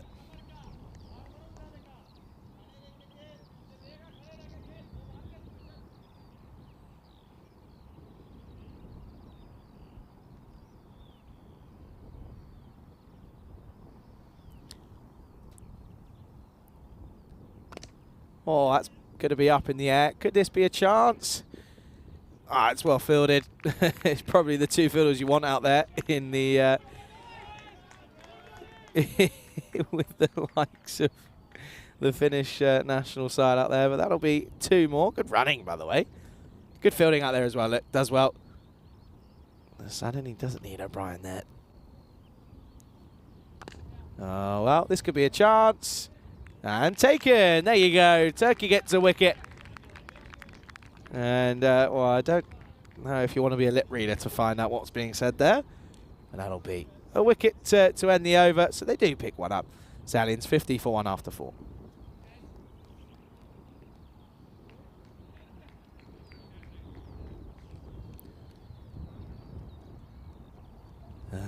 And this is, there we are. And of course, I think it's going to be a pretty comfortable one here.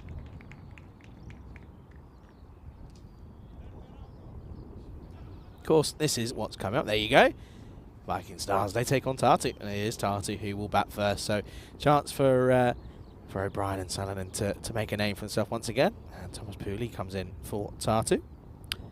Anyway, here's Pignani. Well, that's going to be 4. There we go. And, well, they can now, what's that now? Just be 5 needed then. As that one goes forward, Krishnan continues. Oh, Tartu, what are we going to do with them, mate? It's one of those games where you just kind of have to brush it off, really, don't you? You've just got to turn around and say it's one of those, it's an anomaly, hopefully, and go back at it again. Of course, they'll have some time to look back on it. Just 5 needed now, and just 4 needed now. Ah, dear.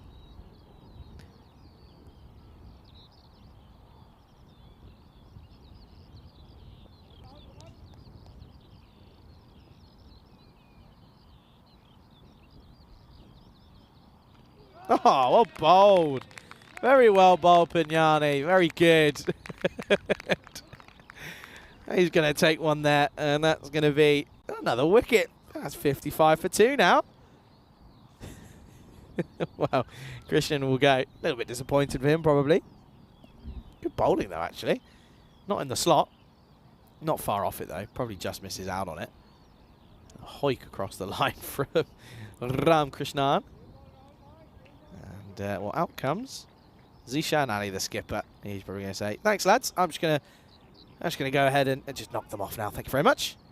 Just the 4 needed for victory.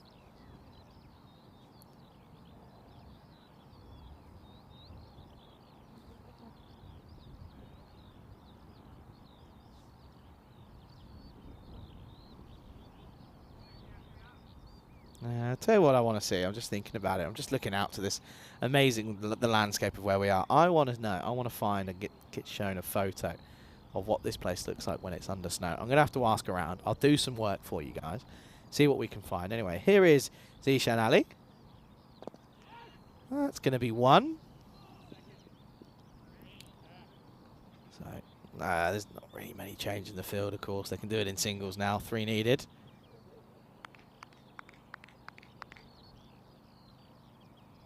As Patel will probably look to go big and hit the glory shot to finish it off. Well, he tries to, and that probably will be it, will it? It's well fielded by O'Brien, to be fair. Oh, maybe, yes, no, maybe. Well, then just the single 2 runs needed then. 2 needed off this one, off the last couple of balls of the over.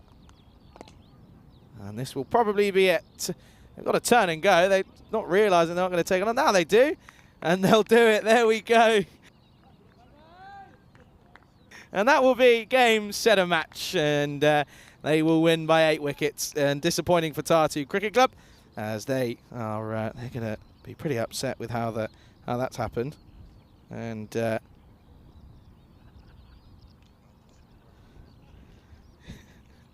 that will be the unfortunate end to a pretty quick game, really, isn't it? And well, we can show you what's coming up next, of course. It is Tartu taking on the Vikings. That's coming up in around about 53 minutes at the moment. Handshakes all around, which is good to see. Tartu got to brush themselves off, haven't they? Really need to look to improve. There you go. There's confirmation. Hadi Raja is a late change for the Viking Stars. Well, they'll be relying on Burara at the top and Shanawaz Khan as well. And well, let's go ahead and have a look at these highlights. It's going to be a pretty quick one, I'd imagine. Let's see what we've got. Come on then. What have Spring Media got for me? Because this is going to be fun. How many have we got? There's 1. Okay, 1 shot gets involved.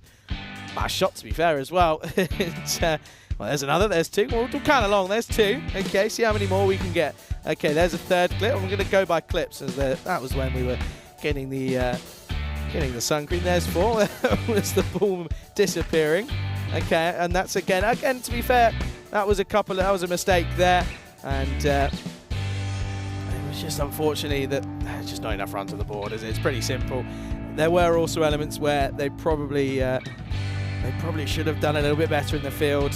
And to be honest with you, you can't really argue again. So they did take some wickets, though, to be fair. They took some chances when they were offered to them. This was a nice one out in the deep by Salinan. That's the 10th clip of the highlights, by the way, just 10. This one is the very next one. I think it went for wides down the end. This is the end of Christian. That was 12. That's the same clip, doesn't count. That's still the same clip, doesn't count. Dear. And then this one's into the onside. 13 is all it takes, folks. And they realised it wasn't going to go. Got to take it on. And they do eventually. And it is a pretty comfortable 8-wicket victory for the Stallions then. And it will be 4 points for the Stallions, which is good for them in their approach towards the back end of the group stages.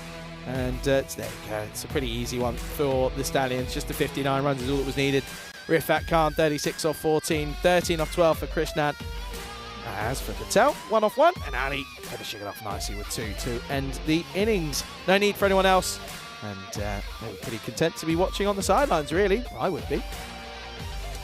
As for the bowlers, only 3 U's, wasn't it? They gave Turkey 2 overs. He picked up a wicket. As a Punyani, Salinan went wicketless, 27 runs against his name. 8 wickets is the victory then for the Stallions. Tartu, they come back. They take on the Viking Stars in 15 minutes time, folks. We'll be back in probably 45. So do make sure, enjoy your long extended break. We'll be back very, very soon. You're watching it with me, Charlie Hunt, right here on the European Cricket Network.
This European Cricket Network event is proudly brought to you by HCL Software and Paramatch.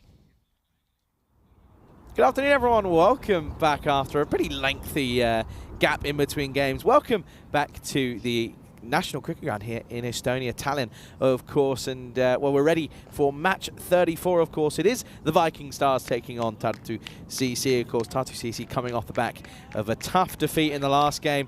They'll be hoping that they can rectify that up against a side who are yet to get any points on the board. That's some feat, by the way, considering this new bonus point situation. A little bit earlier on in the coin toss, I can tell you that Tartu, they won the toss. They're going to go ahead and bat first here. And a little bit of a surprise. I think they just want to try and get some runs on the board. I think they realistically just know that they weren't up to the races last time around. And yeah, looking forward to what is set to be an exciting matchup here. And you can see the players are just about to make their way out onto the field. Let's have a look at the lineups then for these two sides here this time around. And of course, it's realistically, and I can talk you through some of them, of course. Thomas Pooley coming through for Tartu CC. And, of course, Gul Shah still in there for Tartu CC. Let's have a look. There we go. And Jordan O'Brien, of course, opening the batting alongside Nicholas Salonen for Tartu. As for the Viking Stars, Hadi Raja comes in as a late inclusion. Rana Rashid's in there. Shanawaz Khan with the gloves, and, of course, being led by skipper Noman Shabir, of course. And, yeah, Tartu, 3 games for them today here on the network. And, well, not the best of starts with the first one, is it really? They're coming up against the Viking Stars. 0 wins, 5 losses.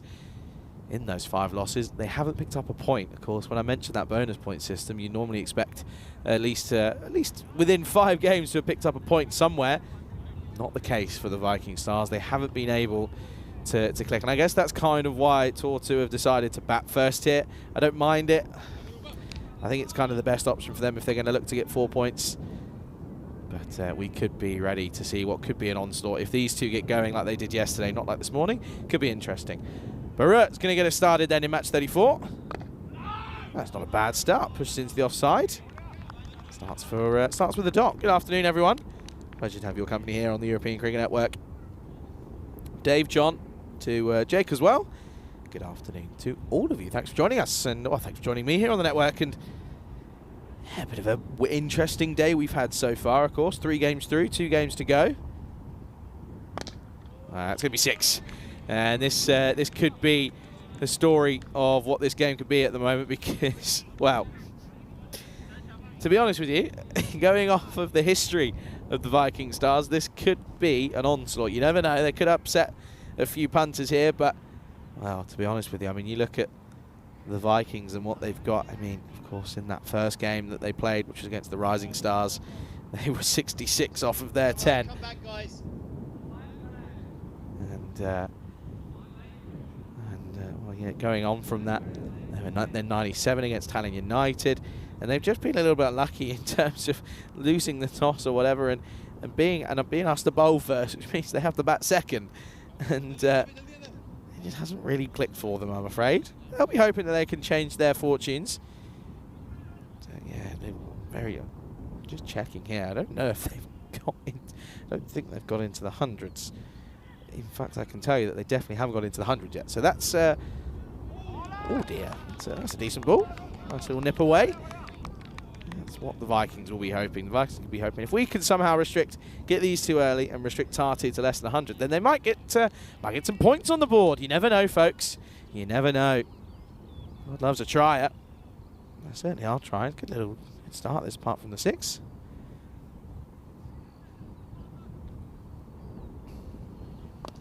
Oh dear, tried to go straight, but he gets clipped off the pads. And well, watch out, rugby players. There's a grizzly coming your way.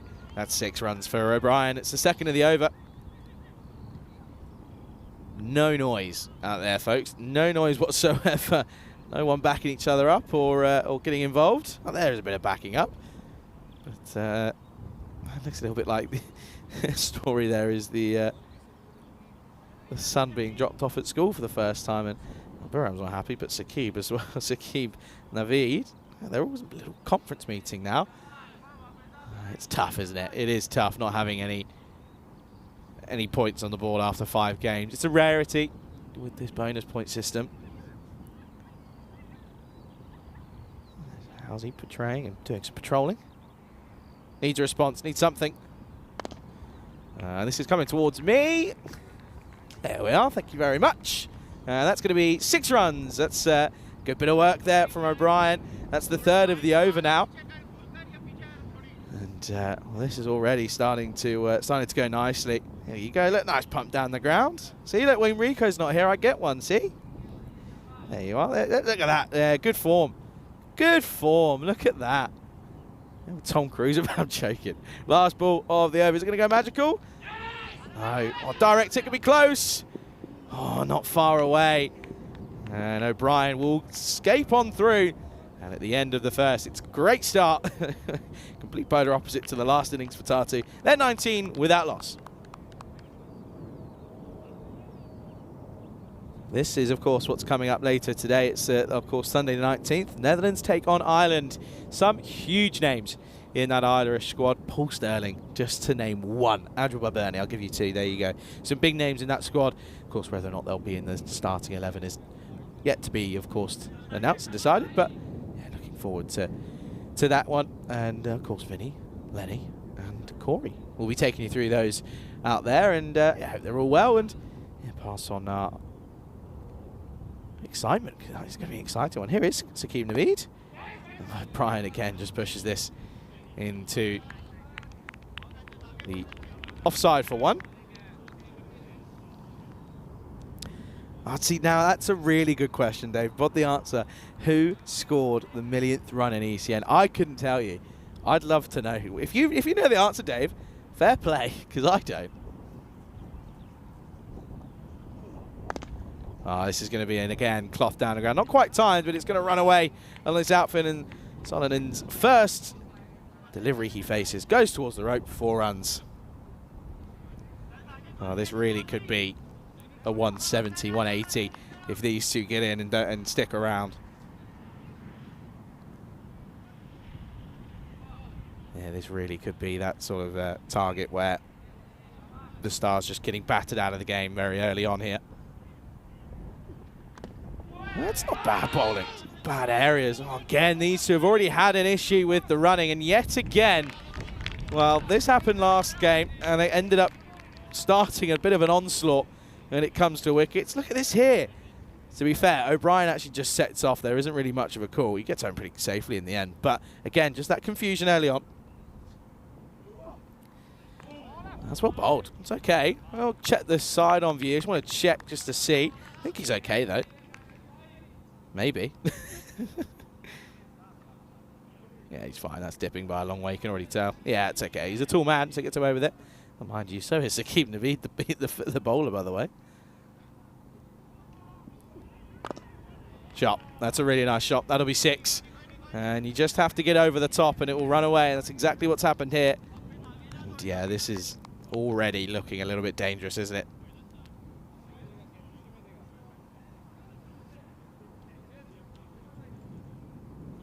Oh, there goes a caravan or a motorhome behind me. Plenty of those about here, actually.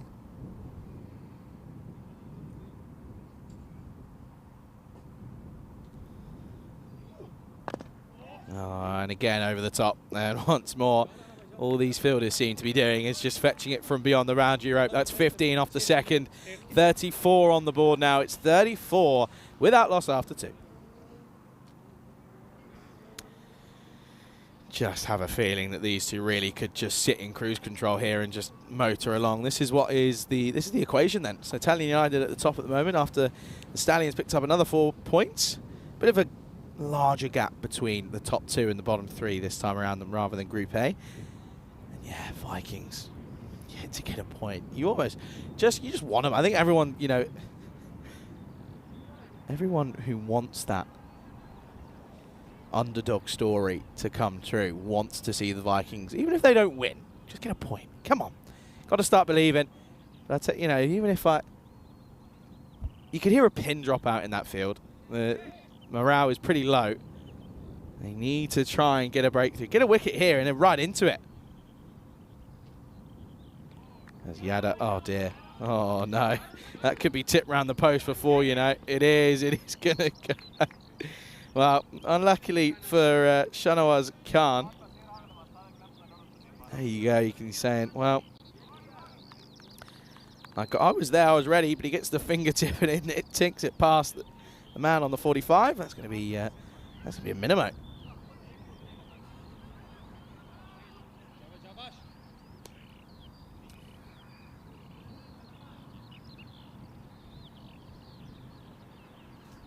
Oh dear, that's probably going to be more. That's going to be a no-eat.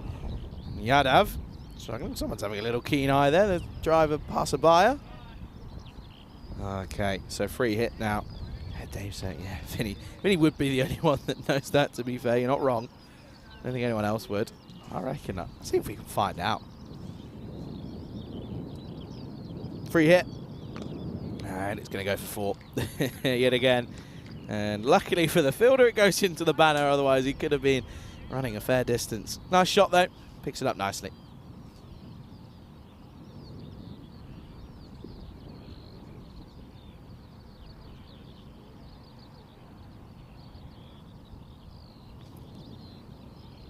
O'Brien already on 24 off just 9. Need a wicket here to do the Vikings. Oh, that's not how you're going to get them. Well, this is fun. This is another 6 then. And O'Brien moves into 30 off just 10. It's just sitting up nicely, and it's just, again, rinse and repeat, really, isn't it? A little bit like, this sort of reminds me of the year when you're in year 11 and the year 7s, in year 7, sorry, and the year 11s take your ball. It's kind of what it feels like at the moment. It's just a bit like, come on, let us play on our own. 50 already up, by the way, folks. Oh dear, 50 up in the 3rd. Come on. Is there anyone got any, you know, can I go play for the Vikings? Can I get just something? I just feel awful. They are trying though. This is the thing. It's not as if they're not. Yeah, I'll give you a go. So Cube Naveed is very tall, by the way. Wow. Super tall. Let's not get him in the cube because I don't think he'll fit. First of all, his head on the top. No, I think he's telling him outside off. Nope. 6 more. Oh dear, this could be. Look at that motorcycle, by the way. Hello. Whose is that? I want to go. 6 more for O'Brien. Oh dear. Look at that, by the way. That's a serious number. That's a serious number. I reckon. Who do we, player-wise, who could that be? Actually, it could be Saladin with that long hair, just through the wind, just waving away. 56 up. That becomes 62. This is going to be a long old innings, folks. A long old innings. Just can't hide it outside the off. It's another 6, by the way. This over's gone 5 wide, no ball, 4-6-6-6. It's 28 off it at the moment. Ah dear. 42 for O'Brien. You almost hit this. I hope you feel good. It's a little bit of the old pick on your own size, fella, at the moment. Ah dear. Well, a bit of a mismatch between these two at the moment. But again, this is the thing, though. You've almost just got to hope that there's a miscue and a chance goes. And well, if they drop the catch, then nothing you can do. And again, it's another 6. Oh dear, oh dear. Well, poor Shane there. Shane definitely is going to have a sore back in the morning. Those arms will get DOMS. He'll get delayed onset muscle soreness, I reckon, tomorrow.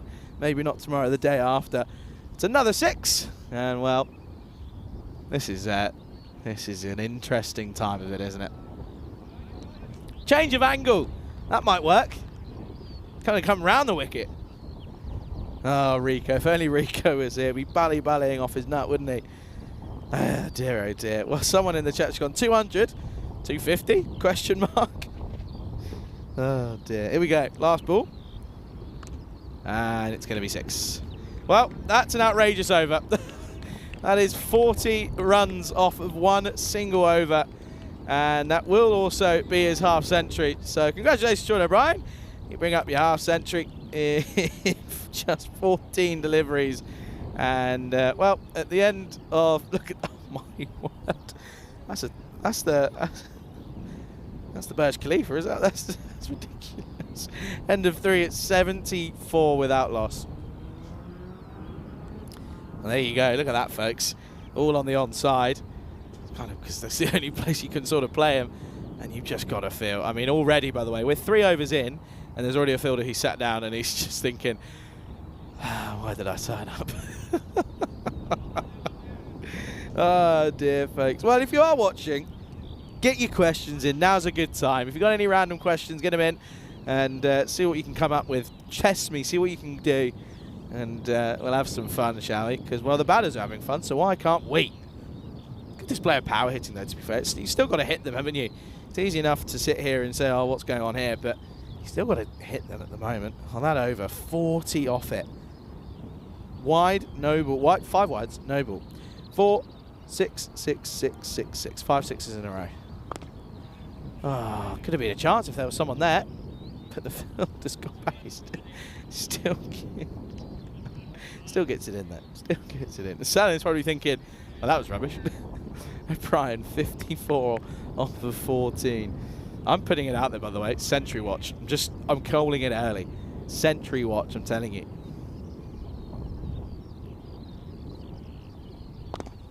And 6 runs. There you go. 6 more. This is already just becoming a little bit outrageous, isn't it? I mean, they're going at 25 and over at this point. Great hitting, don't get me wrong. He's a powerful man, but it's just slot bowling. You just sort of feel, why don't you retire? Let someone else have a go. Oh, dear, oh, dear. The umpire, put your hands up. Yep, just keep them there. Just leave them there, probably. Probably the best bet. 60 off 15. Oh, no. Oh, dear. Oh, dear, oh, dear. That's going to be a minimum. Well, people are already in the chat saying 200 question mark. I genuinely... could we see the... Well, this is just... something like you've never seen before, really. That's kind of how it feels. Oh, dear. It's almost just... there's just not really too much to say about it at the moment, is there? Good take. Good take behind the stumps. Good ball as well, to be fair. Well, yeah, it was a leg side wide, but credit where credit's due. That's the least amount they've given off a delivery in the last 7 balls. Come on, then. Come on, Naveed. We're all backing you here. Come on. Oh, that's a lovely shot. It's a really nice shot off the pads, but well, he's laughing at him. You don't need to rub salt in the wounds. He's already dead. Oh dear, oh dear. Look, he's laughing at him. It's just rude at this point. Talk about just continuing on the onslaught. Oh dear, oh dear. Okay, well, this is the last. This is what I'm going to tell you. This is the last. How many deliveries is that? This is the last 13 deliveries. Wide 5 wides, no ball. 4, 6, 6, 6, 6, 6, 1, 6, 5 wides, wide 6. Here we go. What's this going to be? Good take. Good take. It's a wide.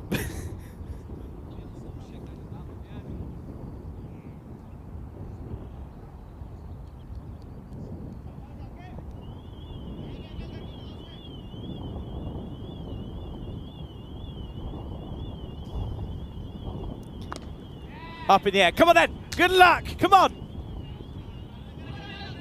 No. It had snow on it. That went so high. Oh dear, oh dear. That's unlucky. It was a chance.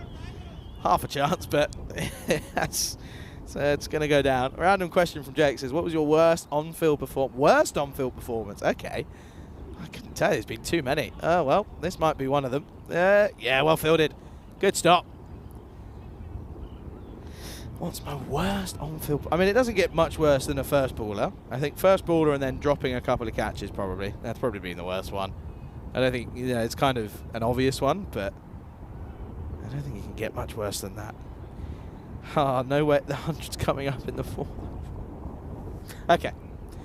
Come on, Naveed. You can do it. It's going to be 6. And that is the 100 up. That is 100 up after 3.5 overs. And oh, look at that! Oh my word, it's a parrot on a leash. Oh, that's very cool. That's really cool. I want one. I'm calling it Jerry. That's Jerry the parrot. That's very cool. How interesting. Look at it. Let it fly. Go on, let it go. Ah, that's so cool. That's astonishing. Anyway, 100's up. Wow, this is well, even the cameraman's lost. Who's that up there in the toilet? See, I can't even see who's up in the toilet. Let's come up this way. As I tell you what, I'd be charging double if I were the amount of work that's having to be done up there. We got Valentine up there. Yeah, it is Valentine. Valentine's up there, and that's going to be another 6. And oh my word, striking at 27.5 at the moment. This is just an onslaught here, an absolute onslaught. I'm telling you, he's on 68 off 17. He's getting 100. I'm putting my. If I could, I would put. I just would. 68 not out off 17. 27 off just 8 for Saladin here, and yeah, this is tough. This is a tough watch, boys. This is a tough watch. Rashid. Wicket, wicket. No.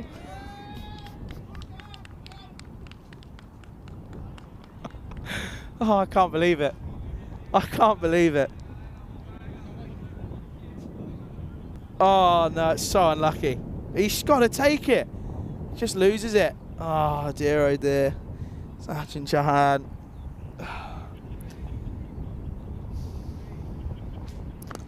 Now he's going to get pumped for 6. Oh, it's just tough. It's just so tough. Well, the car alarm's going off now. The car alarm's had enough. Well, what's everyone been up to on their Sundays, folks? Let me know. You had a nice Sunday roast. Have you been and done anything interesting? I'm currently watching what could be a record here. 33 off 9. He's going to bring a helmet up now. That's going to change things. Keeper's going to stand up. Oh dear. Come on, Rana Rashid. You got to feel for him. But I tell you what, you've just got to feel for Chauhan. Oh dear.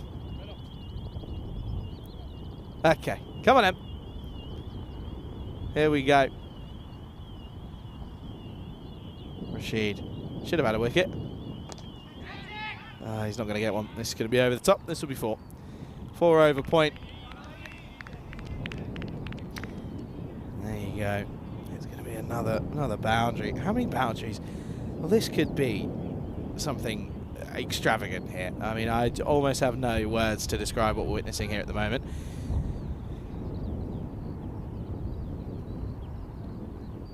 $16 boundaries already, folks.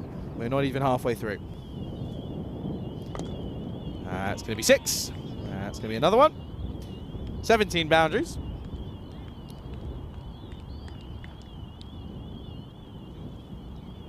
Ah, dear.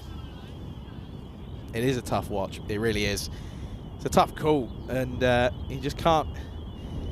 He's not learning from any of the mistakes, are they? Dude, that's nearly taken out the productions, man.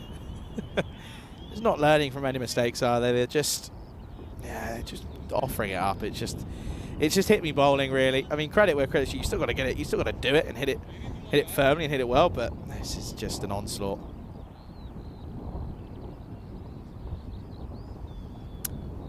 Well, come on, then. Pick one up, shall we? It's clothed. It's got through. Well,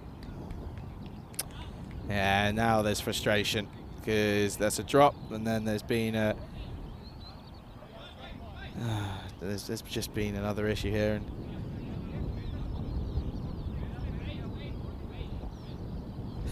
well, it's all happening. Trying to get gloves on and can't wait. Yeah, you only got a ball left to go in up until the finish.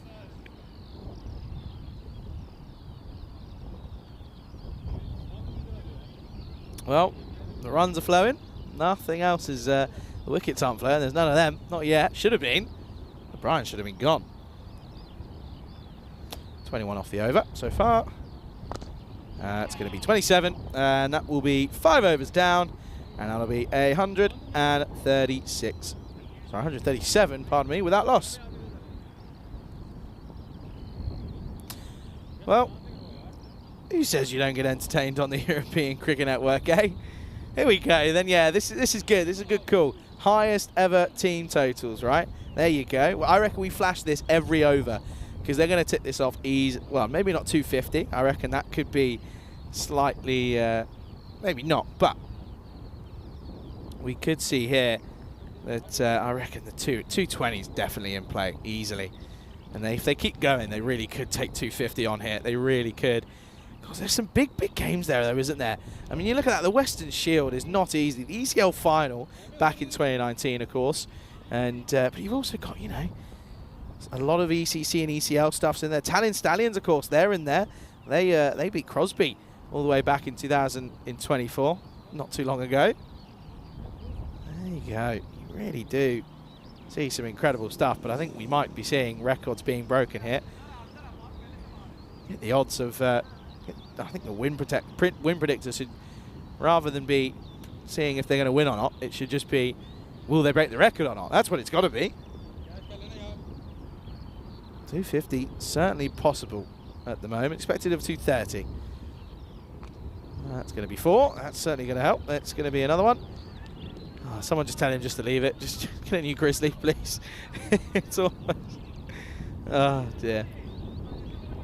Well, this is certainly extraordinary circumstances here, folks, isn't it? It's not really a pretty sight. It's not a fun time for the Vikings at the moment, really.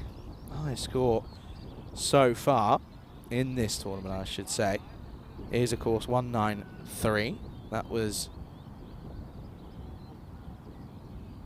by the Tallinn Stallions. Guess who it was against, folks? Guess who it was against? Yeah, you're right. It was against the Viking Stars. Yeah. Oh, the poor guys. Come on in. Oh, dear. That's a wide. Oh, look, saying, why are we constantly bowling on this odd leg side? He is right, the keeper. You can't expect anything other than what they're doing. If you're going to bowl on the leg side, it's not going to help. They're also struggling time-wise because they have to go and get so many balls. Well, this is launched. That's mammoth, by the way. That is huge. That's out of here. That could be across the road. Oh, there you go. There's a sound. And that is 6 more. It's in the slot, though. Look, he doesn't even care. He doesn't worry about where it's going. He knows it's going to go for 6. And at this point, you just sort of feel, well, what's that hit? Got some problems, I think. That's gone a long old way. New Grizzly, I reckon. Well, I might have to go back. Might have to go to Latvia together. That's gone a long old way. Get the car out because we might have to go fetch that from somewhere. Grizzly's gone on an adventure.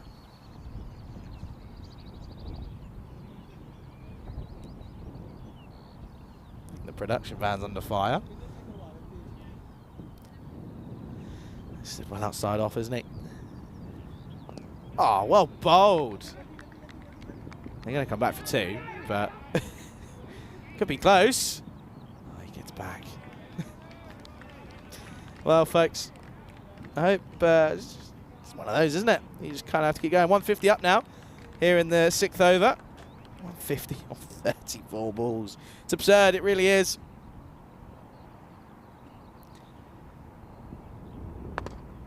This is cloth, but again, it's cloth into the gap. It's going to be 4.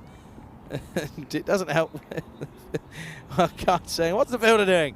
He was already chasing it off the field. I don't think that's going to quite work. Not a bad ball, to be fair. Slower delivery in the Yorker area. He's staring down. What is he, 15 away?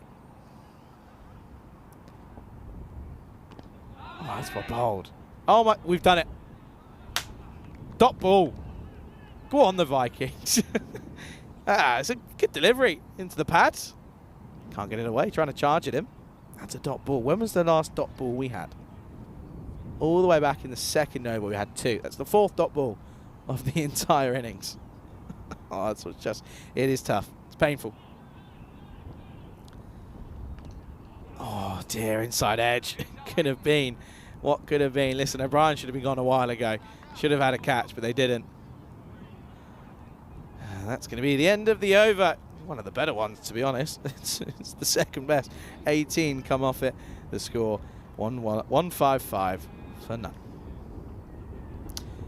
Yeah, it's tough. Really tough. Who'd be a bowler, hey? Well.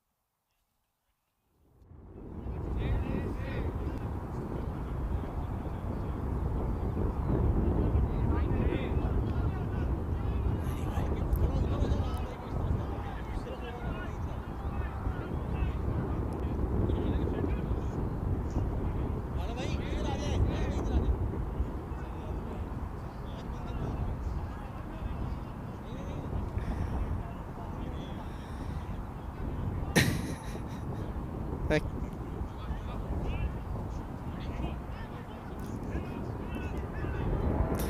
155 then. 4 overs to go. Javade.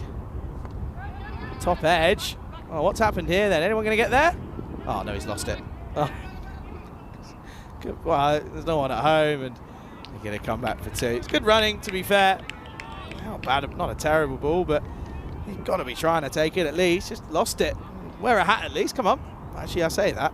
Only one of them, 2 of them are wearing hats. 3 of them now. I count them properly.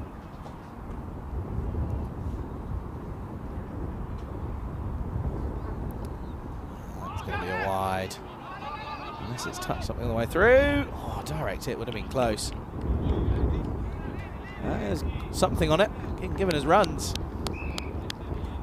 That's actually probably a pretty good stop then, in all fairness.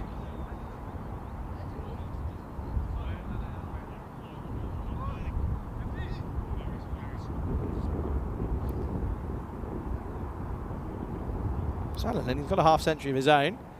Hasn't faced the delivery for a while. He's going to hit it onto the offside, and well, there you go, into the dugouts and onto the road. 6 more.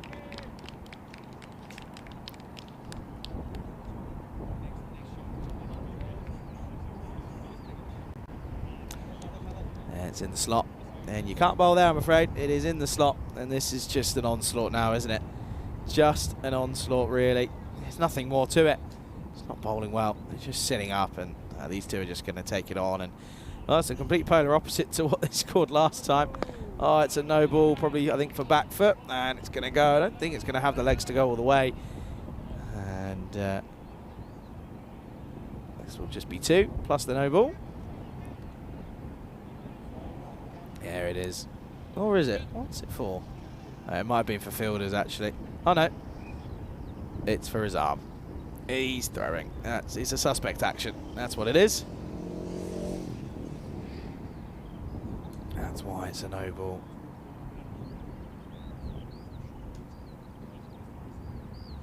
Let's have a look.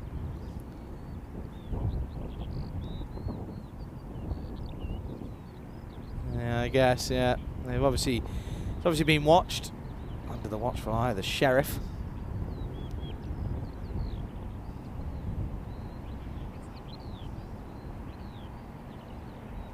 He's trying.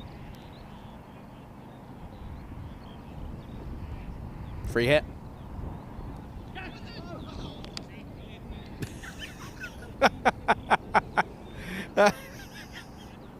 Asking the question, but it's a free hit. It's quite definitely an edge, definitely caught, but sir, hello? No. Oh dear.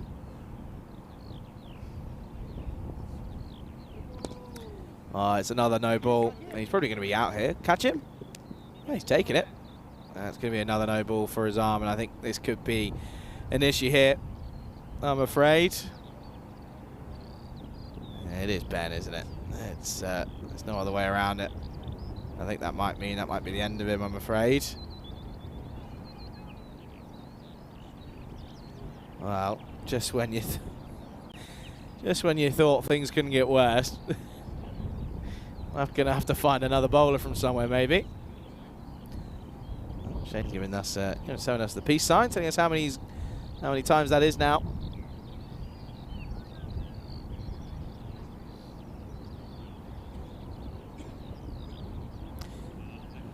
And well,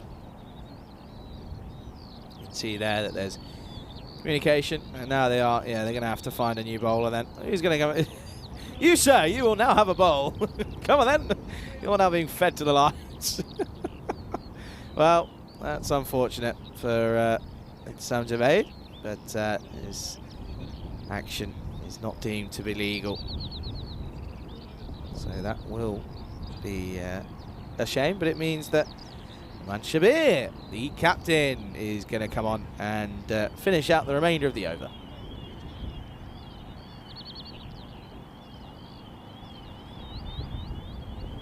Of course, this is good practice for... that's a wide. Good practice. As I mentioned, for Tartu, they take on Tallinn United. And of course, if they're going to upset them, they're going to need to... Oh, look at where he stood. Even this action is slightly concerning. That's 4. Moves into the 90s now, does O'Brien. That's a nice looking shot. He knew it was going to be... That's a... I'll be looking at that one as well, if I'm being honest with you. Oh, dear. Well, all about, developing the game, and the only way they're going to improve is if they're told, really, isn't it?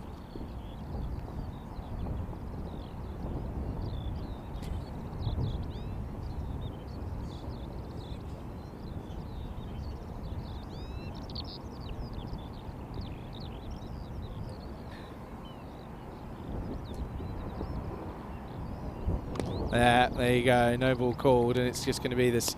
It's the same story, and it's for his arm. It's a bent arm again, and this is. It's just unfortunate. It really is. You could have saw it straight away. Look, that's not a good angle for it, is it? That's really. Yeah, it is a shame. No ball then. There you go. Free hit coming up once more.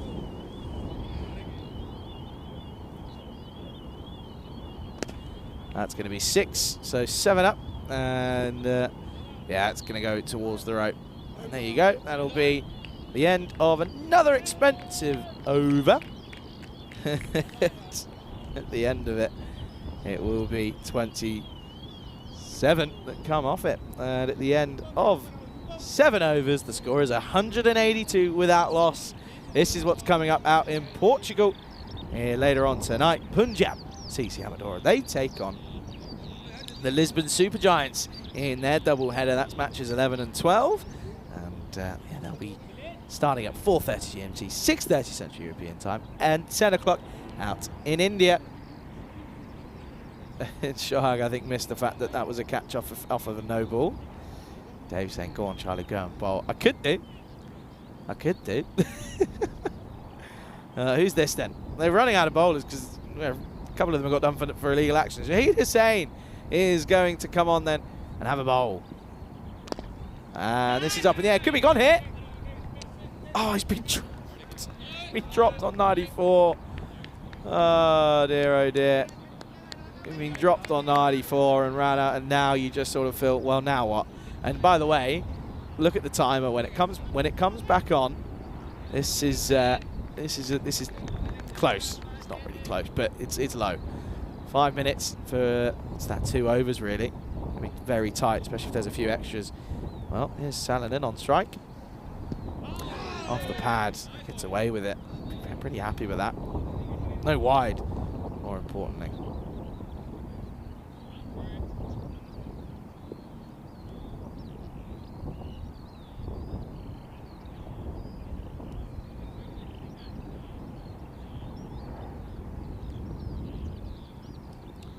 Okay, then O'Brien on 95. That's going to be dragged. Well fielded, get something behind it. That'll be one. Slowing down now.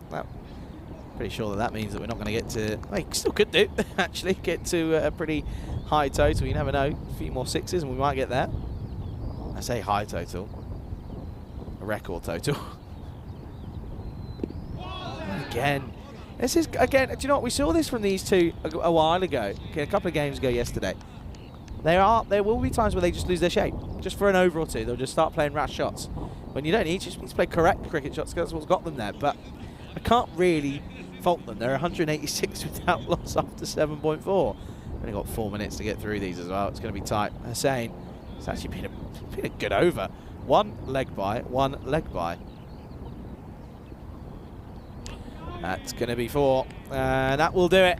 That'll be the century for O'Brien, and it comes off just 31 deliveries, and it's rather mute celebrations, and you can kind of understand why. But there you go. I think that's actually the first one we've had here this tournament. So get it on the old, get it on the graphics. That's what I say. There you are. 100 not out off 31. 11 sixes, 5 fours. Striking at 320 is rather incredible. And but I think he knows that. It's not too much to shout home about. Anyway. Oh, that's not missed by much. That's going to be a wide, though. Brian's a little bit frustrated by himself, I think, here.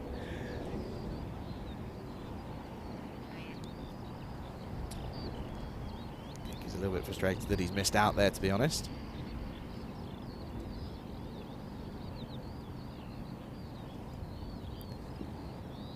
And there we go. That's 4 more back to the regular programming. So 4 to finish. It's actually the best over that we've had from from the bowling side this time around. And that will be the end of the over. It's 195 without loss after 8.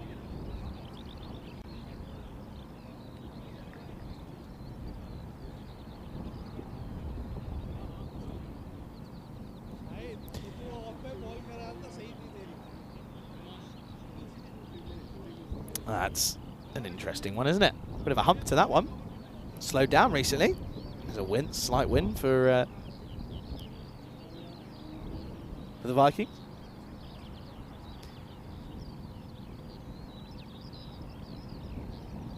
Ninth over then. And we're going to start with 6 runs. Salinan now looking to bring up his own century potentially.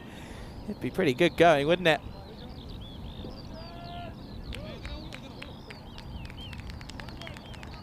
And there's the 200 then. First time that we break the 200 barrier. And, well, they also are probably going to get an extra 5, by the way. Because look at that clock. Oh, dear. Oh, dear.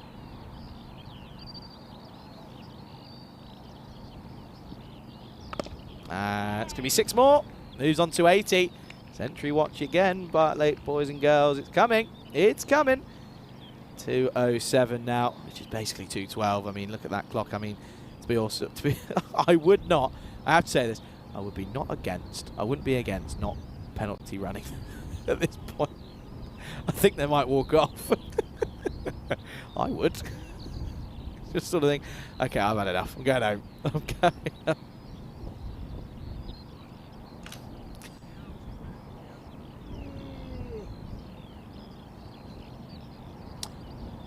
Off 22 is pretty good going, isn't it, at the moment? He's looking for his own century himself.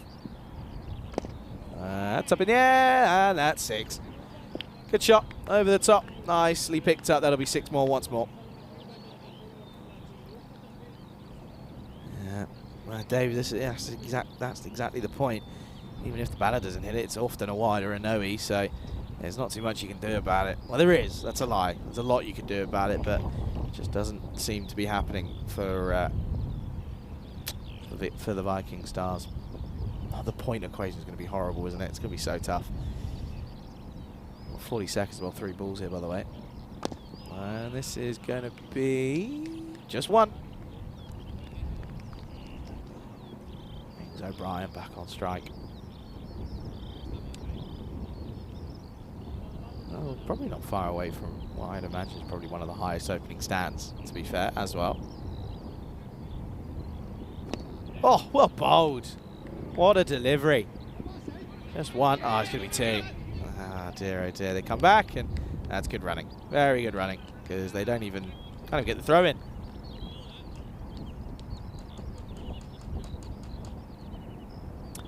Well bowled, to be fair, being honest with you. There you go, they realise there. There's two on here. Off we go. They run into each other. That's better. Last ball of the over. And it's going to be 6. Or will it be? No, it won't be. It's dropped. Good effort, though, by the fielder. It'll just be 1. And it is going to be 5 penalty runs for slow over 8 as well, by the way. Just to rub salt in the wounds here for the Vikings. And probably should have had a wicket. They've had chances to remove both of these, by the way. It's a shame. But it is going to be 5 penalty runs. Oh, that's not pretty. Get it off the screen. Get it off the screen. It's not pretty. It's not fair. Oh, dear. Nilesh Yadav, 40 off. Oh, it's just horrible. Oh, dear. Okay. There you are. Time penalty. There you go. 5 penalty runs. The overs were not bowled in time. So, 217. And it's...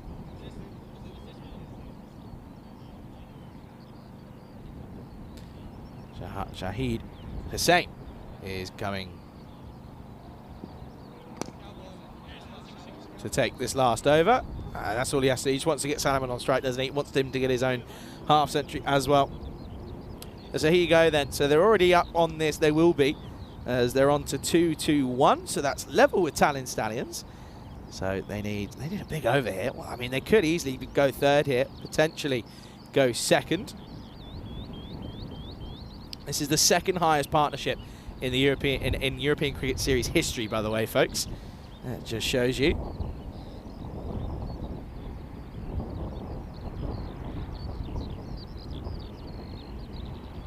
This is just proving to be very, very, very unfortunate for the Vikings. And now there's a pause in play. What's happening here? What's happened here then? Something's going on. And what's this? 222 on the board at the moment. There's just a slight pause in play. 23 these over then, shall we? Let's go over by over. 19 off the first. Okay, you can deal with that. 15 off the second. Okay, yeah, it's not great, but something to work with. 40 off the third. 36 off the fourth. 27 off the fifth. 18 off the sixth. 27 off the 7th, 13 off the 8th, and 22 off the 9th.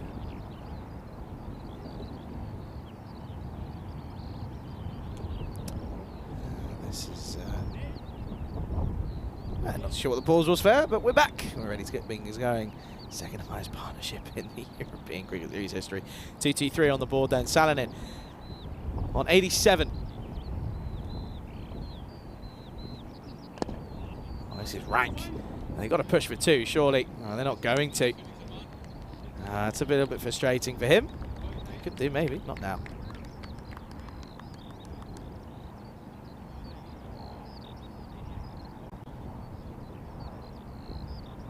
Who'd be a bowler, hey, folks? Who would be a bowler?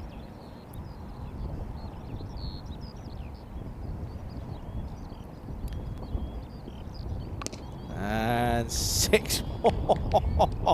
Oh, that's huge. That is massive. That's gone. See you later. That's one of the biggest of the day and one of the biggest of the tournament, I'd imagine. 6 runs, and it's just... It was fun, and now you're just sort of thinking, just leave it be. It's just... Oh, dear, oh, dear. 130 up then. The penalty runs have been applied.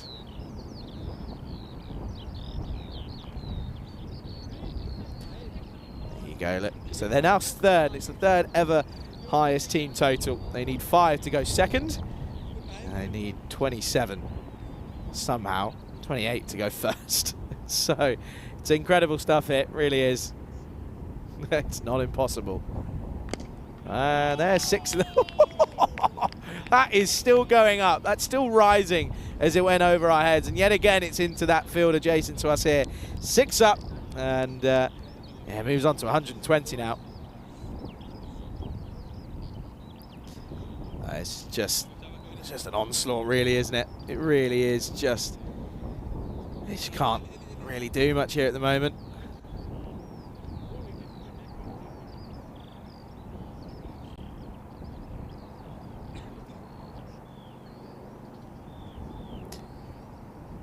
Of course, the highest ever total was Hamza Salim Dar of the Catalonia Jaguars, of course.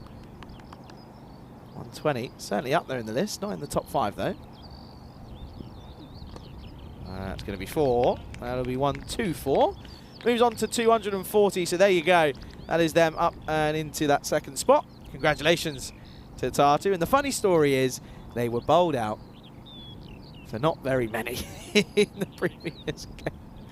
Oh dear, you have to feel for them. You really do. You can't like this. It's not fun. They were bowled out for 50. In the end, in that game, they were up for 58. They've now gone on to make 240. Talk about comebacks. Last ball. This is, well, it's going to run away. It will be 4. It will finish on 128, not out, off of 39.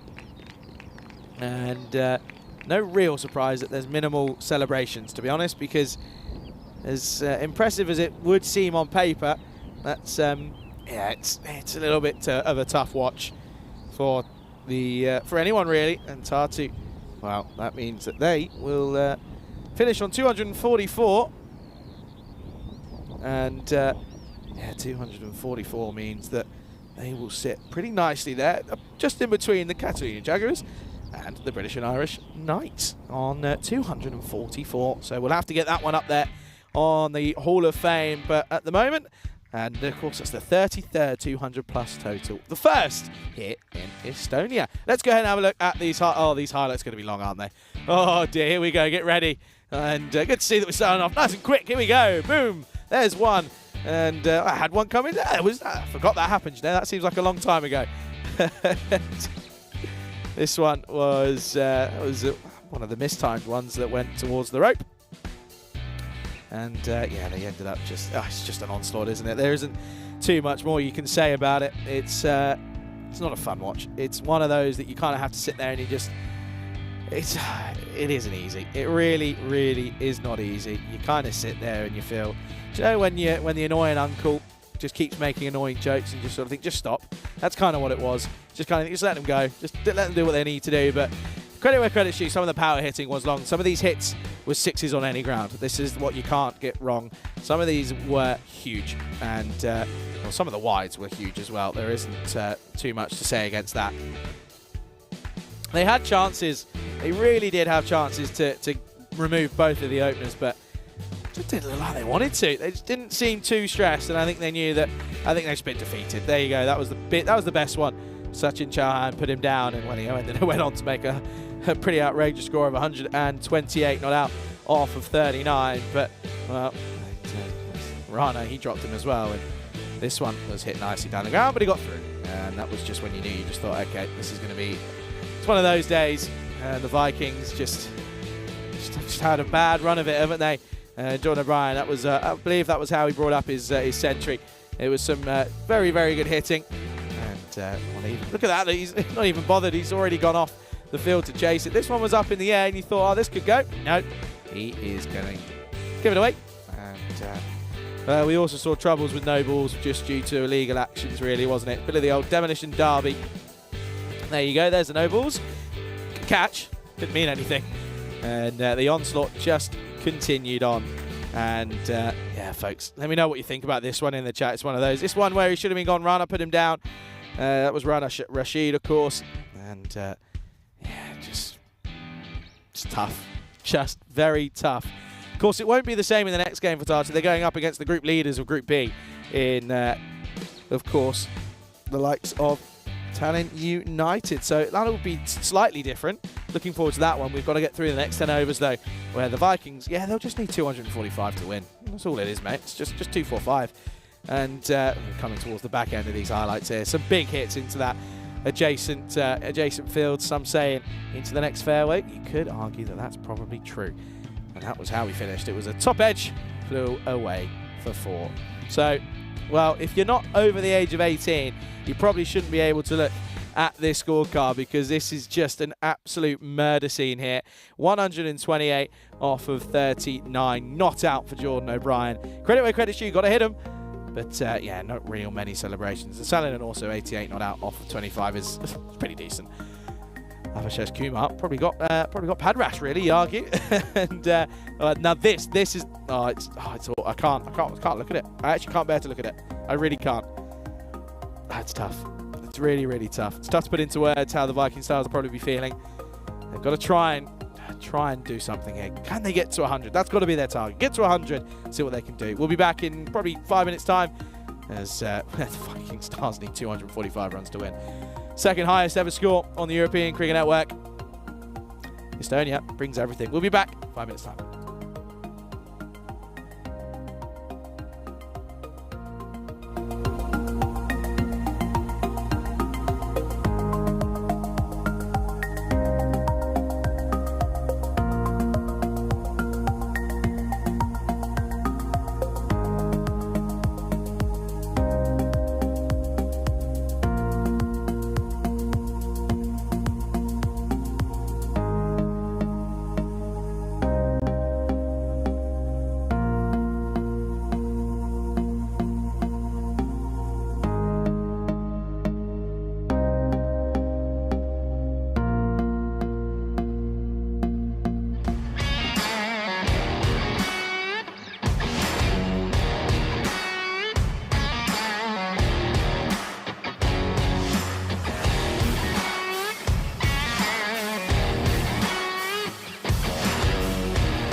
This European Cricket Network event is proudly brought to you by HCL Software and Paramatch. Hello everyone, welcome back. Yeah, you're not just woken up from a bad dream. They really did score 244 off of 10 without losing a single wicket. Oh dear, look at that. That's just, oh dear. 170 or less is what they need to restrict them to. But they could, you never know. Hey, listen, they could get 244 in 7 overs. They could do it. No, they couldn't. What am I on about? Anyway, this is, yeah, unprecedented times. By the way, timer's already at 36. It's a bit harsh, isn't it? Anyway, Bauer and Khan opening up for the Vikings. Up against Turkey. Bottom edge, dot ball. Good stuff. Oh, dear.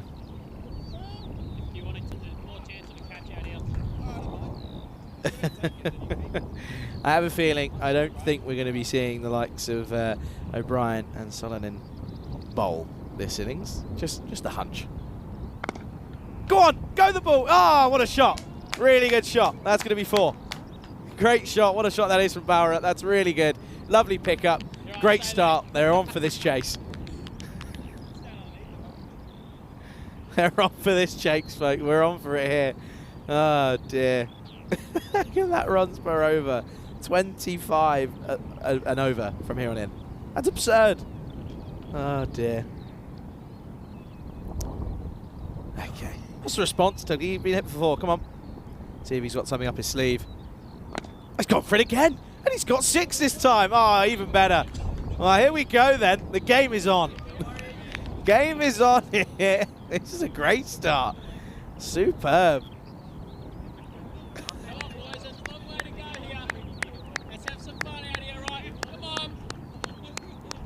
Here you go. That's well, this would be the highest ever successful chase if they're to do it.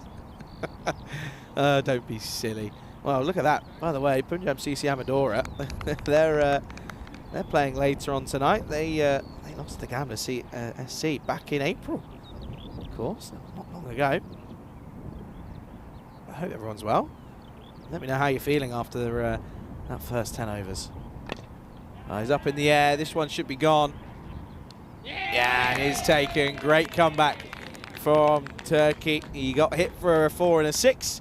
And he looks slick because he gets the wicket. And it's Bauer at 6 and out for him. And it's the first wicket of the match. It's only taken 10.3 overs. And that's going to be 10 for 1. And elation. That's a good catch. Thomas Pooley comes in. And it's only taken three deliveries, and he's taken a catch. So if you've got him in your fantasy team, you'll be laughing. Here comes out, I think might be the tallest man in the tournament, Sakeem Naveed. Listed to come in at 2, but could have done something else. But anyway.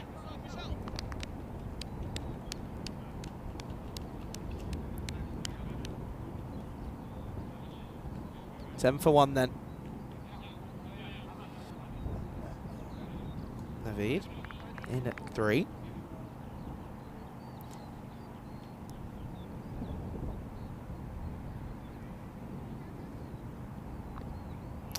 That's going to be 4. And this isn't a bad over, to be fair, but they're still below the rate already. That's going to be 4 more. Nice little clip off the hip.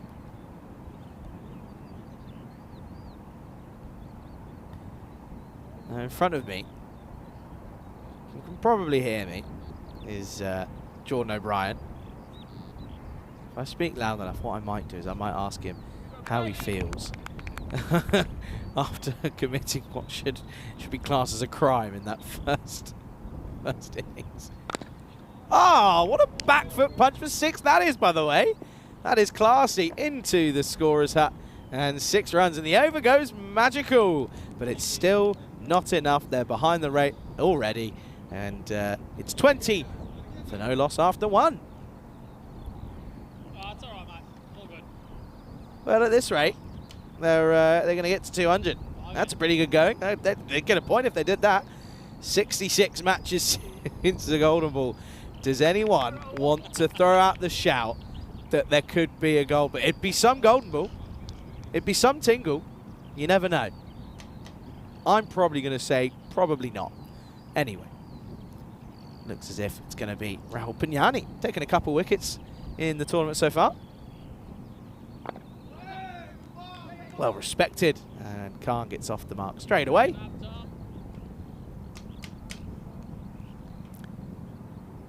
Yeah, not too sure if we're going to get a golden ball. Yeah, Jordan can hear me. Jordan, do you feel proud about yourself now after what you just did earlier? Yeah, that's what I thought. Up in the air. Well, here you go. Oh, he almost cooked it. He almost cooked it, but he takes it. Well, he might feel proud about that one. That's a good catch by Jordan O'Brien. And that'll be the end of Naveed this time around. And that's going to be Naveed who will go. So another one falls. And that's now 21 for 2. Well, I tell you what, if you've got him in your fantasy team, you're going to be laughing. Taking a catch, little century. He almost undercooked that one, but it's through. That'll be one for the fantasy points, as out comes Salman Khan. Well, this would be, how interesting would this be, folks? Imagine if they now get rattled for like 40, right? The team who set the lowest record, I mean, this is already a crazy statement. The team who set the lowest total in the tournament thus far, Tartu CC, in the previous game, then came out. He's thrown everything and the house at this, by the way. How's this not gone for 6? I don't know. Watch this, look. Swings round 3 times, I think. No, good effort, though. Yeah, listen to this, right? The team that set the lowest total in the tournament so far, then go on to score the second highest total. That's going to be runs, by the way. That's 6 runs. Yeah, nice shot. They're going to turn around, and they're going to... well, that's... Yeah, so they're going to... I've lost my train of thought. The 6 throwing me off. Lowest score ever in this tournament so far, 58. Probably an hour later, hour and a half later, they turn around and put 244 on the board. And they could then restrict the Vikings to less than 58. Well, that's just one way. I'd love to know if there's ever been a point in a tournament where the same team has not only held the record for the lowest score, but also the highest. I'd love to know if that's happened before, because I reckon you'd be struggling to give me an example. I reckon you really be struggling to give me an example. Anyway. 2 down already. Pignani. He'd like another one. How does he miss? How's that miss? It's a horrid swipe across the line by Khan. Oh dear. Of course, you could answer the question. Hunt the answer. Up in the air. Could be another one here. Well, he's no way near underneath it. No. It didn't look too comfortable under that one this time, did Dasmus Rana in the covers. He's taking one on the fingers as well. That'll be the end of the over. Probably should have been another one. That'll be the end of the second. It is 28 for 2.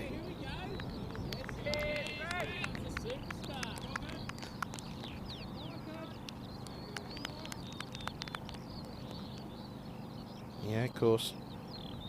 Last game of the day is Tallinn United taking on Tartu.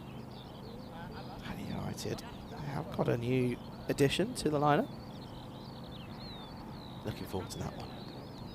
Tartu, they're going to have to wait though. They're going to be bowling again.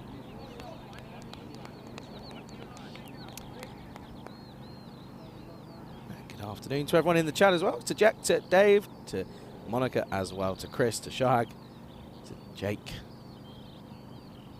As this is Strang, who's going to come and have a bowl. Starts off with a wide though.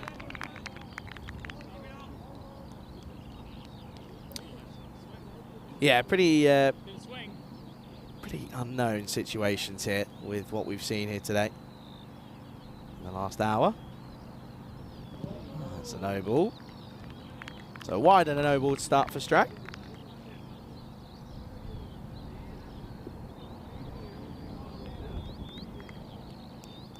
First warning as well.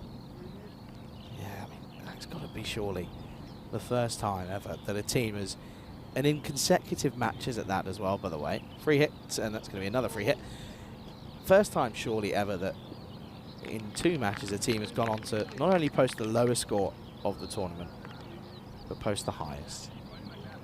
All happens here. You won't get it anywhere else, folks. European Cricket Network's where it's the place to be. Legal? Yes, it's legal. It's up in the air. It's still a free hit, though. Give chase. Oh, 2 of them converge. It's good work in the end. At least it's the first legal delivery. It's always nice.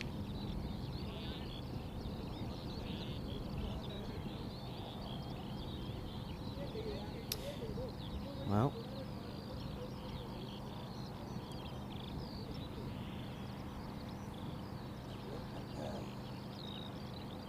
Oh, what's happened here? He's got some issue. What's going on here? He's not happy. Oh, he's happy now, though. I don't think he could breathe. I think the strap was covering his nose. That's gonna be 4 runs. Well.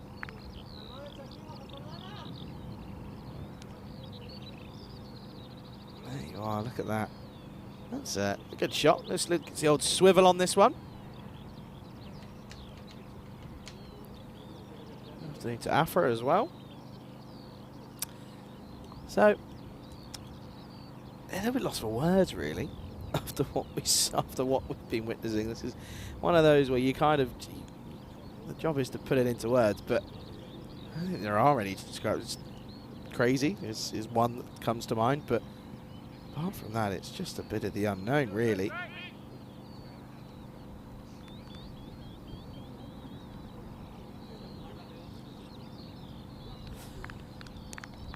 Of course, folks. Do fancy getting any questions and get them in, because people have some time. Ah, what a shot this is! As much as they're rotating through the bowlers, they're certainly not exactly struggling to get runs on the board at the moment.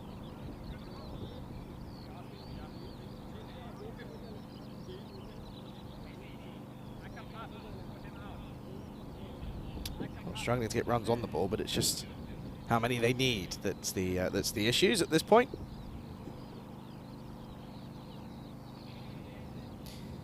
One for 2 on the board at the moment.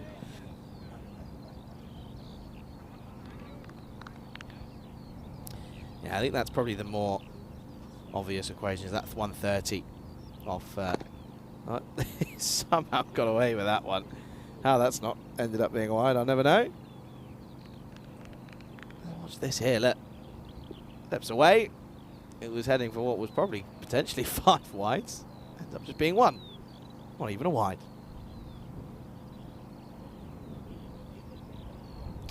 There's a pause in play.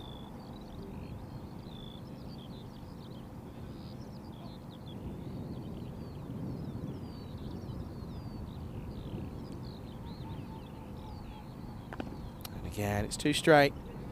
Needs to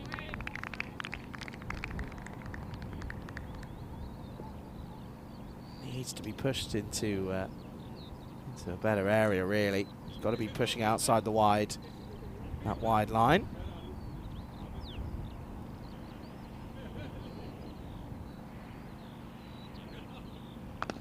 This is up in the air. Could be a chance, maybe. Nope. Nope. Doesn't find it. Doesn't watch it. Can't see it. That's going to be another drop. Strang probably should have had a wicket for his troubles there, but it goes down. It's pretty tricky into that sum, but he just hasn't got a clue, has he? That's going to be the end of the over. It is 45 for 2 after 3. Going at 15, it's not a bad way to go about it, but it's the fact that they need 25 and over at the moment.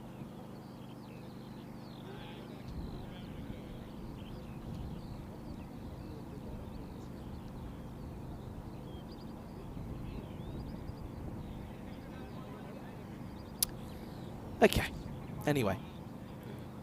Khan sat on 2. The other Khan sat on 20 off 10. Of course, that's Salman Khan sat on 20 off 10. Oh, helmet. There, yeah, is the helmet on? There it is. Helmet is on. School Shah is in the lineup.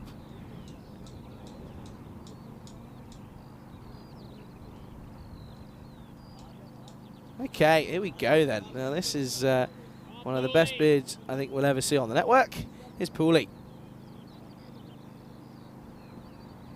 Oh dear, that's up in the air and is clothed by Khan for 1.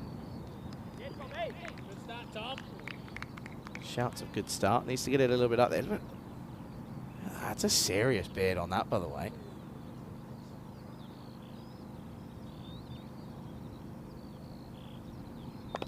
This is up in the air, and the chase is on. Not going to get there. It's another 4. There you go. You could probably do with getting another one out there, I reckon. They've already got 5 in. You can have, you need it. Only need the 4 in.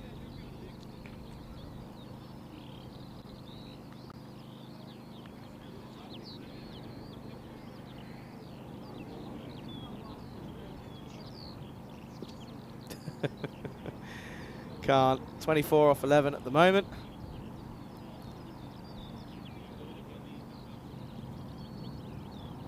Can they get up to 171 at the moment? You'd argue they might be able to. There you go. That's why you put your fielders out there. It's where it's going. He's not going to change the way he's bowling. You might as well plug the hole.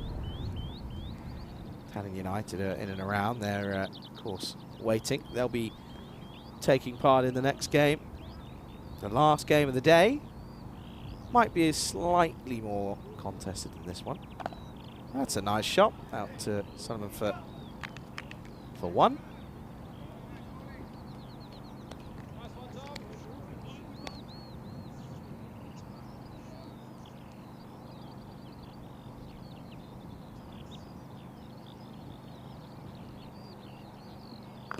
Oh, what a shot. What a lovely pickup that is. Nice, a bit of a sigh of relief and a cheer around the ground as that one sails over the rope. 6 runs. Now you can see this. It's a nice little pickup in fairness. Salman Khan actually playing a pretty healthy hand here at this point. He was into the 30s with that one. He's probably saying, I wouldn't mind a century of my own here, to be honest with you.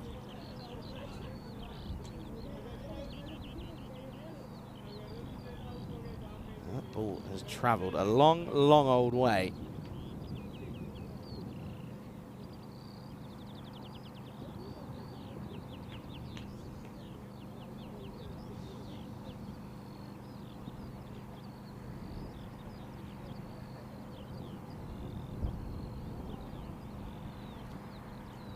Needs a response, needs to get it right.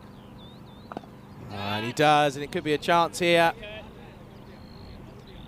And he's taking it. There you go.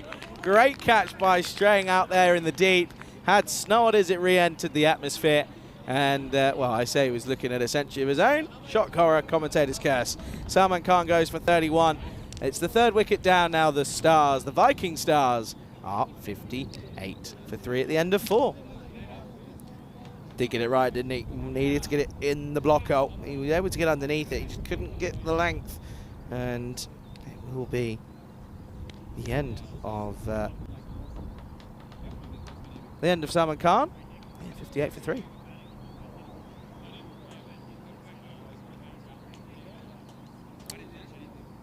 Yeah, of course, that blue line is where they're going to be looking at. They've got to be going at 17.1 and over from the start if they're going to get near it.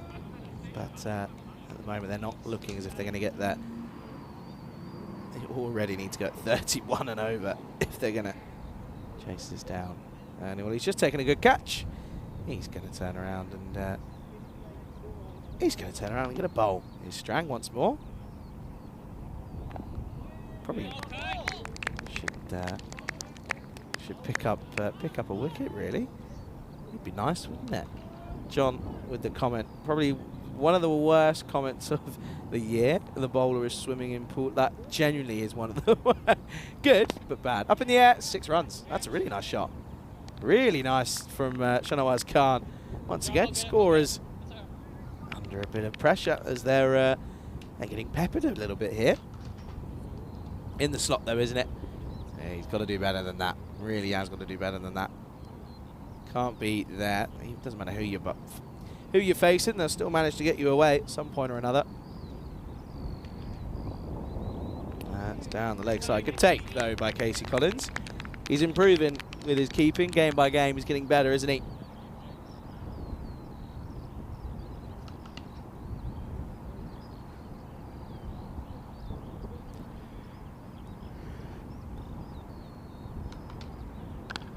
That's too short. That's going to be another boundary. This one will just be 4 though. And they are certainly offering them the runs here, aren't they? They're not exactly hiding away from the fact that they feel as if they've got and should have enough runs on the board. Just sort of saying, it's okay. Do what you need. We're just going to give everyone a game.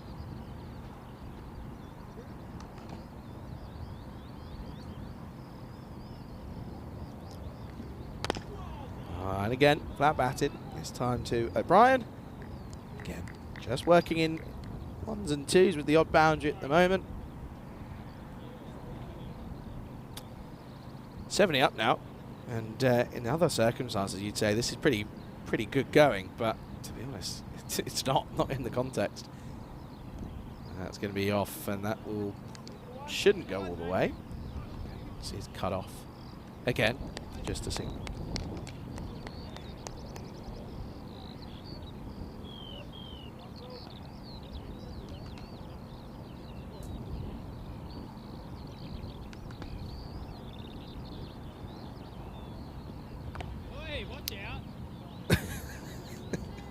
Watch out indeed. That's going to be 4 runs ahead of the over.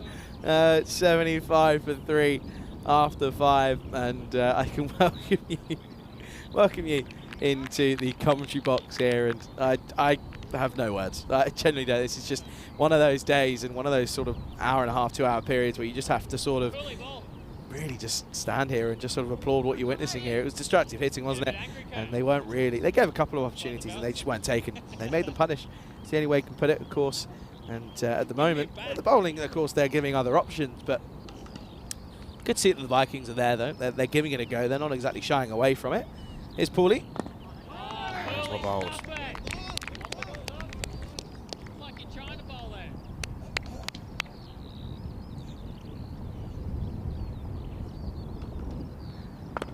That's going to be up in the air. I think that might be well fielded, in fact.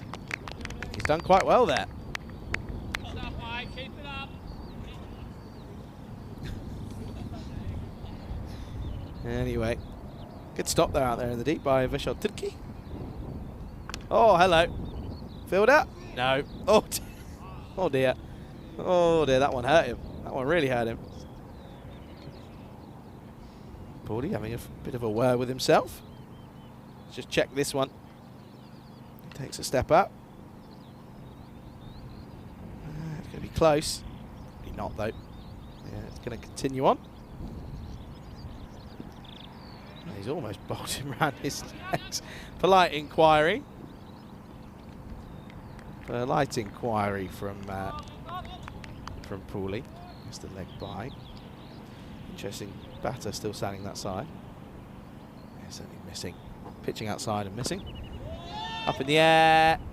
Oh, he properly didn't know what to do, did he? Wasn't sure whether to take it on or not. Opts rather to not and keep all of his front teeth. Again, it's just a single though. Well, singles aren't going to do any damage, are they?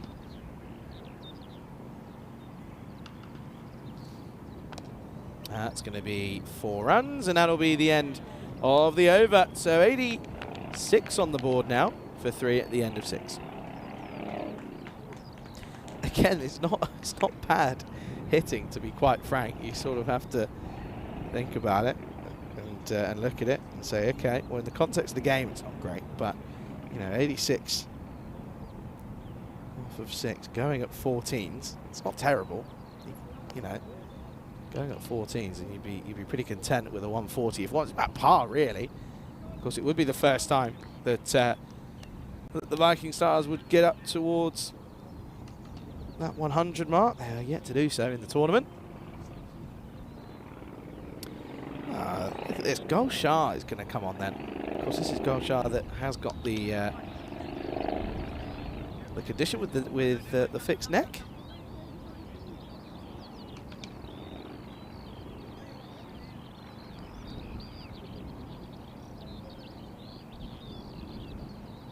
Here he is then. This will be good. That's going to be a wide to start.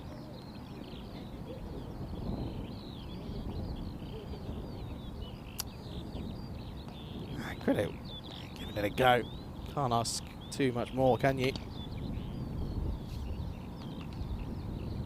There you are. Oh, give him a wicket, please. Oh, no, he's put it down. Oh, Strag, what are you doing? That would have been so good. Not bad areas, to be fair. Puts it down into the chest. That one's going to be sought. Again, it's not terrible. It really is some bad bowling, this, to be honest. Seen worse, that's for sure. Good to see he's still out there and enjoying it, though, isn't it? That's what it's all about at the end of the day. Well, you can enjoy yourself when you've still got however many runs left. Oh, this is dragged, and that's well fielded. No, there it is. That wasn't the cameraman that couldn't find it. The field had lost it as well. Yeah, you've still got 140 to defend off 21 deliveries, so you'll be all right. You'll be okay. 155, that is, off 21 needed, supposedly. 81 off 21 for a point, though. Ah, that's a really nice shot. That's actually quite a classy shot, to be honest. And now, Shahnawaz Khan moves into the 30s with this one. Nice little swivel on that one into the onside. 2 remaining in the over, and well, this one is it's a game that will go down in history. Second highest ever run scored, but you can argue probably it goes down in history just for the wrong reasons. It just wasn't really a playing field that was fair, to be honest. Oh dear, that's going to be a no ball. I got put off just by the movement of Khan, coming up and down, up and down. But happy feet, dancing shoes on that one. Free hit time. Khan could look up to bring up potentially a half century of his own in the next couple of deliveries if he carries on this at this rate. That's going to be another wide.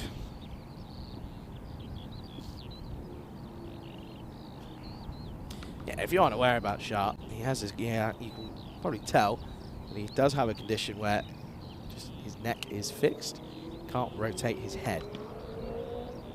That'd be really well bowled if it wasn't a free hit. Probably would have been gone. There you go. There's Shane saying, if it wasn't a free hit, it would have been gone. There's Plum in front. That's where it's got to be. Bowl that again.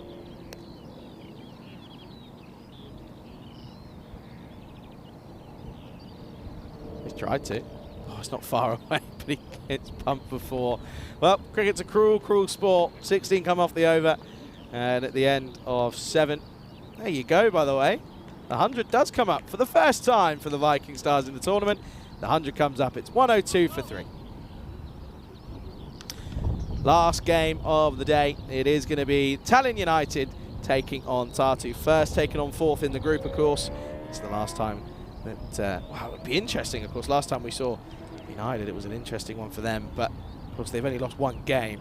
Tartu looks as if they're going to go 2-2 after this game. And, well, if they can get a victory, that certainly shakes things up. It'll be tough. And of course, you can see it at the bottom of your screens. Tallinn United will be batting first. So Tartu going back-to-back innings out in the field this time around.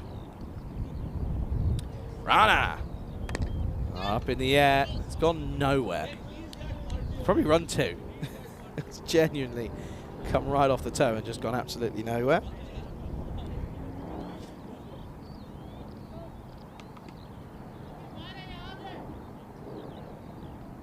Credit to the Stars, though. Oh, no ball. No ball. And what's this for? Let's have a look. Great catch, but it's a no ball. Oh, it could be a run out the other. It's for throwing. It's for a suspect action.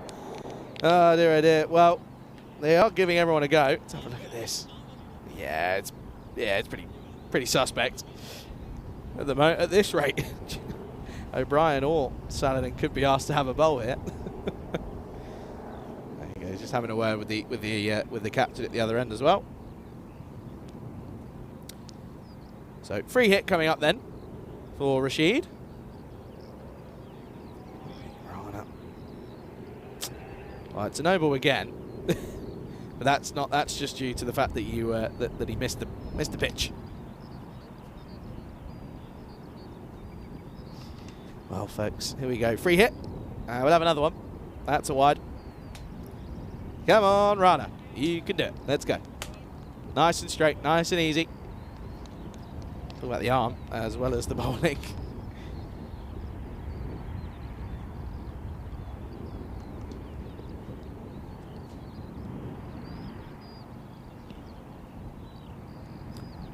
Another wide. I think they might call it. I think they're actually going to call it another no ball. Yeah, it is going to be changed to a no ball hit. Again, just due to the arm, and I think this is where well, Rana got one legal delivery in, and he's going to have to come off. That's unfortunate. Well, yeah, it is pretty suspect, isn't it? There's not much more you can say about it. So who's going to come on and have a go here then? I think this might be Rahul Bola. And I look down and I think, well, hang on a second. Pretty much all that's left is Jordan O'Brien and Nicholas. Well, I said they won't be needed to bowl. Well, they actually might legally have to. So that's always fun. Oh, dear. I reckon they could bowl left arm. Give it a go. Here's Bola then to try and finish off the over. He's almost got a full one. Well, it's illegal action. It's illegal action. Just a little bit wide.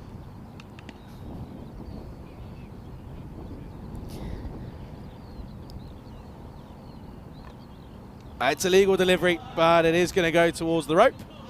One bounce for.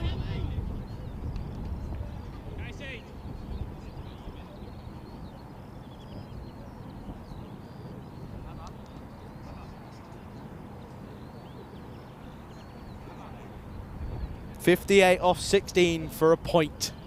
That's what the equation is at the moment then, folks. Come on then, let's see what we can get out of this, shall we? 16 deliveries left in this game. It is a record-breaking game. You've got to remember that. Paul, that's a good point, actually, Paul. Yeah, it is a little bit crazy. I was surprised they did so. Paul's just referring to the fact that Sunderland took a single in the last over when he was looking at a century. Up in the air, chance maybe? No, pulls out the last second. They've had a few of those, haven't they? They've had a few of those. Probably what could have been.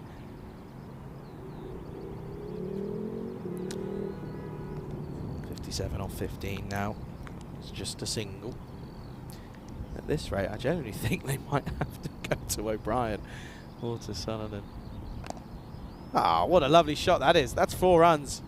And that's a really, really nice shot from Khan, who now at the moment is actually staring down his own personal half-century.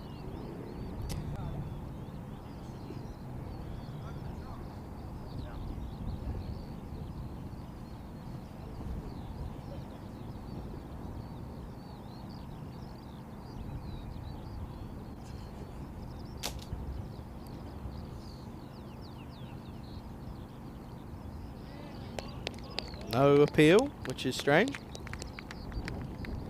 Wasn't far away. I've seen worse given. It's a dot ball. Now, there was no appeal. I do think it was going down leg, but I've seen worse given. I've seen a lot worse given. It would have been worth a question, that's for sure. This is going to be 6 runs, 6 to end the over. And they get up to into the 120s now. 124 on the board. And they now just need 120 for victory. Sorry, it's not funny. 124 for 3 at the end of 8 overs. Yeah, the song, of course, Easy Like Sunday Mornings comes into my head. Oh, this I did say it was probably going to come to this. And Nicholas Sunderland is going to have to bowl. Well, he was probably thinking he was not going to be needed at all. But is he going to bowl spin? This could be this. He could come on and bowl spin here. No, he's not going to. He's going to bowl seam up. That's good. I like that. That's good. He'd been a bit annoyed if he came on and bowled spin. Anyway, well, Rashid, quaking in his boots probably, up against Salonen, and 47 needed off the last two. Probably not going to happen, but anyway, give it a good go, why don't you? Here is Salonen then. Might be able to pick up a couple of wickets for his troubles here. He's going to take a single on. He's not going to have a shy, doesn't need to. No point. Of course, the next game is just around the corner. 25 minutes until that one gets underway. 20 minutes until or 22 minutes till the broadcast starts. So, yeah, not too far away from that one at all. Of course, that will be Tartu taking on United. Not Man United. They're playing at 6 though. Of course, the Netherlands is getting underway in an hour's time as well. That's a dot ball.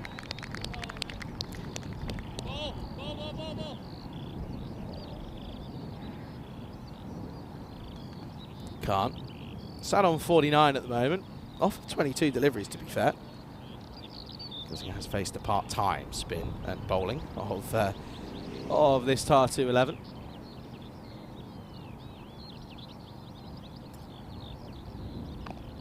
That's going to run away. This is going to take some cutting off. He does very well. He'll bring up a half century though. It's a good half century as well for Khan. He'll come off 23 deliveries. It's well batted. Oh, they're going to come back for 2. Well, there you go. That's a little bit sloppy, but, well, doesn't really matter. And it'll be 51 then.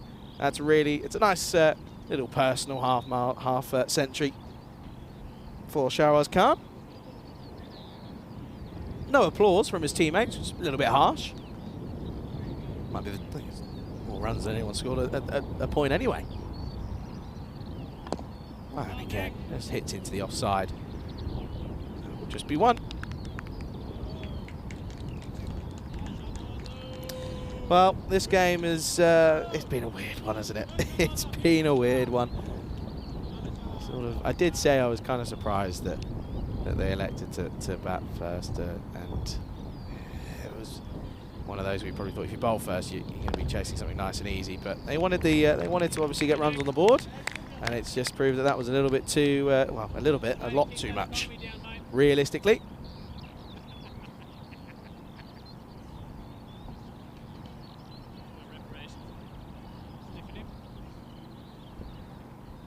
Right, come on. If he gets a wicket this ball, he has to cut the ponytail off. That's what I'm saying. If he gets a wicket this ball, it's got to go. Got to go. It has to happen. Right, you heard it here, folks. I'm going to talk to him afterwards. I haven't actually spoken to him yet whilst he's been here, but little does he know that what I've just said means that he's going to have to get his head cut. He won't do it, but if he does it, fair enough, but I don't think he will. End of the over. Picks up a wicket. That's the end of that innings for Rashid. He goes. Salonen picks up another one. Score 1-2-8 for 4 with an over to go. And he actually, I put him up to that. He didn't even say anything, but I just thought it'd be funny. If he turns up tomorrow, look at that hair, look. He doesn't know, but I've just signed him up that he's got to shave it all off.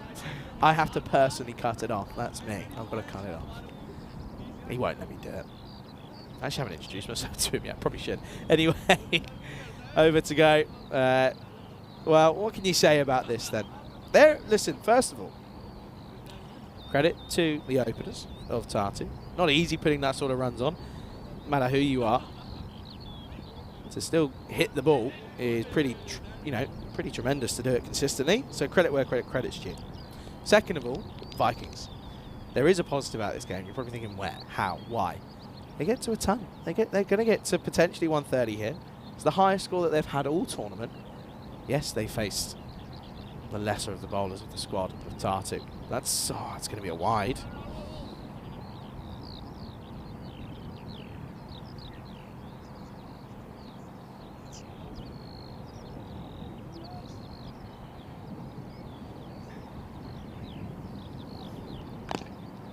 Oh, there we go. Chance? Nope, 4. Well, it's gone right through him. There's a hole in his stomach, maybe. That's gone right through him. Managed to get something off, but That's a shame. I don't know how that gets through, to be honest. A little bit puzzled by that one. But there are positives. They got up to 130. It's their best score yet with that 4. So it just shows you that, you know, you've got to be... Listen, if you don't take positives out of this one, you're going to have a horrible night's sleep. Oh, that's right off the toe end of the bat.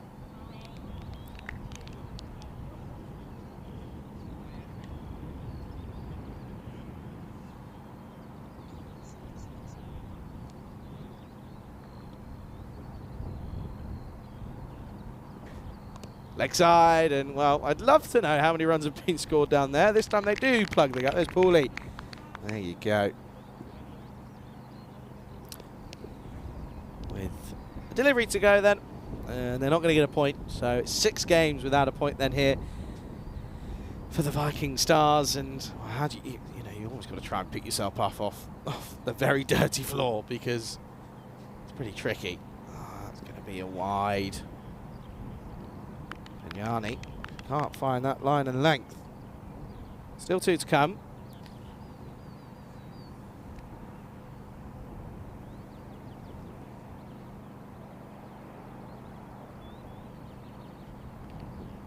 Oh dear. It's off something. He's lost his strap as well. I like the fact that the straps match the strips, the kit. So in this game, in the last 2 games, we've had the same side. Last ball. No, it's not. In this last 2 games, we've had the same team post the highest and lowest score in the tournament. Pretty outstanding. Pretty outstanding stuff. Come on, Empignani. Finish it off for us here. And we are going to finish it off with that delivery. Whether or not it'll be a boundary, that's not too bad. They'll come back for 2. And that will be all she wrote.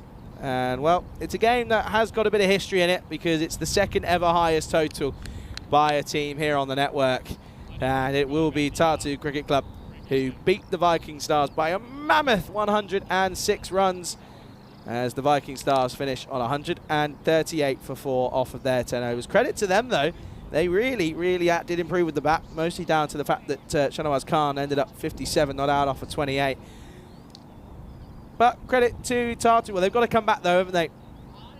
They take on top of the table Tallinn United. That is coming up in not very long at all. 20 minutes, 19 minutes, something like that. 90 minutes until that's coming up. Let's have a look at these highlights then, of course. And, well, there you go. And as I said, it's one of those where it's tricky for the for any fielder and any player to sort of get invested in this game when you just put on 244. But they were switched on. Good catch that by Paulie. And again, that sort of set the tone, really. You sort of felt that even though they have put a mammoth total on, they do need to still stick at it. That's what they did, didn't they? They were able to continue things going. There was a couple of nice shots, but then there was one too many as this one was up in the air. Tried to go for it, and O'Brien ran underneath it, and that was a good catch, to be fair. And well, out came Salman Khan. He had a nice little flourish of runs, to be quite frank with you as well. And this one, nope. There are still areas that need to be looked at. The fielding is certainly one of them for Tartu. They just don't seem to be able to keep things behind keep their body behind the line of the ball. And there's another one. They seem to lose it in the air. Here's Paulie. Best beard on the ECN, apparently. I wouldn't certainly tell him otherwise. There was a couple of runs scored against him. But Salman Khan, it was a really nice innings from him, to be quite honest. Of course, went top score. He went for 31, sorry. It was Shanawaz Khan, who was 57 not out. Batted the whole 10 innings, the 10 overs, sorry. 3 sixes, 7 fours for him. Pretty handy stuff. And yeah, some nice hitting at times, to be fair. The bowling, a little bit dubious. It was too short, it was too far down the leg side, it was too straight. And some of the fielding as well, they let probably 30 runs through in terms of the fielding. Nice to see Gulshar get a potential a chance with the ball. Should have had a wicket, really. That was a nice shot there, one of the good shots of that innings. Knew what was happening. This one again was nicely hit, firmly hit, single leg side as well. Well, on came Masood Rana, and he had some problems because he couldn't bowl with a straight arm, and he was eventually had to go get taken off, as well, that meant that bowler came out. It was legal, wasn't straight, it wasn't great. Solanen came on, and well, I said before that ball that if he gets it wicked, he's got to cut his hair off, but he probably won't live up to it. Fair enough. And yeah, after that, there you go. Look at those locks. They're going. They're not. They won't. And yeah, well, that slow-mo normally says it's the end of the highlights, but we've got a few more for you. And there drops. There you go. And well, there you go. But now we will finish. So it will be a very quick turnaround then here, folks. Probably about 10 to 12 minutes. Little break, and it will be the final game coming up, and yeah, a more positive scorecard for the Viking Stars in terms of the batting. They'll be happy to see that finally some runs going for them. 16 extras, not the best from Tartu. They've got to brush themselves off. They've got to keep going and keep this momentum as they go up against the Tallinn United side. Top of the table, it's a big clash. It's coming up in 10 to 12 minutes time.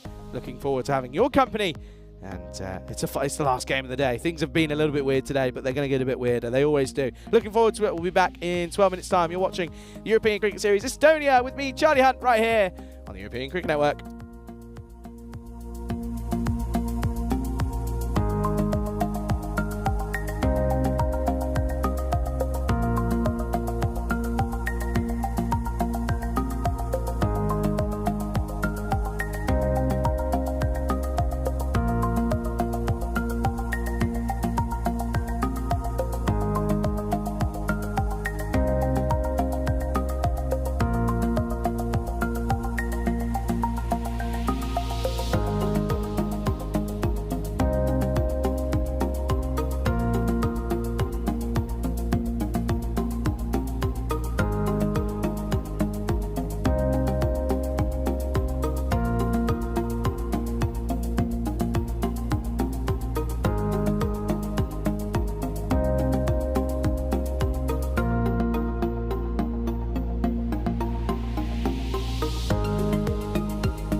This European Cricket Network event is proudly brought to you by HCL Software and Paramatch. Good afternoon, everyone. Welcome then for the final time here today on day number 7, back here into the commentary cube. You join me, Charlie Hunt, here for the European Cricket Network, where we're almost ready to get things underway for match number 5 of the day. Of course, it is match 35. It is, of course, Tallinn United. They take on Tartu Cricket Club here, and of course coming off the back of a historic game just 20 minutes ago. And again, apologies, we didn't quite get the information across that this game did have a slight 5-minute delay, but we're back and ready, and let's go out to the middle where tournament referee Charles Croucher's got the 2 captains with him for the final time here today. Let's get the coin toss underway. Tartu CC to call. Heads. Heads is the call, and it's a tail. We'll bat first. And there you go then, confirmation that Tallinn United will be batting first here. You've got a feel for Tartu because, well, they're probably a little bit weary. It's their 3rd game of the day, and they're going to have to put a serious stint up in the field. Let's have a look at the lineups then. You can see there, of course, Ali Masood for Tallinn United has been crucial, as has Sahil Chauhan as well behind the stumps for Tallinn United. Both, of course, Sahil and Shakil in that respect. As for Tartu, of course, they now have a record of 2-2. Listen, when it comes to the batting, if they get Jordan O'Brien and Nicholas Salonen pretty early, then it's going to be curtains. That's how you would look out onto this one. You just sort of feel that realistically this could be tricky. Tartu, though, it's their 3rd game on the bounce, though, here today. They played in matches 33, 34, and now 35. And now they're 1-1 here today. Course in 33 they set the lowest total for the tournament. In 34 they set the highest total of the tournament, and there you go. That's why that their win percentage is probably a little bit higher than maybe many would give them at 35%, but Tallinn United very much favourites here, top of the table of Group B for a reason. They've only lost 1 game in this tournament at the moment. Tartu are trying to make it 2, of course, but United, of course, saw them yesterday, had a good day of it yesterday when they were out in the middle. Can they replicate that here today? Last game of the day, it's where things get a little bit funky, and if you think they haven't been funky already, well, good luck. Good luck, because it's going to be exciting, of course. It's less than 25 minutes now until play gets underway out in the Netherlands, of course, taking on Ireland, so we'll be keeping an eye on that one as well. I'll be keeping you updated with that one as and when I can, but at the moment, we're just waiting for that clock to tick over that 35 past, and yeah, again, apologies just for the delay. We weren't able to get across to you, but only 5 minutes. Hopefully you didn't miss out too much. Here we go then. Salonen is going to get us to start. And this is going to be pushed down for 1. Down to 3rd man. Classic short form cricket start. Push for 1 down to 3rd man. And yeah, I mean, listen, the thing is as well, as you look at the bowling of Tartu, might struggle against these, the caliber of those in front of them in Tallinn United. I mean, for me, they're probably looking at averaging 160 in the tournament thus far. What can they do here? Inside edge for Riyar, and that'll be a single for him to start as well.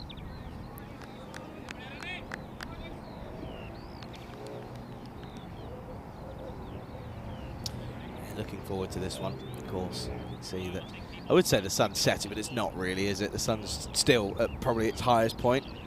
What's the temperature at the moment is so at 22 degrees, highest of 23 today, so it's on its way down slowly.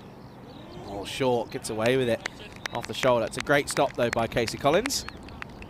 Skipper for Tartu. Tartu, of course, have currently got 9 nations being represented in their 11. It's pretty good, that, isn't it? One for almost every single player is a different nation, which is always pretty impressive. Anyway, Masood then, he's a big player for United. Is he able to really kick on here today? That's a good start. That'll be 6 runs. That's 2 wide and 2 full. And Masood gets underneath it over the offside. 6 runs, first maximo of match 35.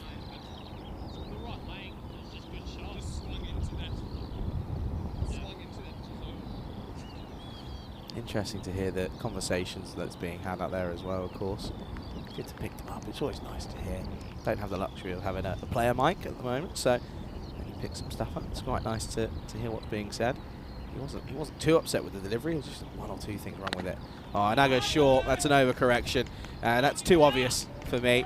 Masood was just waiting for that one, just sat back and said, thank you ever so much. That's going to be another maximum. So back-to-back, 12 off the last two.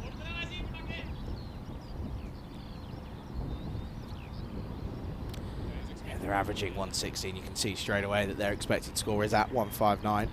I think that's a fair enough call. Kind of can see that once they get through the likes of Salalin and probably really Turkey, maybe O'Brien, depending if he can come off and bowl nicely, they are going to look to really take the attack to the bowlers. You'd expect them to do that anyway. Full toss, and this is probably going to be looked at. Not been called on field, but I think they want to check. It's going to be 4 anyway. Will it be a minimum? Let's have a look. Yes, I think that will be. I think that might be. Have a look and wait for a signal. I have a feeling that there we go. Yeah, I was just going to say that probably should be, and it is. Minimo then, so it's going to be a free hit to finish off the over for now. Masood cashes in on the full toss. Nicholas will get will have his first warning.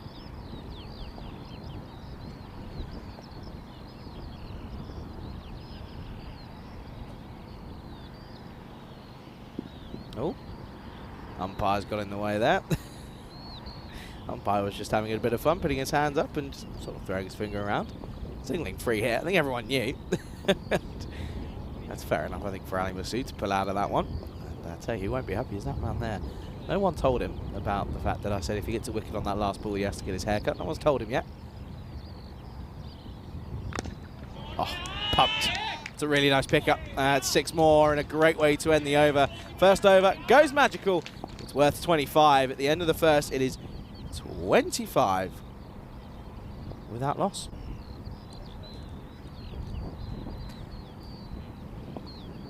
And there you go. There's confirmation then that that innings of match 34 on the 19th of May sits second on the highest ever team totals, 244. It really wasn't far away from 260, was it? You kind of feel that maybe there were 1 or 2 that could have got away, but of course, yeah, 200 plus scores now at 33 here on the European Cricket Network. And yeah, good to see that there's 2 Estonian sides on there now, with Tartu and then Talon Stallions as well, going up against the Spanish in that respect.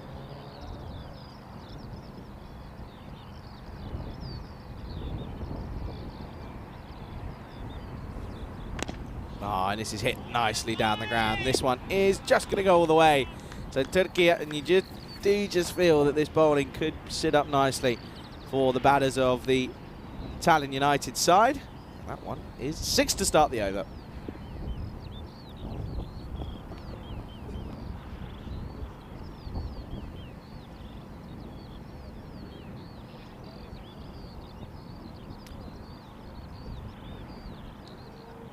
Wide, so now it's getting pushed off his line here.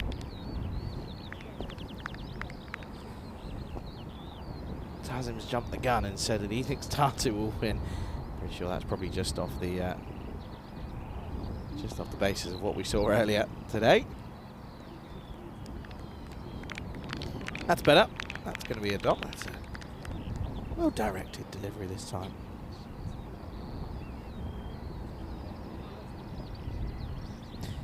Yeah, of course, lineups are out in have been published for the game out in the Netherlands. Some ins and outs for the Dutch, as looks as if Daniel Doran keeps his spot. Viv Kingma obviously still there, but Logan Van Beek is coming and Bas de Leede is coming. So 2 big ins for the Dutchies there. Got a long way, by the way. And that's missed that one. That was 1 bounce 4. That's a strong Irish squad as well. Some big names in there. The likes of, I mean, I'll run you through the 11 here. Stanley Maburney, Tucker, Tector in there as well. Camphor as well. He's gone for it again, and this one is, oh, he's put down. Oh dear, oh dear. That is a real shame. It would have been nice to get early. Watch this here. Should have had it, really. See, off the splice. You can see, just puts it down. And yeah, it is a real hands-on-head moment. Delaney's there, Markader, Barry McCarthy, Fionn Hand, and Ben White. Well, now he's going to get pumped, and that's just the story of the day for bowlers here today. Unfortunately, that is going to sail over the ropes. 6 more.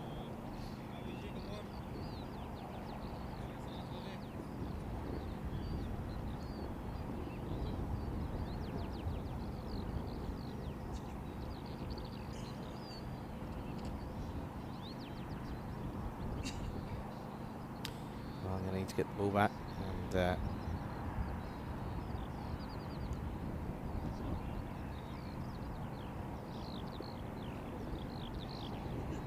have to say that I've got to feel that this could be one of those games. It could be of a repeat, but in the opposite direction of what we saw in match 34. We'll only find out in due course, though. That's it pretty nicely. It's going to be another boundary. Just picking the place of where he wants it here. It's really good from Masood. He is a very talented player, and he's proving so here. That's flat batted down the ground. And it's a boundary to finish. So 4 boundaries in the over, and at the end of the second, it's 47 without loss. This is the story for the table. That Tallinn United looking to extend their stay at the top. Tartu, though, they're looking to maybe take over the Tallinn Rising Stars here, and a point would do that, you feel, depending on how heavy a defeat it may be if they do go on to lose. You never know, though. If the top 2 go, then that really could be a really very interesting matchup for sure.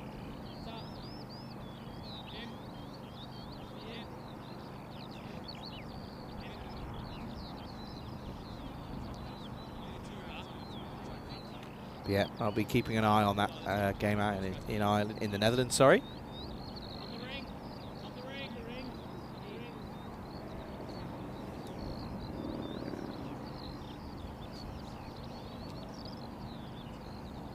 Well, sadly enough to go for 25. He's going to get a second over here. He needs a wicket, doesn't he? That's not going to be one. That'll just be one there. It's not a terrible way to go about it to start.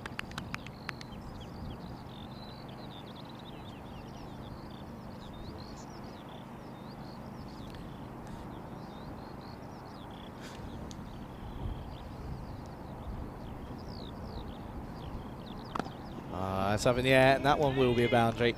And it's just too short from Shannon, and if he can't get things going, well, look, he's trying to lose the man bun clearly already. He's taking it out, but he is he's under pressure here. He's already gone for 30 with the, well, there's still majority of an over to go. It's not the best of starts, and yet again, I think something that comes into this is certainly fatigue.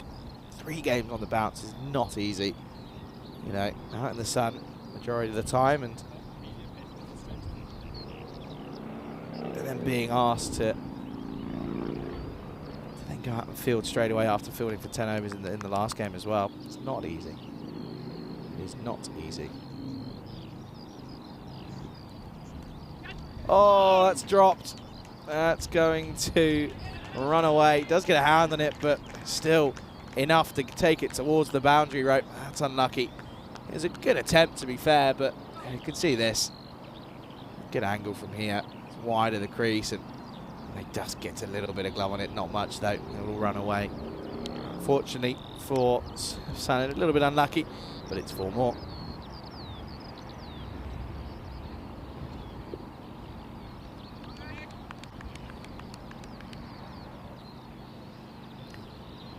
Can he pick something up? Can he just get a breakthrough? This partnership's already worth 58 now.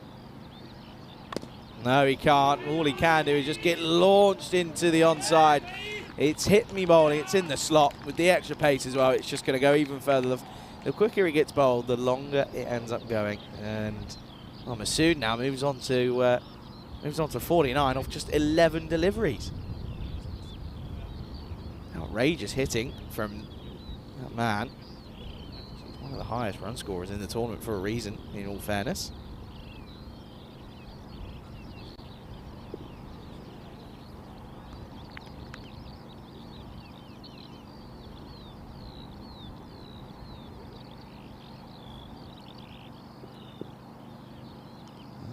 a dead ball. He's just pulled up on that one.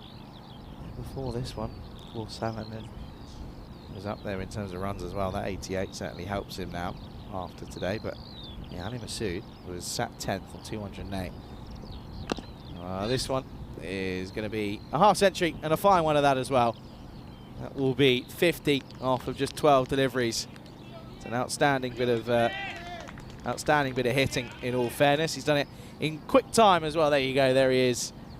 And yeah, incredible. Look at that strike rate. 416 strike rate. Doesn't get much better than that. He's got to continue on here now. So that moves him up to 350. So that's good. Good comeback from Salonen, but a disappointing time with the ball. Goes for 43 off his 2 overs at the end of the power play. It's certainly all about Tallinn United at the moment. It is 65 for none. Well, it's like stepping stones, isn't it? 25, 22, then 18. They're getting there, bringing it down slowly. And that 50 for Ali Masood currently will put him at 258 runs, which will put him in just above Stefan Gooch in the top 5 run scorers of the tournament at the moment.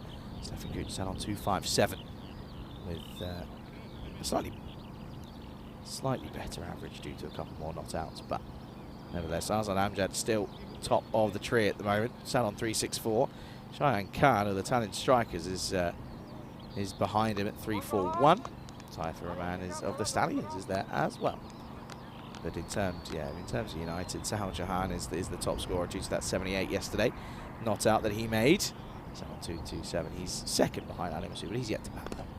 Well, he might not even get a chance then, as this is going to be 6-1. 6 more runs, and oh dear, this is just. It's a shame. It's a shame because they just sort of the ups and downs of cricket. They had a horrid match in the third match, and then they're right back on to sort of best of the best in the 34th match. 35 now. They're struggling. And this is gone again. You can't bowl this. I'm sorry. You can't bowl this. This could really be another tale of 6 sixes and an over. If he's going to bowl continuously there, he's just going to sit up and he's just asking to be hit at this point.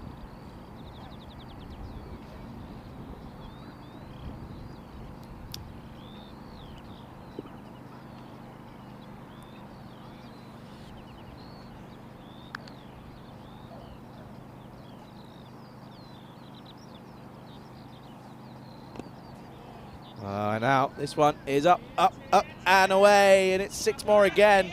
And well, that's a bit harsh. The fielder pretends not to see it, and that one will go towards the rope again. So that's a hat trick then, halfway there. I think Masood is the one that's hitting them as well.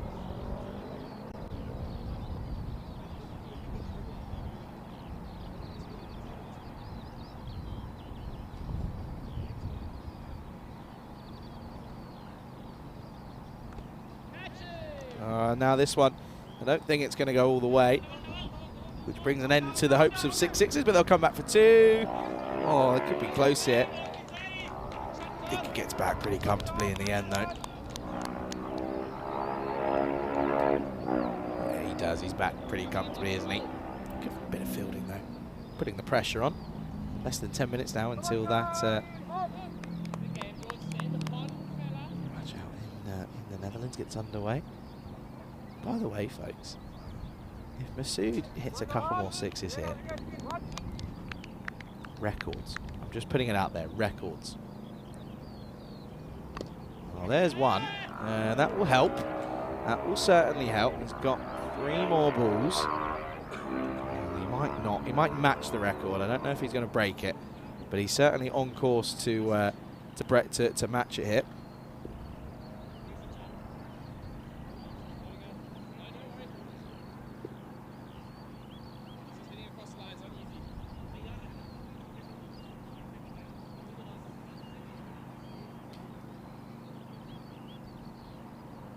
That's going to be a wide. You have to leave that one. Has to watch that one go.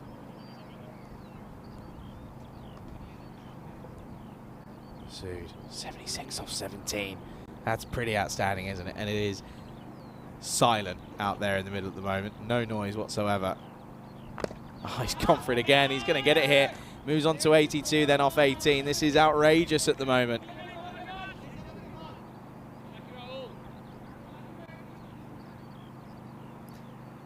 Again, it's just in the slot though. It is just in the slot. There's nothing you can really do. End of the over then, and well, it is pretty tricky. It's 98 for no loss after 4. And looks as if they're going to go to Thomas Pooley.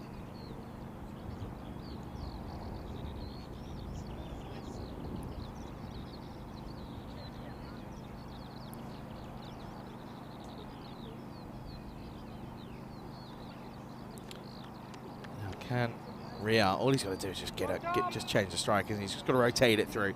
That's where you have to just make sense of the game. Take your own personal wishes out of it and just rotate the strike. Get Masood on. He's 82 off 80.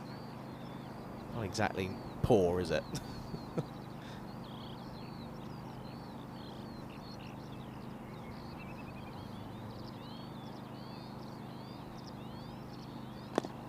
Well, he does get bad on it. He's trying to hit it for 6, to be fair, but he will just get the single. That's all he wanted. Okay, then. Here we go, then. This has to go for 6 if he's going to do it here. If he's going to match it, he has to. And it will. There's one of them. Oh, no, it won't. That's a great stop. Oh, well, there you go. There's the potential matching of the record out of the window. That's a lovely stop out there, to be fair. Probably was a chance that could have been taken, as he'd done some damage here. Let's have a look. It was flat. I thought he got more elevation on it, but he ended up just picking him out. And yeah, in fairness, that's actually a good stop. Oh, and now that could have been what could have been. Zoom might be able to. He gets back on track. How's that missed off stump, by the way?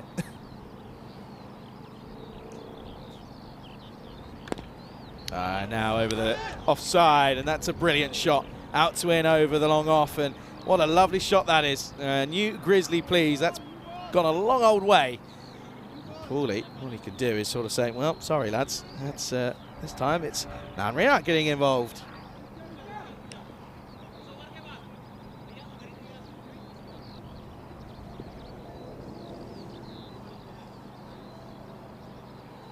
And just getting things underway out in the Netherlands now, which is good to see. Have a good call out there, everyone involved.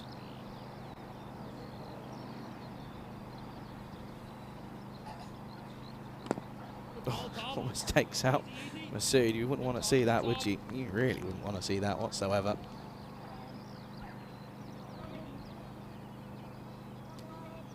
So then, last ball of the 5th. Oh dear, no it's not. That's going to be a no-eat. And he's not going to go. It's like dangling toys in front of a child. Doesn't know whether to take it or not. He doesn't know whether to go for it. Anyway, he doesn't need to take the catch, but it's a no ball. Oh dear.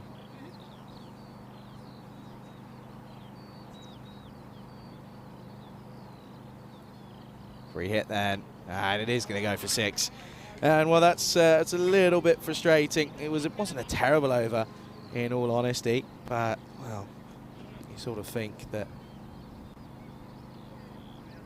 and you probably feel that. Well, anyway, at the end of the over, welcome into the commentary box, of course, and well, not only cricket here at the moment, not only in Portugal, we've also got Netherlands taking on Ireland out at the VCC ground in the Netherlands. And there are the lineups for you, of course. And yeah, I mentioned Paul Sterling at the top of the order. You can see the Netherlands, they'll be bowling first. So an early look at Paul Sterling and Andy Balbirnie, of course. Balbirnie hitting a score of 70-odd against Pakistan not too long ago. And of course, Lorcan Tucker, Harry Tector, of course, Curtis Campher. Big names in that Ireland squad as they are looking to make a bit of an upset, of course, after the Netherlands got a pretty comfortable win against the Scots yesterday. So good luck to everyone out there, to all those involved. And yeah, if you are going to go and tune in, say hello to Vinny, to Corey, and to Lenny for me. Come back here into live action. And there he is. That's good start from Jordan O'Brien.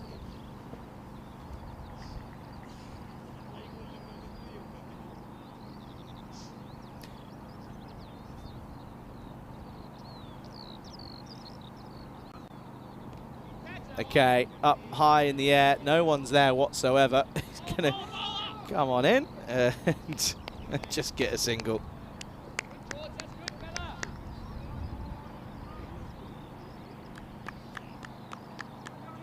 Yeah, so that's another toss for Scotty Edwards.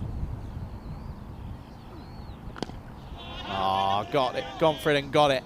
And that's out of here. Maximo time. And it's raining sixes once again. This is a really, really good display of power hitting at the moment.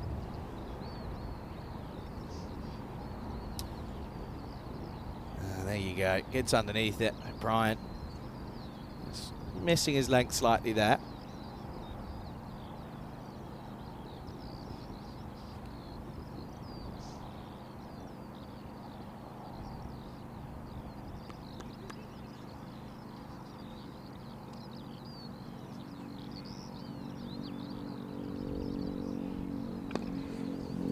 Time just dragged down into the onside, and he lies on this one.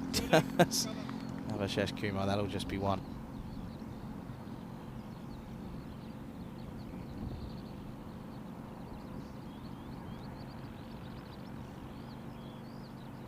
Oh dear. Oh dear, O'Brien. Jordan has not quite found the line of length this time, has he? He just misses out. That was the variation, I think, is what he's signaling to us there. Saying to Salin down at long off. This one, now there he is. Oh, and he's put it down. And that's something you really wish that you would have been taken. That would have been Masood, the big fish. And he gets put down. That's a real shame. Ali Masood is someone you don't want to drop very often. And especially when you've got your best fielder in Salin in. And he puts it down. And now he will go large into the onside. This is Ria, and the over goes for 17. Doesn't quite go magical, but destructive enough. And at the end of 6, the score is 133 for no loss. There you are. Look, just waits for it. He knows it's coming. He's looking for it. He's looking for it massively, and he does get it big time. There you go. Story so far: 93 on the board for Masood, 35 for Nan Ria.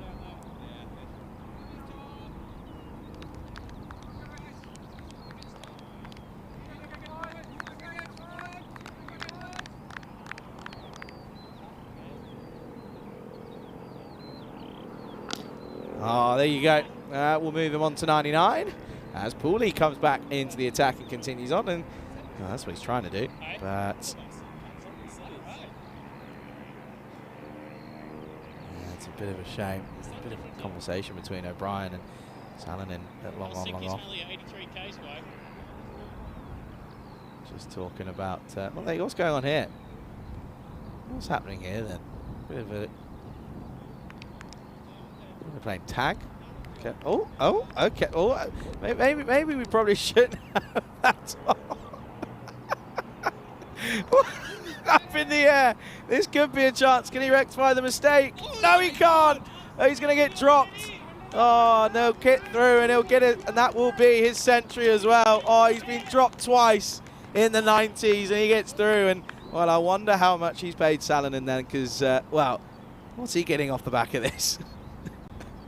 Oh, it's an outside edge now. He's going to run away, and I can't get it. What did we just witness? What was that? Andrus is misbehaving in the box. Oh dear.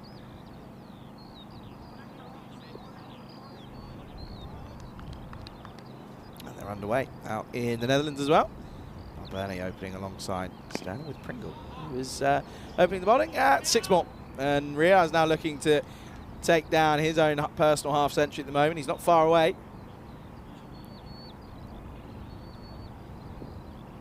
Good to see a good crowd again out there at VCC on a nice Sunday afternoon, evening. T20 international cricket, of course. But well, not only that, you've got more cricket coming from Portugal as well. Oh dear, chances going down left, right and centre. Now this one is straight out to the fielder though.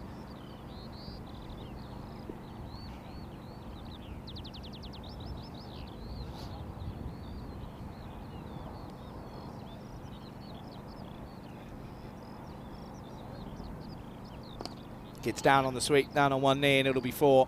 No fielder's going to cut that off, so Masood now continuing on. He's been dropped a couple of times in the process of his innings, but he's now going to probably go on to cash in on the chances that he's been given. 4 more to end the over. It is 1-5-3 for no loss after 7. This is what's coming up tomorrow then. The Tallinn Stallions, they take on Tallinn Rising Stars. Then they take on a Tartu once more in match 37. And the Rising Stars against the Viking Stars. Viking Stars have still got 2 games to play. Well, match 39, that's one to look out for. And then match 40, Tartu CC finishing us off. Finishing the first Monday back. Finish off, we're again up against the Tallinn Rising Stars. That starts at 6:30 GMT, 8:30 Central European time, and 11:30 out in India.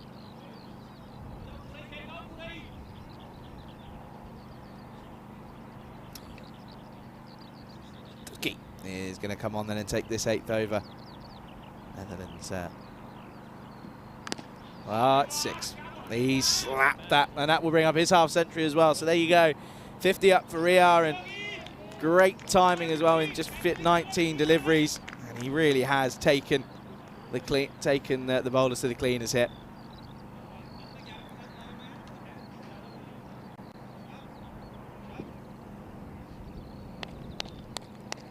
Outstanding stuff. 263 strike rate, I believe, is what we saw there.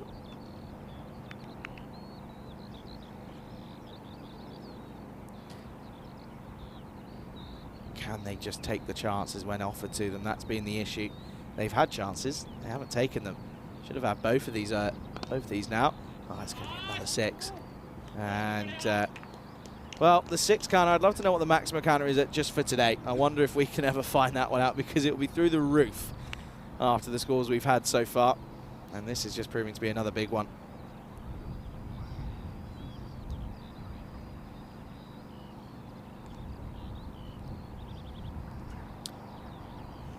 Go. Look, isn't it nice trees out there in the background? Isn't it lovely?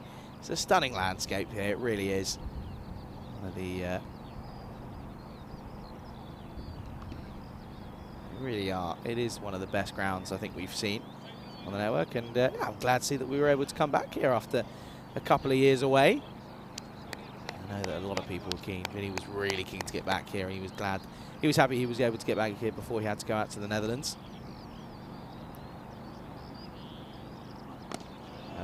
It's another 6. This is into the into the advertisement over there. It's another boundary. It's another Maximo.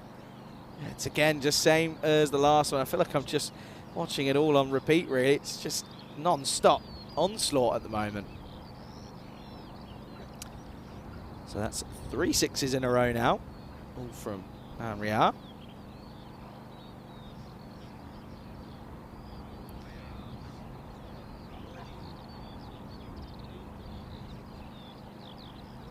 Is it going to be 4? Oh, dear. He somehow got away with it. It's going to go through, though. And they'll come back for 2. That's good running. They know that there's probably 2 there every time. So it's 2 byes.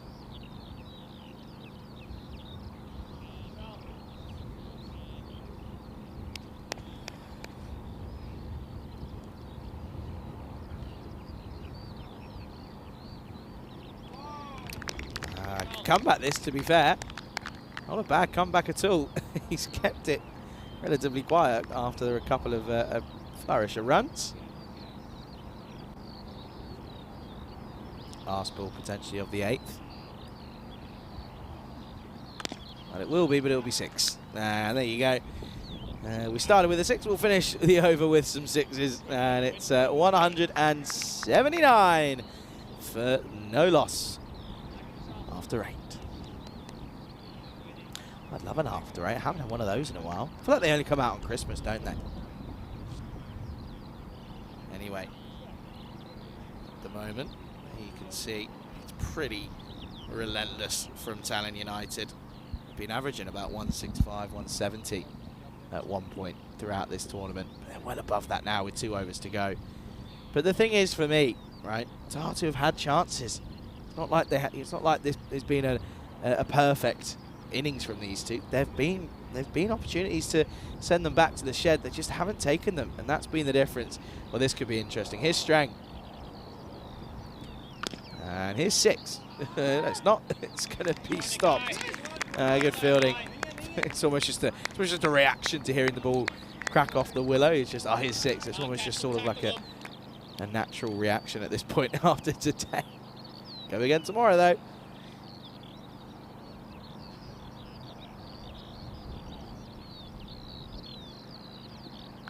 Oh, this is slapped. This is slapped, and that'll be 6 once again.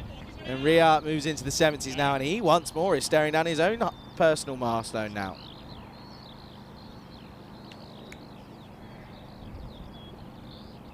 Currently sat then, that is now, what's that? 23 sixes so far in this innings. And we're not done, I feel. Not only that, we've also had 5 fours as well. Well, make that 24. That might be the biggest one as well. That's away onto the road. And this is really becoming agonising here now. If they carry on at this rate, that 2-4-4 might be under threat. You never know. Couple of 6s on the trot. This could be outstanding. What a couple of games of hitting this is. 192 run partnership now. It's pretty outstanding, isn't it? New ball, Grizzly. New Grizzly ball, please.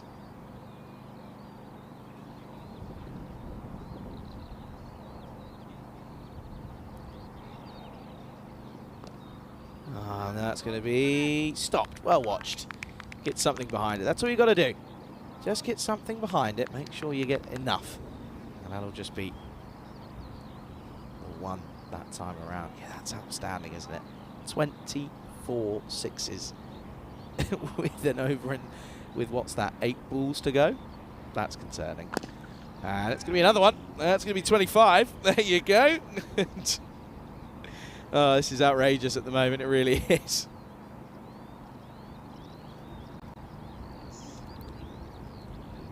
Six, rinse, repeat at the moment.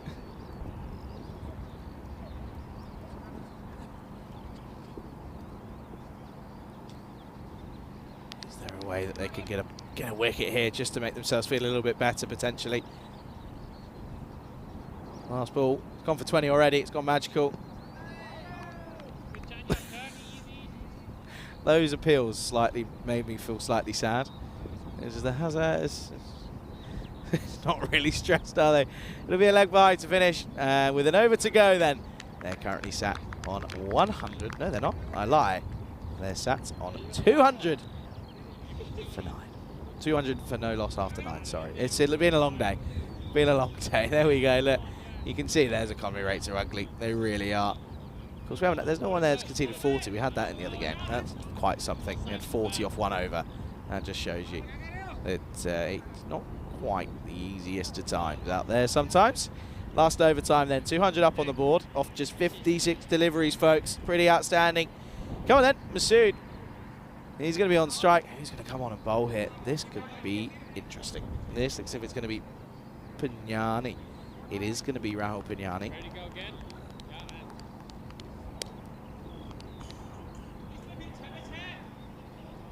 Well, the thing is now as well, and I wouldn't put it past them after what we've seen today. If they chase this down, it's a record chase. And it's going to be an even bigger record. This is up in the air. 6 more. And by my calculations, that's the 26th 6th. 26th 6 of the innings. It doesn't get more relentless than this, folks. It really doesn't.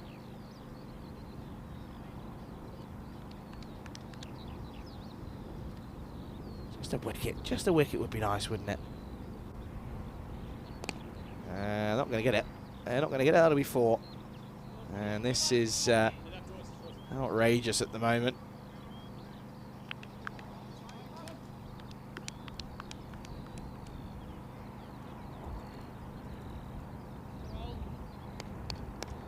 So, well, there you go. Bit of nature.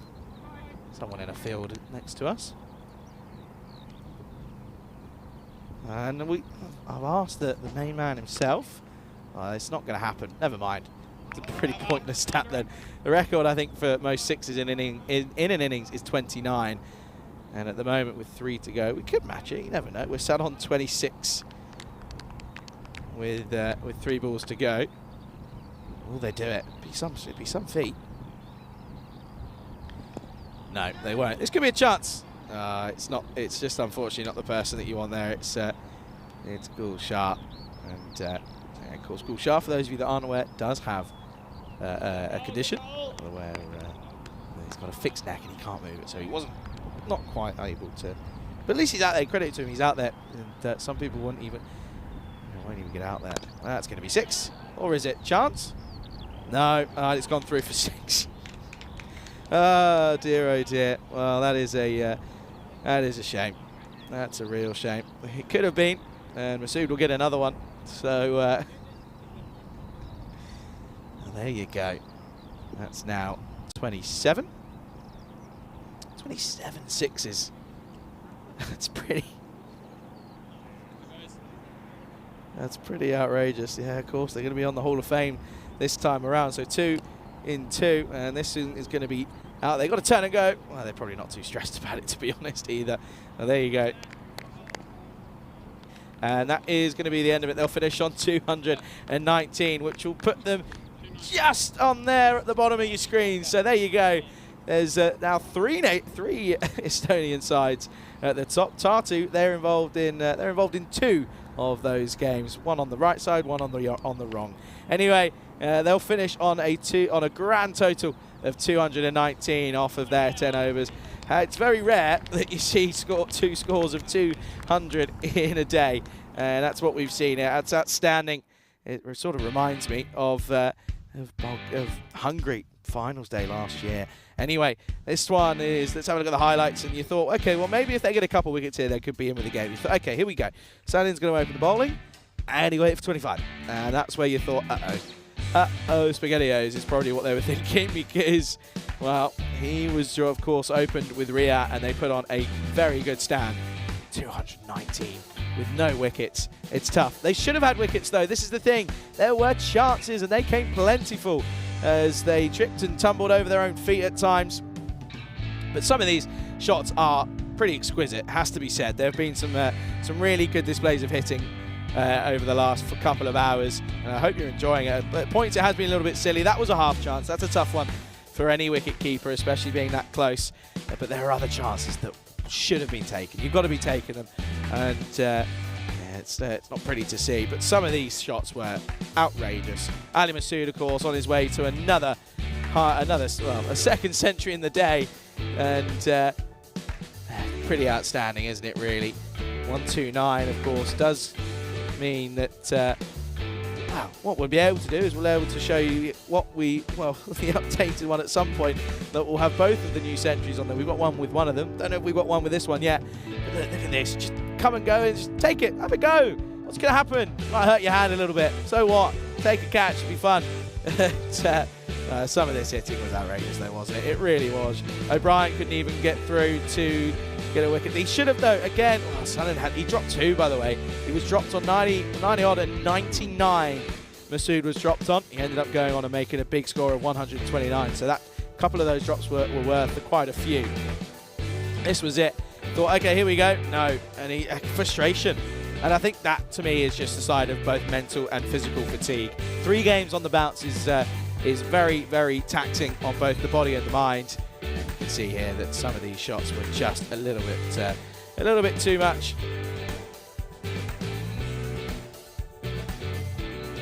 And you can see some of these shots were just massive, weren't they? They really were. To all parts of the ground, of course, down that deep mid-wicket area is no real surprise to see where they like to go. And there you go. Hands up, like you just don't care, because, well, keep them there. You might as well. And it will mean that it will require a huge chase of 220 for Tartu. They hit 244 in the last game. Can they do it this time around? It's going to be a very quick turnaround, I would imagine. And drama as well in different locations around the world in sport. But at the moment here, it is, of course, going to be an interesting one. 219 means 220 for victory for Tartu Cricket Club. do make sure you return. And, well, if you're going to go and pop over to the Netherlands, say hello to the boys for me. And, yeah, we'll be back momentarily. You're watching the European Cricket Series here in Estonia with me, Charlie Hunt, right here on European Cricket Network.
This European Cricket Network event is proudly brought to you by HCL Software and Paramatch.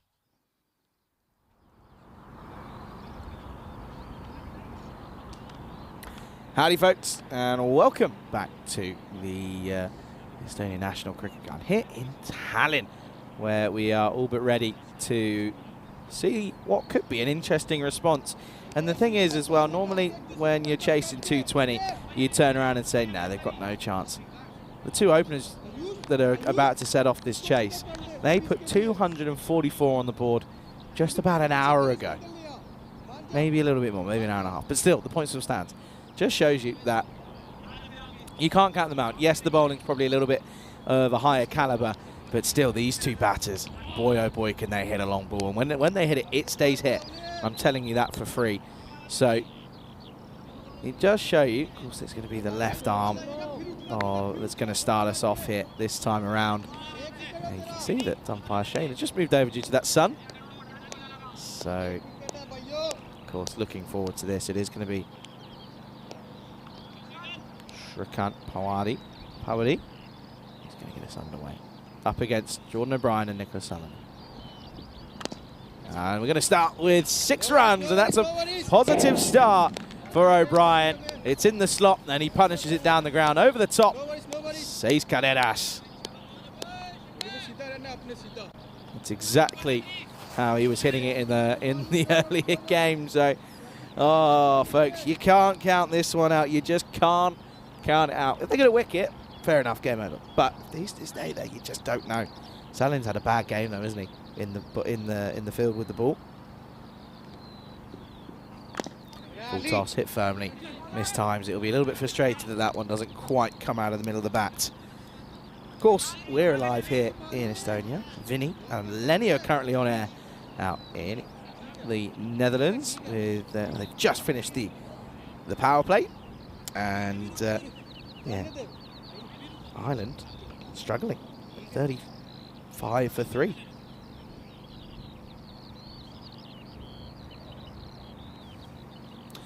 Sutherland, can he improve on his efforts with the ball? Yes, he can. He'll start nicely with the bat. That'll be 6 runs as well. So both openers getting off the mark with Maximos, both with proper cricket shots. Lovely stuff.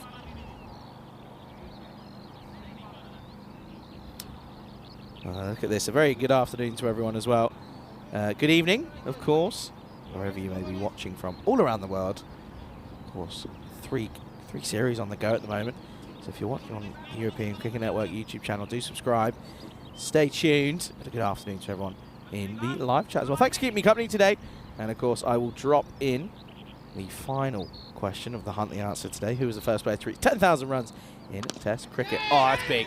That is big. Calls of shout of catch it, but it's not going to matter. Saladin is gone large. And he's gone back-to-back Maximos. That's going to be 12 off the last 2 for him. Yeah, who was the first player to reach 10,000 runs in Test cricket? Got 5 overs. I will reveal the answer later at the end of the 5th over. Sorry. Get your answers in. Looking forward to hearing them. Needs a response here. This has been 19 off the over. That is a response. That's much better. That's where it's got to be. Tuck him up. Don't offer him any room. Can't get it away.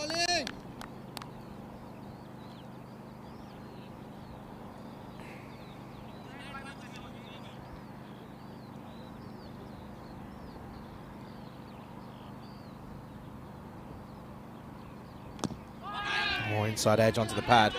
Well, this could be close here, and wow, you'd argue that it's really good bit of backing up in fairness, but you'd argue that he kind of got in his way, and it would have been a horrible way to go. Let's watch this here then. Look, it's right in his way. And there's a shot at the stumps, but there's no way near. Good start. uses the backside more than anything. Oh dear, oh dear. Anyway, 67 matches since the last golden ball.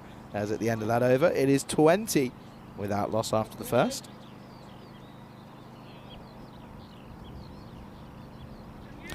So yeah, there you go. That just shows you that there are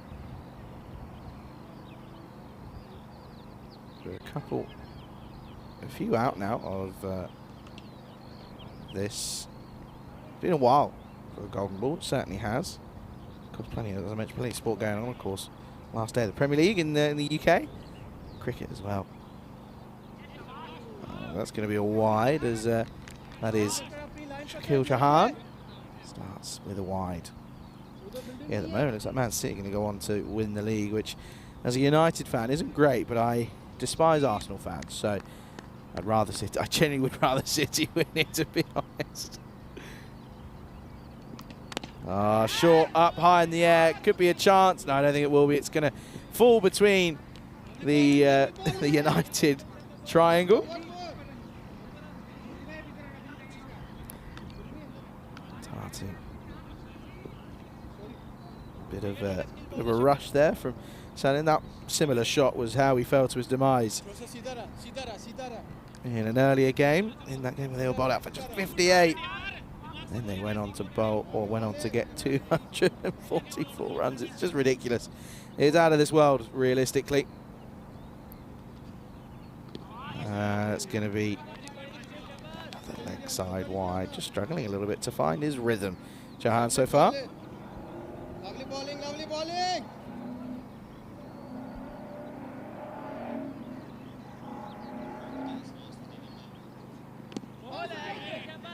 Now this one is off the pad. Try at the stumps, but again, these two, you have to come to expect it. They will be good between the wickets. They'll run fast, they'll run hard, they'll push the first one. Let's see here, there's a shy. Hits him on the back of the calf. That one will sting a little bit. Okay, here you are. If you're Iron Man, that'll sting a little bit.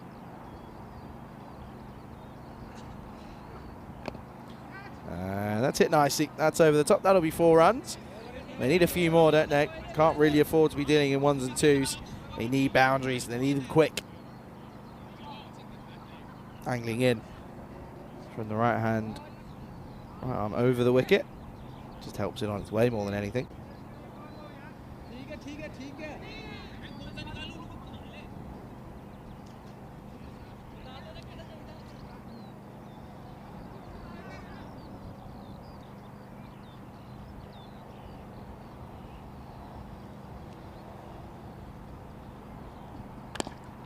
Off the splice. Miscued into the onside. Should just be 2. And it will just be the double.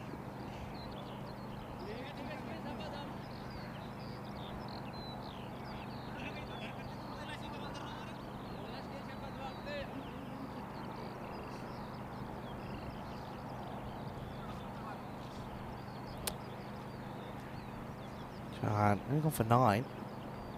Well, make that 15, because that is launched. That, look how far that's gone. Go on, get through, get through. Oh, it just stops at the stops at the logs. Again, sits up, doesn't it? This pitch is just like a road, isn't it? I mean, we knew there were runs out there. We knew there were a mountain of runs. You know, we've seen scores of 160, 170, 180, a couple in the 190s over the last week or so. But to be honest with you, I don't think anyone was expecting to see scores of 200, especially in back-to-back games. A 244 and a 219, both without a loss of any wicket. Don't think anyone was expecting that.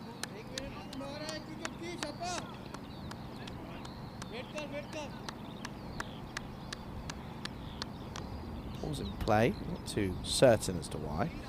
Shane now moves along, says, okay, we're ready. I said it yesterday, I still believe it, by the way.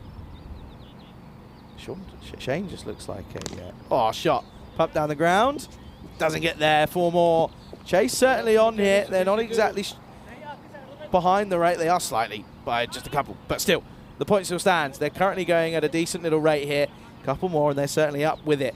At the end of the second over, it is 40 for no loss. And there you go. A win here for Tartu would put them above Tallinn Rising Stars ahead of tomorrow's Group B action. As for the Stallions, they play twice as well, still to come. And then for United, well, a win here, and it would probably cement their spot at the top of the table. We'll have a look though. Only time will tell, of course, and yeah, certainly can't wait for that. O'Brien currently set on 7, not out of 3. His partner at the other end is 30, not out of 9. So this is a lovely little start, this, for Tartu. These two are very talented batters, don't get me wrong, but we did see 2 games ago what can happen if there is early wickets, and that's just a collapse, and a collapse of the largest quantity. 58 all out. They did come back and score 244, but that's beyond the point.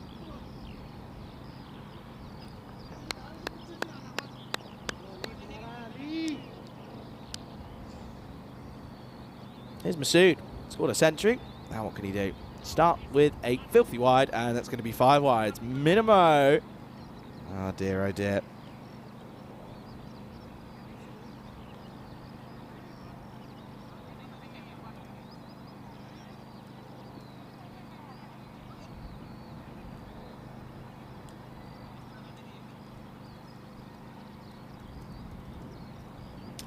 So, what can we do here then? Are they able to cash in? Well, there is one of them. Cries a catch it, but it's not going to matter. That's going to go all the way. Maximo once more. Of course, well, if you're going to be scoring Maximos at this rate, they might get up there, and this could be close, you know. All it is 1 wicket. Of course, they didn't take chances, did Tartu in the field. If Tallinn United can take their chances, then this game will be over pretty quickly. But it's if there are chances and if they take them. That's the question. And, well, we'll find out in due course.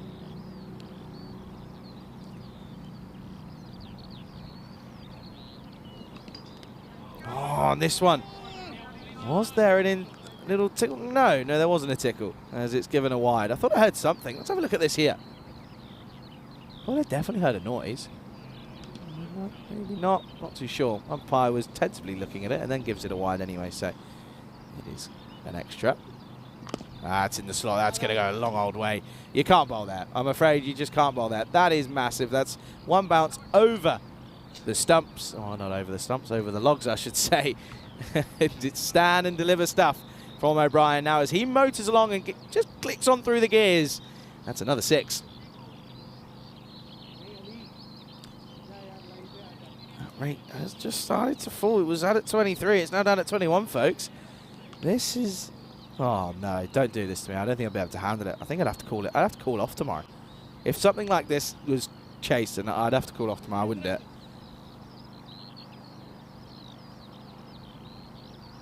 I wouldn't do it. I'd have to tell Rico I'd have to come in. I'd have to. I'd say, can't do this, mate. I really can't do this. Oh, this one is a little bit of a tricky one. A little bit disappointed that he misses out on that one. Shaq's saying no-look shot. It's not really a no-look shot. It's just him holding his head down and not lifting his head up, which means he doesn't lose the sight of the ball, and his hand-eye coordination sticks with where he wants it to be.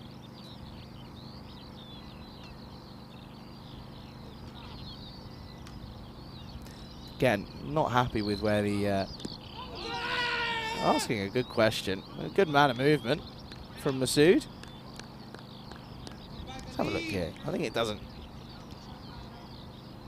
pitch. Just pitches outside, but it's not bad. It's not far away, in all honesty.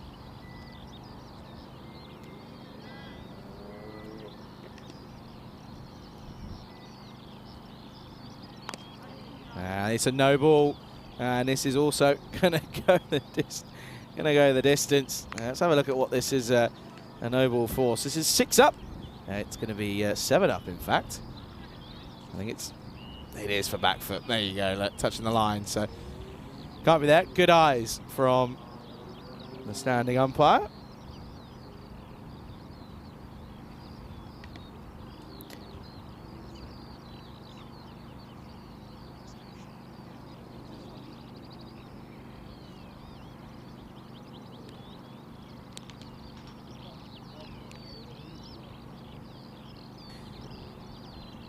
Steps across, goes for it and gets it, and slices it a little bit, but still gets enough, and that will be over the total here, and that is going to be a really nice way to end the over. The over goes, it goes supersonic, in fact. I think it goes for 31, and that is, and it goes for 25, sorry, haven't quite finished. I've jumped the gun yet again, shock Charlie.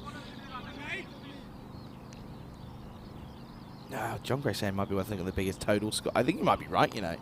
Now, this one is going to go all the way. So it does go Oh dear, it goes magic. It goes supersonic. And that is a big, big over. And Tartu's certainly not out of this yet, you feel. With these two at the crease, anything is possible. It goes for 37 off one over. Oh dear. 77 without loss after 3. A little bit of a different feel here because there's a chase on here. Look at that, 20-20-37. They're ahead. This is outrageous. They're ahead of where Tallinn United were. Unbelievable. It really is. The thing is, though, 1 wicket, and it's a completely different ball game. A completely different ball game. So it shows you do have to be careful. Ireland 64 for 3 now. Tucker and Camford making a nice little start there. There you go. Look, this would be. Well, I wonder if my director, Andres, is telling me that he thinks he's going to see it. It's up there. It would be outrageous. It would be a record-breaking day if we actually did see what this unfold. You can see there some big teams on there with some big totals and some massive chases. Here we go then. Here's Rana. Oh, that's going to be a wide, but I would like to. I want to see that action again for me, please. Let's have a look here. Oh, interesting. Oh, this is sliced away. This is going to run away on this outfield. It's an electric one at that, and it's going to be 4. So Salonen pounces on a full toss and makes the most of it. Doesn't get 6, but gets 4, and well, that's enough in his eyes at the moment. That's another wicket down in the Netherlands, by the way. Then Ireland now 65 for 4. Wickets. Yeah, we haven't had many of those here in the last few hours, have we? We really haven't had many of those.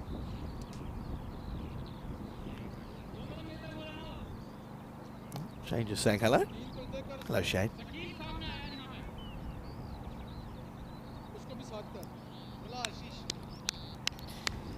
Right, still at 20s, but they're at that rate at the moment, if not more.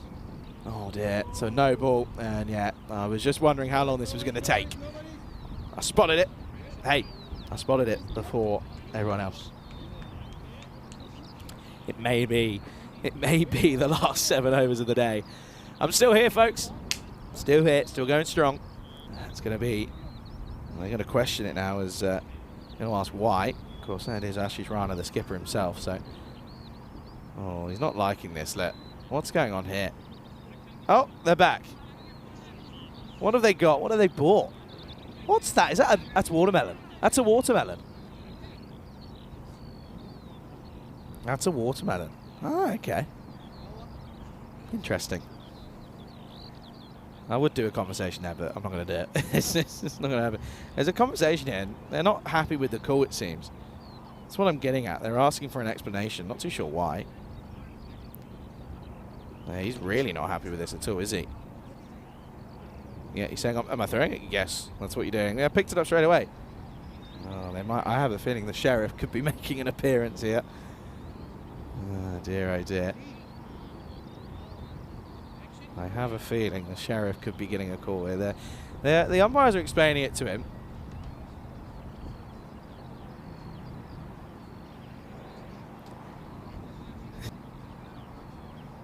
Yeah, there you go. They're telling, look, it's been called, move on. And I think that's the right way here. That's the right way of controlling this here. They're trying to argue it, and there's no point. You can't be arguing it. If it's been given, it's done. Ashish Rana, they're having a conversation. Oh, he's not happy. What's going on here? What's happening? Well, where is he? Where's the sheriff? Sheriff's gonna, I'm telling you, he'll be up in a minute. I'm telling you. What's going on out here? Why are they arguing against it? Why? I mean, this is also not. I mean, the time has stopped at the moment. Look, Shane's saying, look, we've called it. Yeah, look, Salonen's getting a little bit frustrated here now as well. What's going on? Yeah, this is not helping. This is not a good look here, folks, if I'm being honest with you. Top of the table in Group B. This is not good. I'm not a fan of this. I'm sorry. Just move on. Get on with it.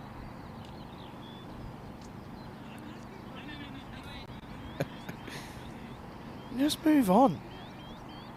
They're really unhappy with this, and one thing you don't want to do is annoy the umpires. And one thing, oh dear, this isn't good. Yeah, this is ugly. Yeah, I don't like this. Who's that? Who is that? That's not. You've scored a bucket load of runs. What's wrong with you now? What's going on here? Well, you can see there is communication between tournament ref and umps here. There's a pause. What's going on? Why are we having a what's the team meeting about?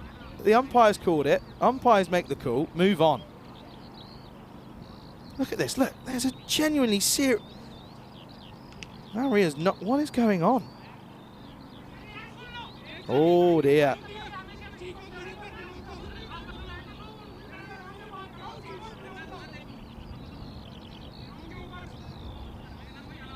We're just going to take a break here, just away from live picture, just to be sure. But at the moment, folks, I'm a little bit unsure as to what's coming on here.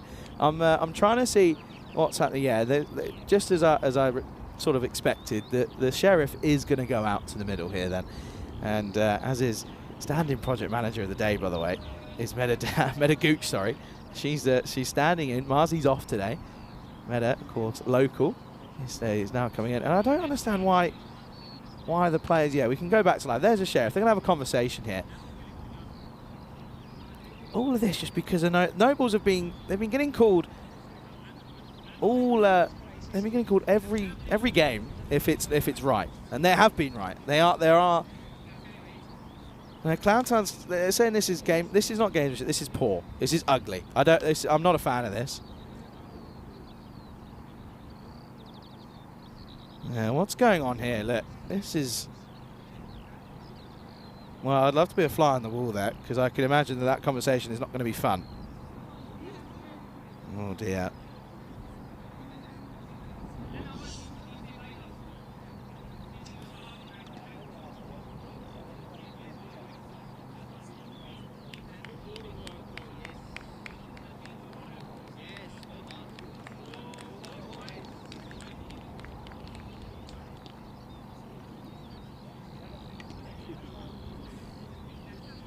Really not too sure as what's going on here. It's...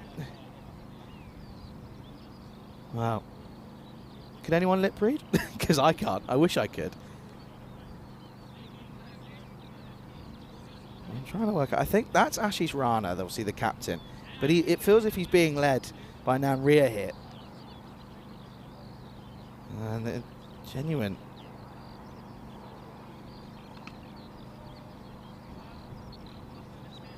Okay.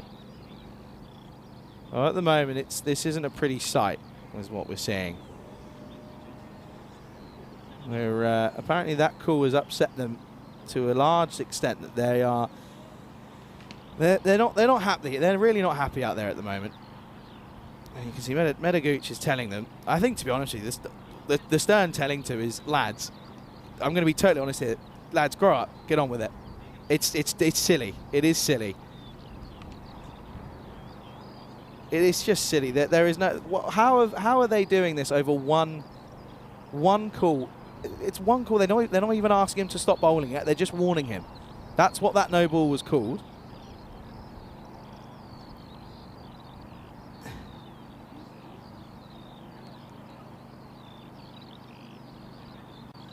It's not that he's not happy. He's not a happy chap. He scored runs. Be happy about it. That's just. It is a good game. Be involved in the spirit of the game. And what I'm seeing here is not pretty. And, well, folks, as soon as I get more information, for you, then we'll pass it on. But this is, well, this is a first for me. That's a fact. This has been a day of first, if I'm being honest. Well, look at these two. Look, it's just. This is just, if I'm being honest with you, for Tallinn United, this is embarrassing. It's just embarrassing. What's going on here? Are they walking off?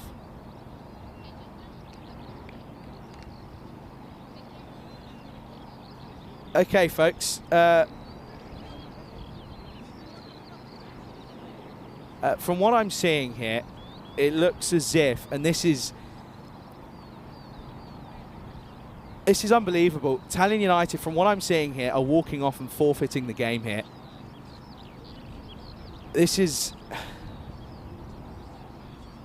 I'm generally, I have no words here, folks. This is an unprecedented moment for me here. As soon as I get more information on this, then I will, of course, try and let you know as to what's going on. But what I'm hazarding a guess at here is that one call has annoyed them so much so that they're unhappy and they're walking off. Again, apologies for this and for the unknown nature of my tone. And we're trying to get some more information, but the stumps are out. The stumps are gone. Looks as if the day's play. There you go. They're walking off.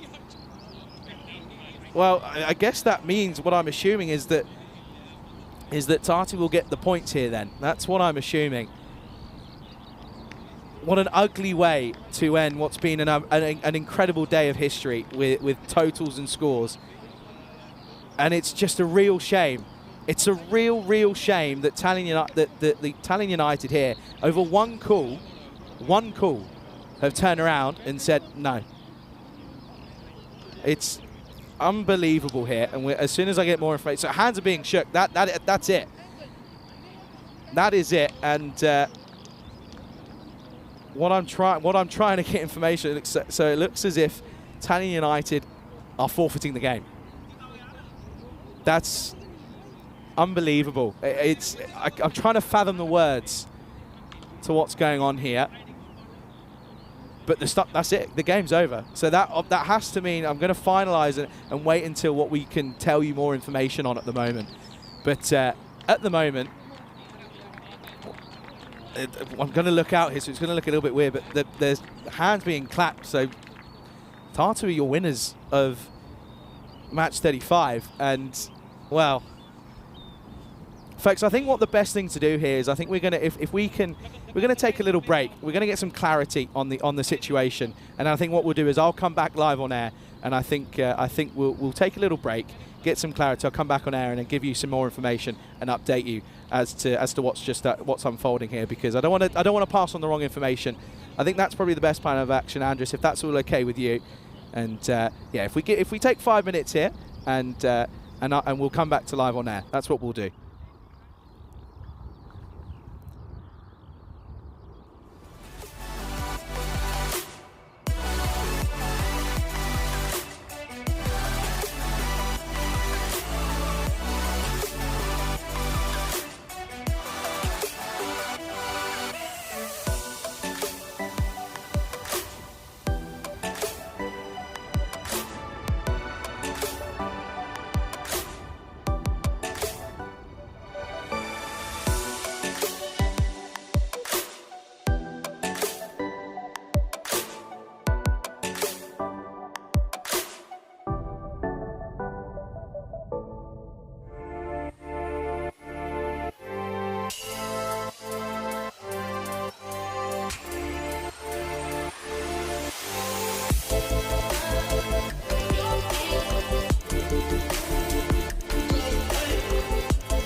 This European Cricket Network event is proudly brought to you by HCL Software and Paramatch. Good evening, welcome back to the National Cricket Ground here in Estonia, Tallinn. And first of all, thank you ever so much for your patience. Unprecedented events here in this last game of the day. No one would ever have predicted this. So first of all, appreciate all of your patience and waiting around.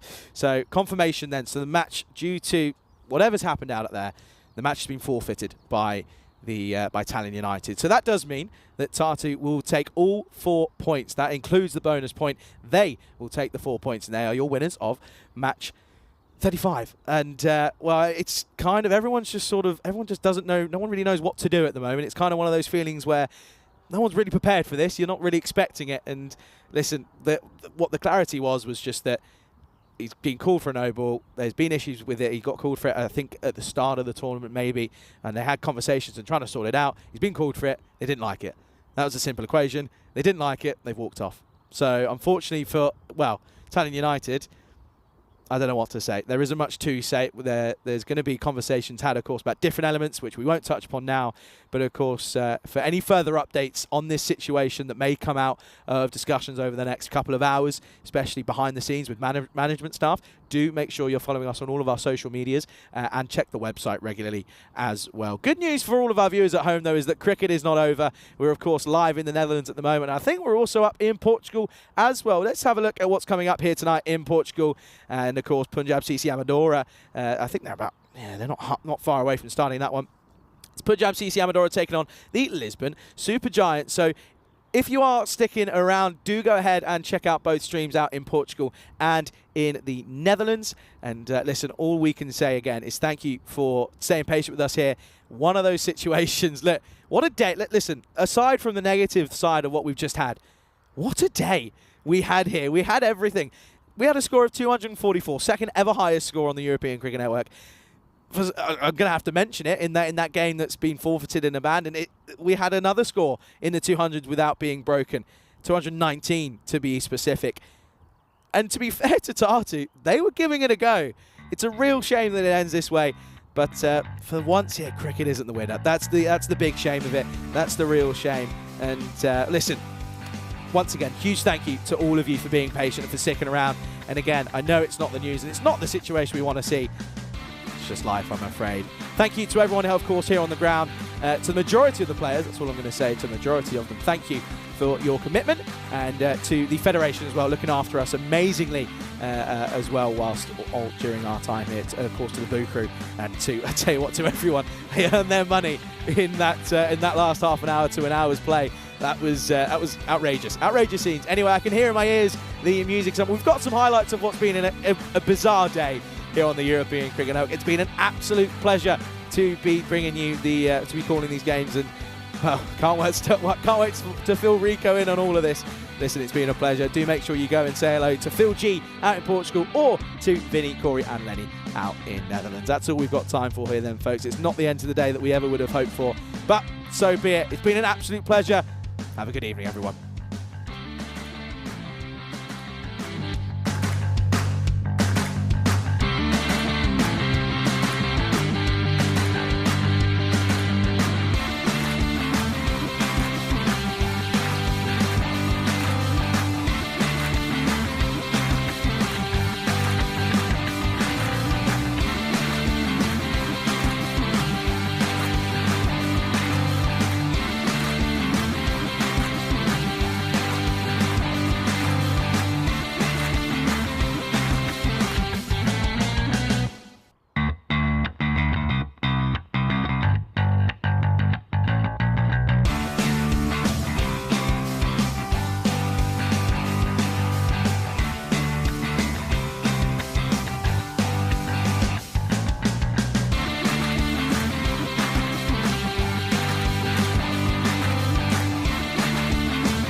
Bye.